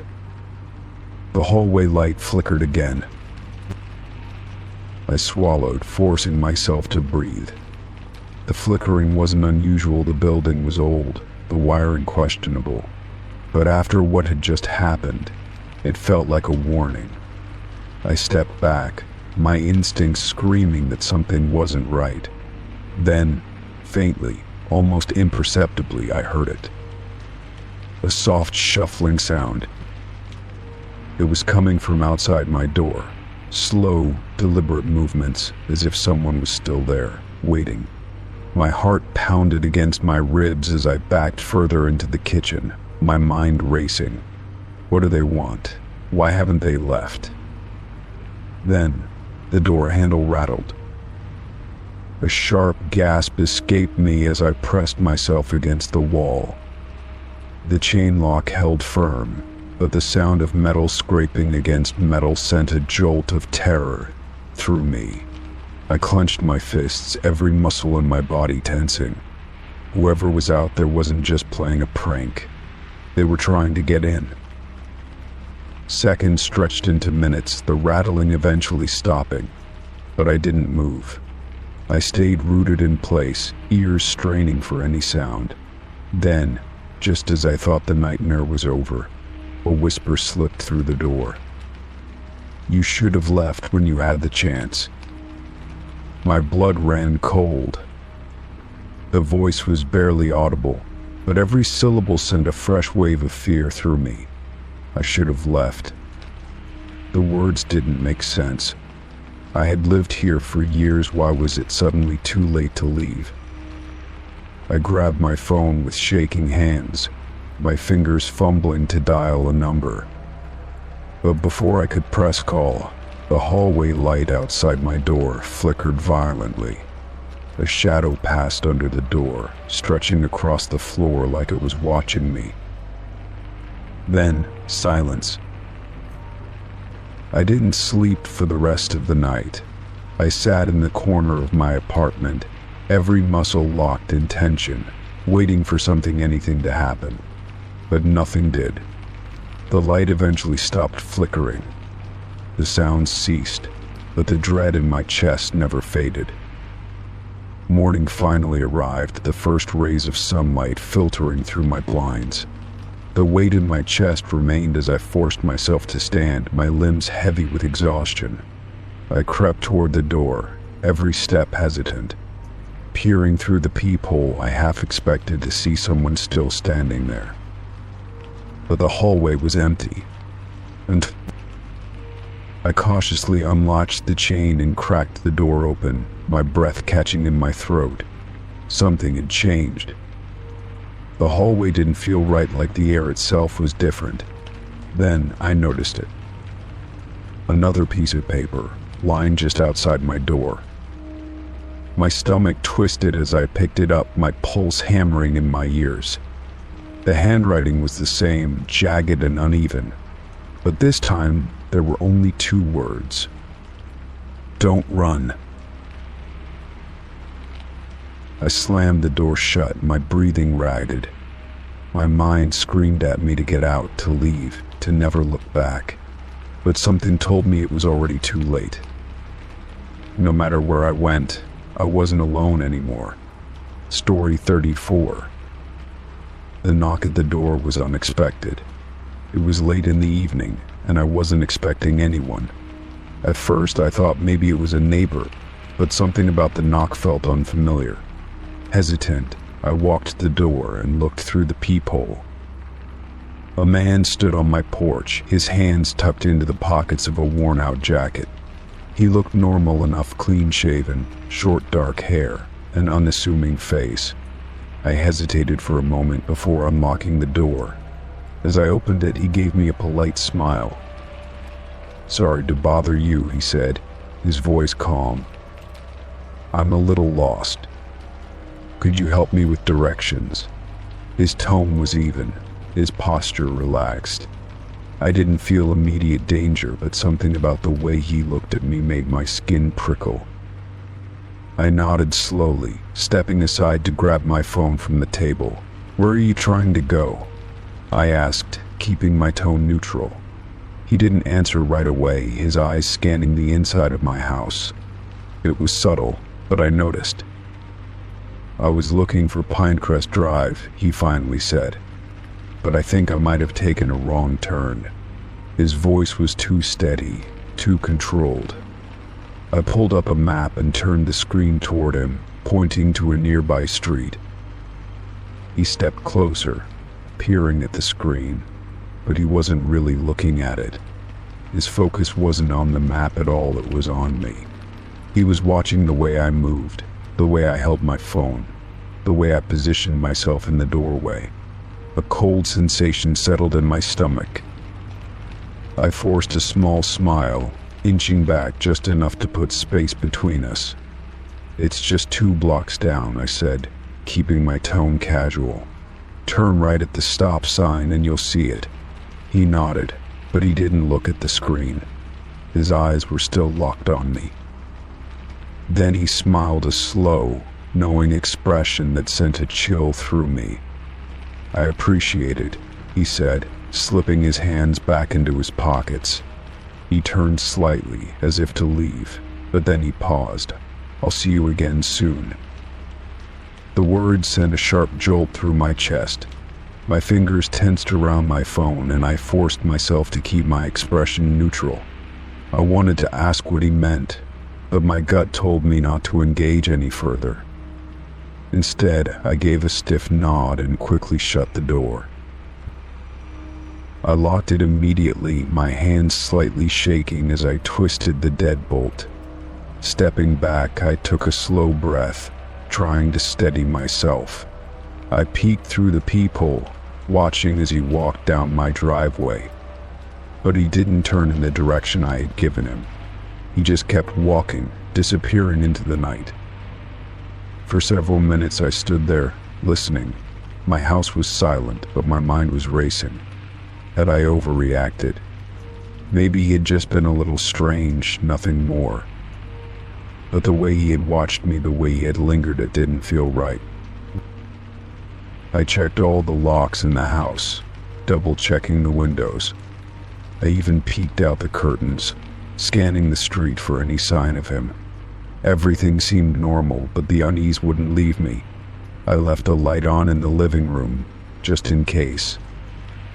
That night, sleep didn't come easily. Every small noise made me jolt awake, my heart pounding. I kept thinking about his parting words. "I'll see you again soon." Was it a joke? A threat? Or worse, was it a promise?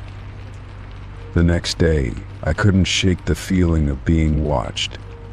At work, I kept glancing over my shoulder, half expecting to see him. I told myself I was being paranoid, that it had just been a strange encounter. But deep down, I didn't believe that. When I got home that evening, I hesitated before getting out of my car. I scanned the area, checking the street, the sidewalk, the bushes near my house. Nothing seemed out of place, but my nerves were on edge. I hurried inside and locked the door behind me. Hours passed, and the house remained quiet. Slowly, I began to relax, convincing myself that I had overthought the situation. I curled up on the couch, watching TV, finally allowing myself to unwind. But then, just past midnight, there was another knock at the door. My breath caught in my throat. I sat frozen, staring at the door, my pulse hammering. The knock came again, slow, deliberate. I crept toward the peephole, my hands shaking as I lifted onto my toes to look through it. The porch light cast a dim glow over the figure standing outside. It was him. The same jacket, the same calm stance. He wasn't lost this time. He wasn't asking for directions. He was just standing there, waiting. A cold wave of fear crashed over me. I backed away, my mind racing for what to do. I grabbed my phone, dialing 911 with trembling fingers.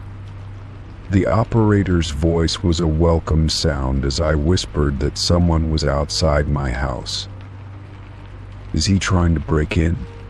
the operator asked. I glanced back through the peephole. He wasn't moving. He was just standing there, that same eerie stillness as before. "No," I whispered, "but he was here last night. He said he'd see me again." The operator assured me that police were on the way. I stayed on the line, barely breathing as I watched him. Minutes passed, and then suddenly he turned. No rush, no hesitation. He simply walked away, vanishing into the darkness once again.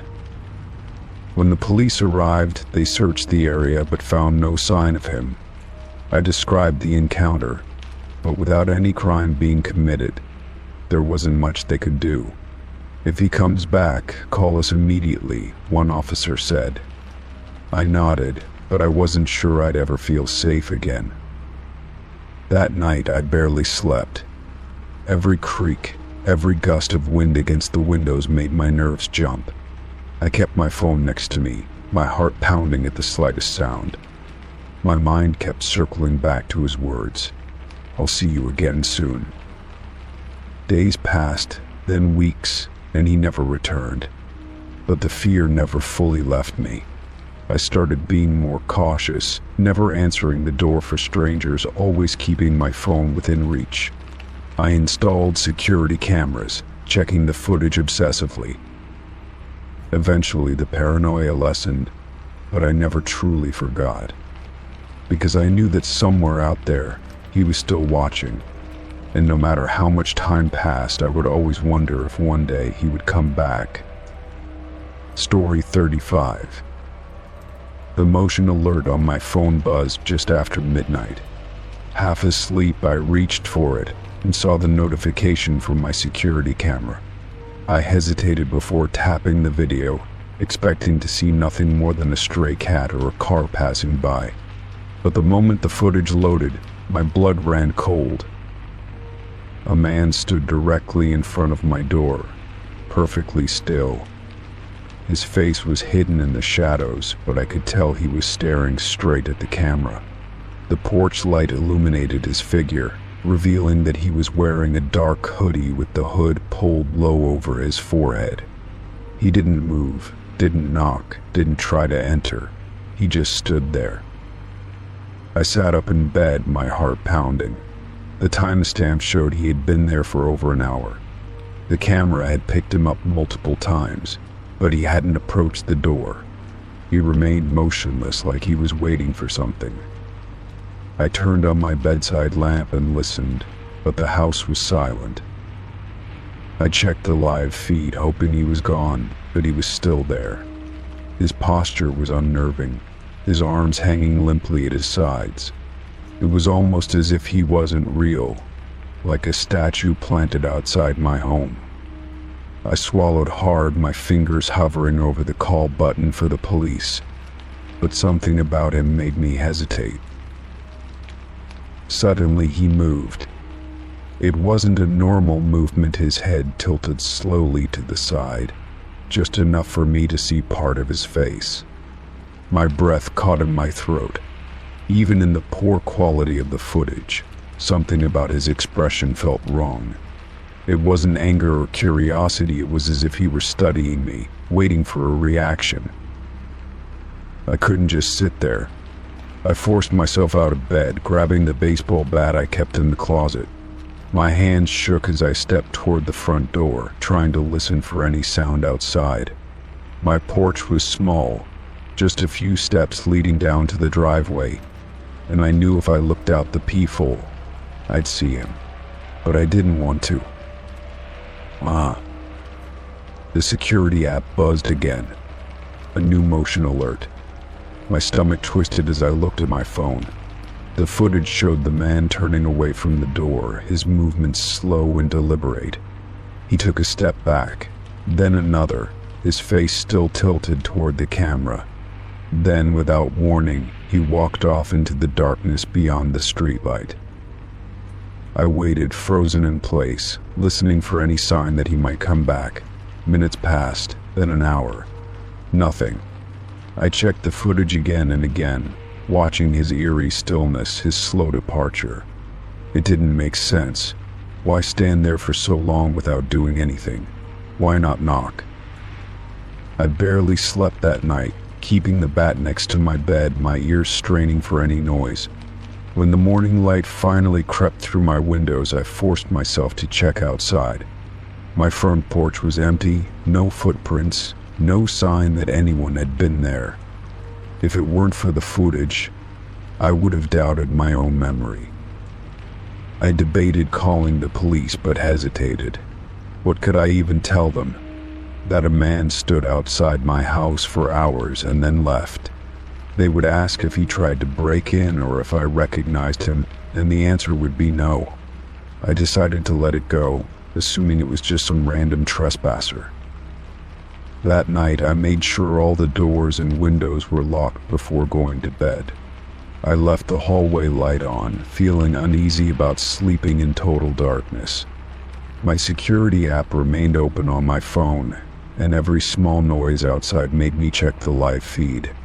But the man didn't come back. Days passed, and I tried to put it behind me. I told myself it was a one-time incident, that maybe he had the wrong house, or was just loitering for no reason. But something about it gnawed at me, an itch I couldn't scratch. I went through the footage over and over, looking for any detail I might have missed. That was when I noticed something that sent a fresh wave of unease through me. At the very start of the recording, when the camera first detected him, he didn't walk into frame. He was already there. He'd been standing in that exact spot before the motion sensor even picked him up, meaning he might have been there even longer than the footage showed. My skin prickled at the thought. The next night, I forced myself to sleep early, trying not to obsess over it.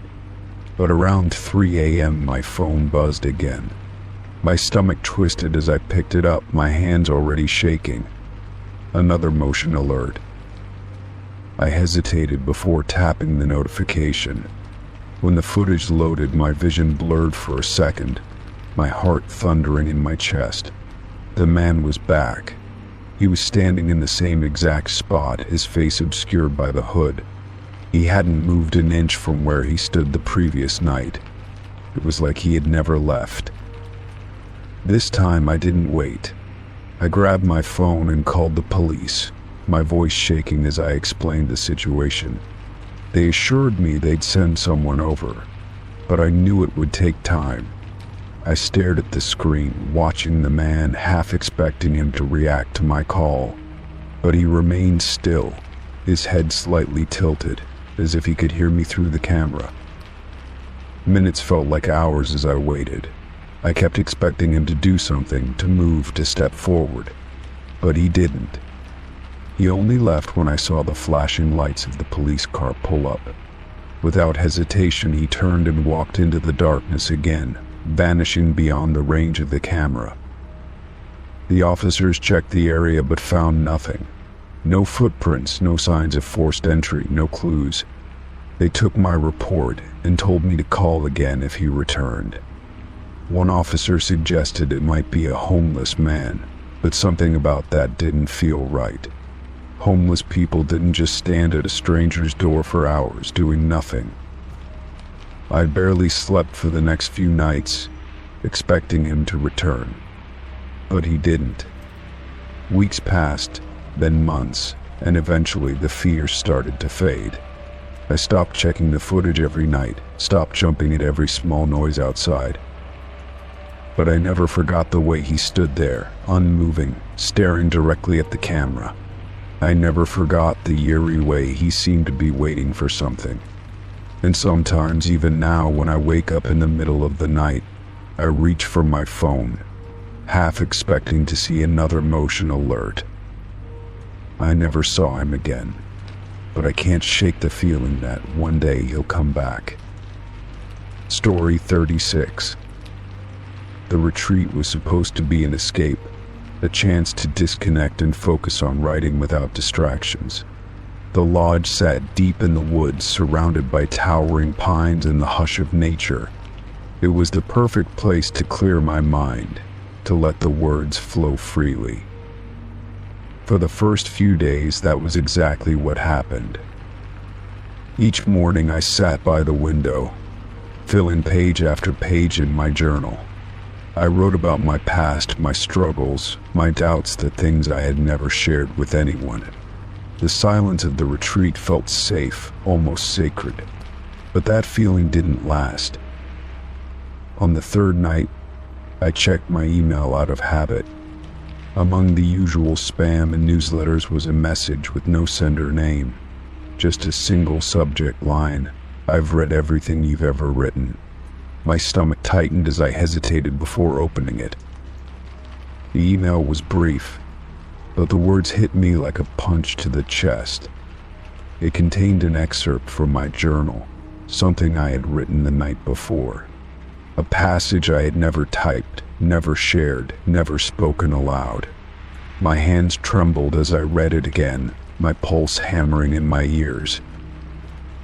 I looked around the room, half expecting to see someone standing in the doorway, but I was alone, the only light coming from my laptop screen. My mind raced through possibilities. Was this some kind of elaborate prank? Had someone broken into my room, copied my words? I locked my journal in my suitcase, though I wasn't sure what good that would do. Sleep didn't come easily that night. Every creak of the old lodge made me flinch. Every shadow seemed to stretch closer. I kept checking my email, waiting for another message. None came. The next morning, I told myself I had imagined it. Maybe I had written those words in an old online journal and forgotten about it. But doubt gnawed at me, refusing to let go. I scanned the faces of the other writers at breakfast, wondering if one of them was behind it. The retreat organizer, a woman named Evelyn, noticed my unease. She asked if I was all right, and I almost told her everything. But what would I say? That someone had copied my private words and sent them back to me. It sounded insane. I forced a smile and told her I was fine. That evening, I returned to my room, relieved that no new emails had arrived. I spent hours writing, trying to focus, but paranoia crept in. The feeling of being watched never left me. Around midnight, exhaustion won, and I fell asleep with my journal still open on the desk. I woke to the sound of a notification. My laptop screen glowed in the darkness, an unread email waiting for me. Dread pooled in my stomach as I clicked on it. This time the message was longer. It detailed my thoughts, my fears, my frustrations, all things I had written in the privacy of my journal. At the end of the email, there was a single question: "Why do you pretend you don't remember me?"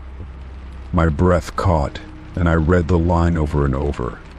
The words felt familiar, like something I had read before, but I couldn't place it. A sudden gust of wind rattled the window, making me jump. I scanned the room, heart hammering, but there was no one there. My journal still sat on the desk, its pages undisturbed. I checked the lock on my door, pressing my forehead against the wood, trying to steady my breathing. Sleep was impossible after that. I paced the room, trying to make sense of what was happening.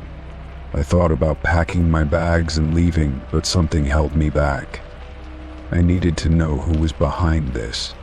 I needed to understand why their writing felt so familiar. The next day, I searched for clues. I watched the other writers closely, noting the way they typed, the words they used in conversation. None of them seemed suspicious, but when I returned to my room that evening, another email was waiting. This time, it contained a story one I had written years ago and never published. My hands went cold as I read through it, recognizing every word, every phrase. I had buried this piece long ago, convinced it wasn't good enough to share. But someone had found it. The last line of the email sent a chill down my spine. I know why you stopped writing this story, but you shouldn't have. It was true. I had abandoned it after something happened, something I had forced myself to forget. Memories surfaced in fragments, pieces I had pushed aside for years. A childhood friend who used to write with me, a promise we had made to always tell stories together, and then the accident, the one that took them away. A deep, sinking dread settled over me. The emails, the familiar words, the feeling of being watched. It wasn't just a prank. It was something worse. Someone who shouldn't be here, someone who shouldn't still exist. I shut my laptop, my hands shaking. I wanted to believe this was all in my head, but the words in those emails told me otherwise. They weren't just mine. They were theirs, too. And somehow, after all these years, they had come back. Story 37. My phone buzzed just as I was settling into bed. I reached for it lazily, expecting some spam notification or a social media update. Instead, it was a text from my best friend, Daniel. The message was simple, but it made my stomach drop. I'm sorry, but it's too late. Confused, I stared at the screen, my mind racing. I hadn't talked to Daniel in over a week, not since he had stopped responding to my messages. I had assumed he was just busy or needed space, but this text felt final.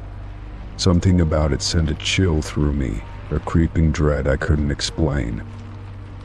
I immediately tried calling him, my fingers shaking slightly as I hit dial.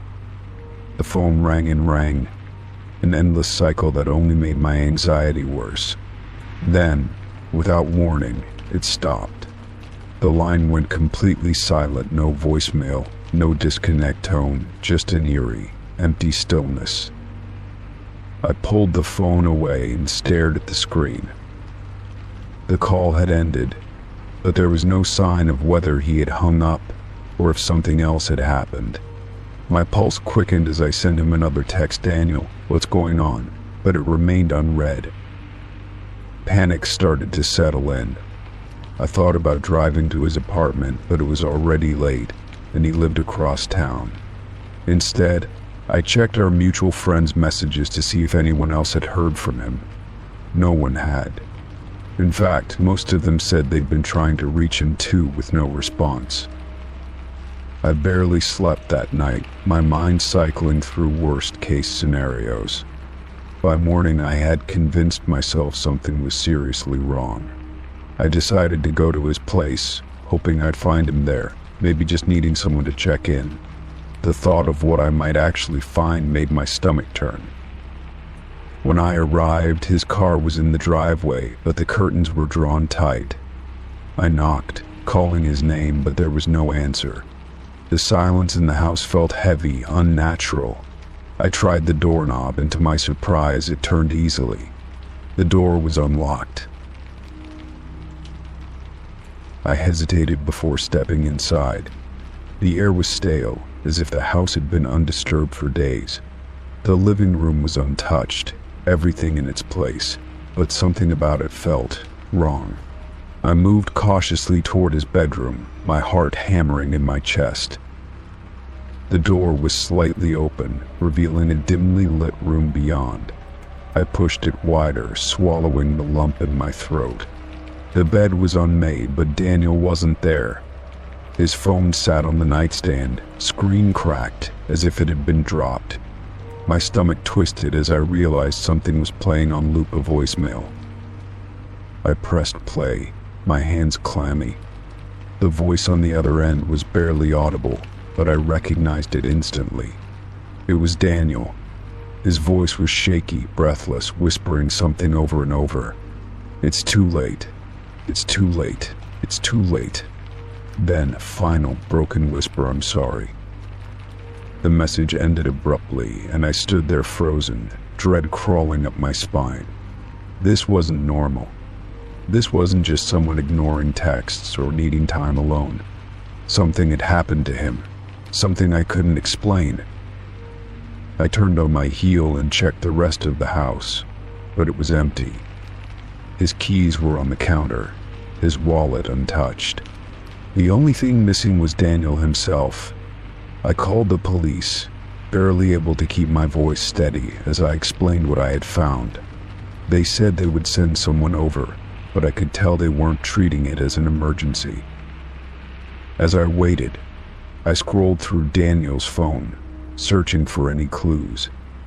There were no recent calls, no messages other than the one he had sent me. But when I checked his photos, I felt my breath catch in my throat. The last picture in his gallery was taken just the night before. It was blurry, dark, but I could make something out his reflection in a mirror. And behind him, a shadowy figure, its face indistinct. My blood ran cold. I checked the timestamp. It was taken just minutes before he sent me that message. My hands trembled as I locked the phone and shoved it into my pocket. I didn't know what I had just seen, but I knew one thing for certain: Daniel hadn't been alone. The police arrived shortly after, treating it like a routine missing person case. They searched the house, asked the usual questions, but they didn't seem alarmed. They told me people disappear all the time, that he might have just left town. But I knew better. Daniel wouldn't just vanish without a word. Days passed, then a week, and there was still no sign of him. His car remained in the driveway, his things untouched. The police had no leads, no answers.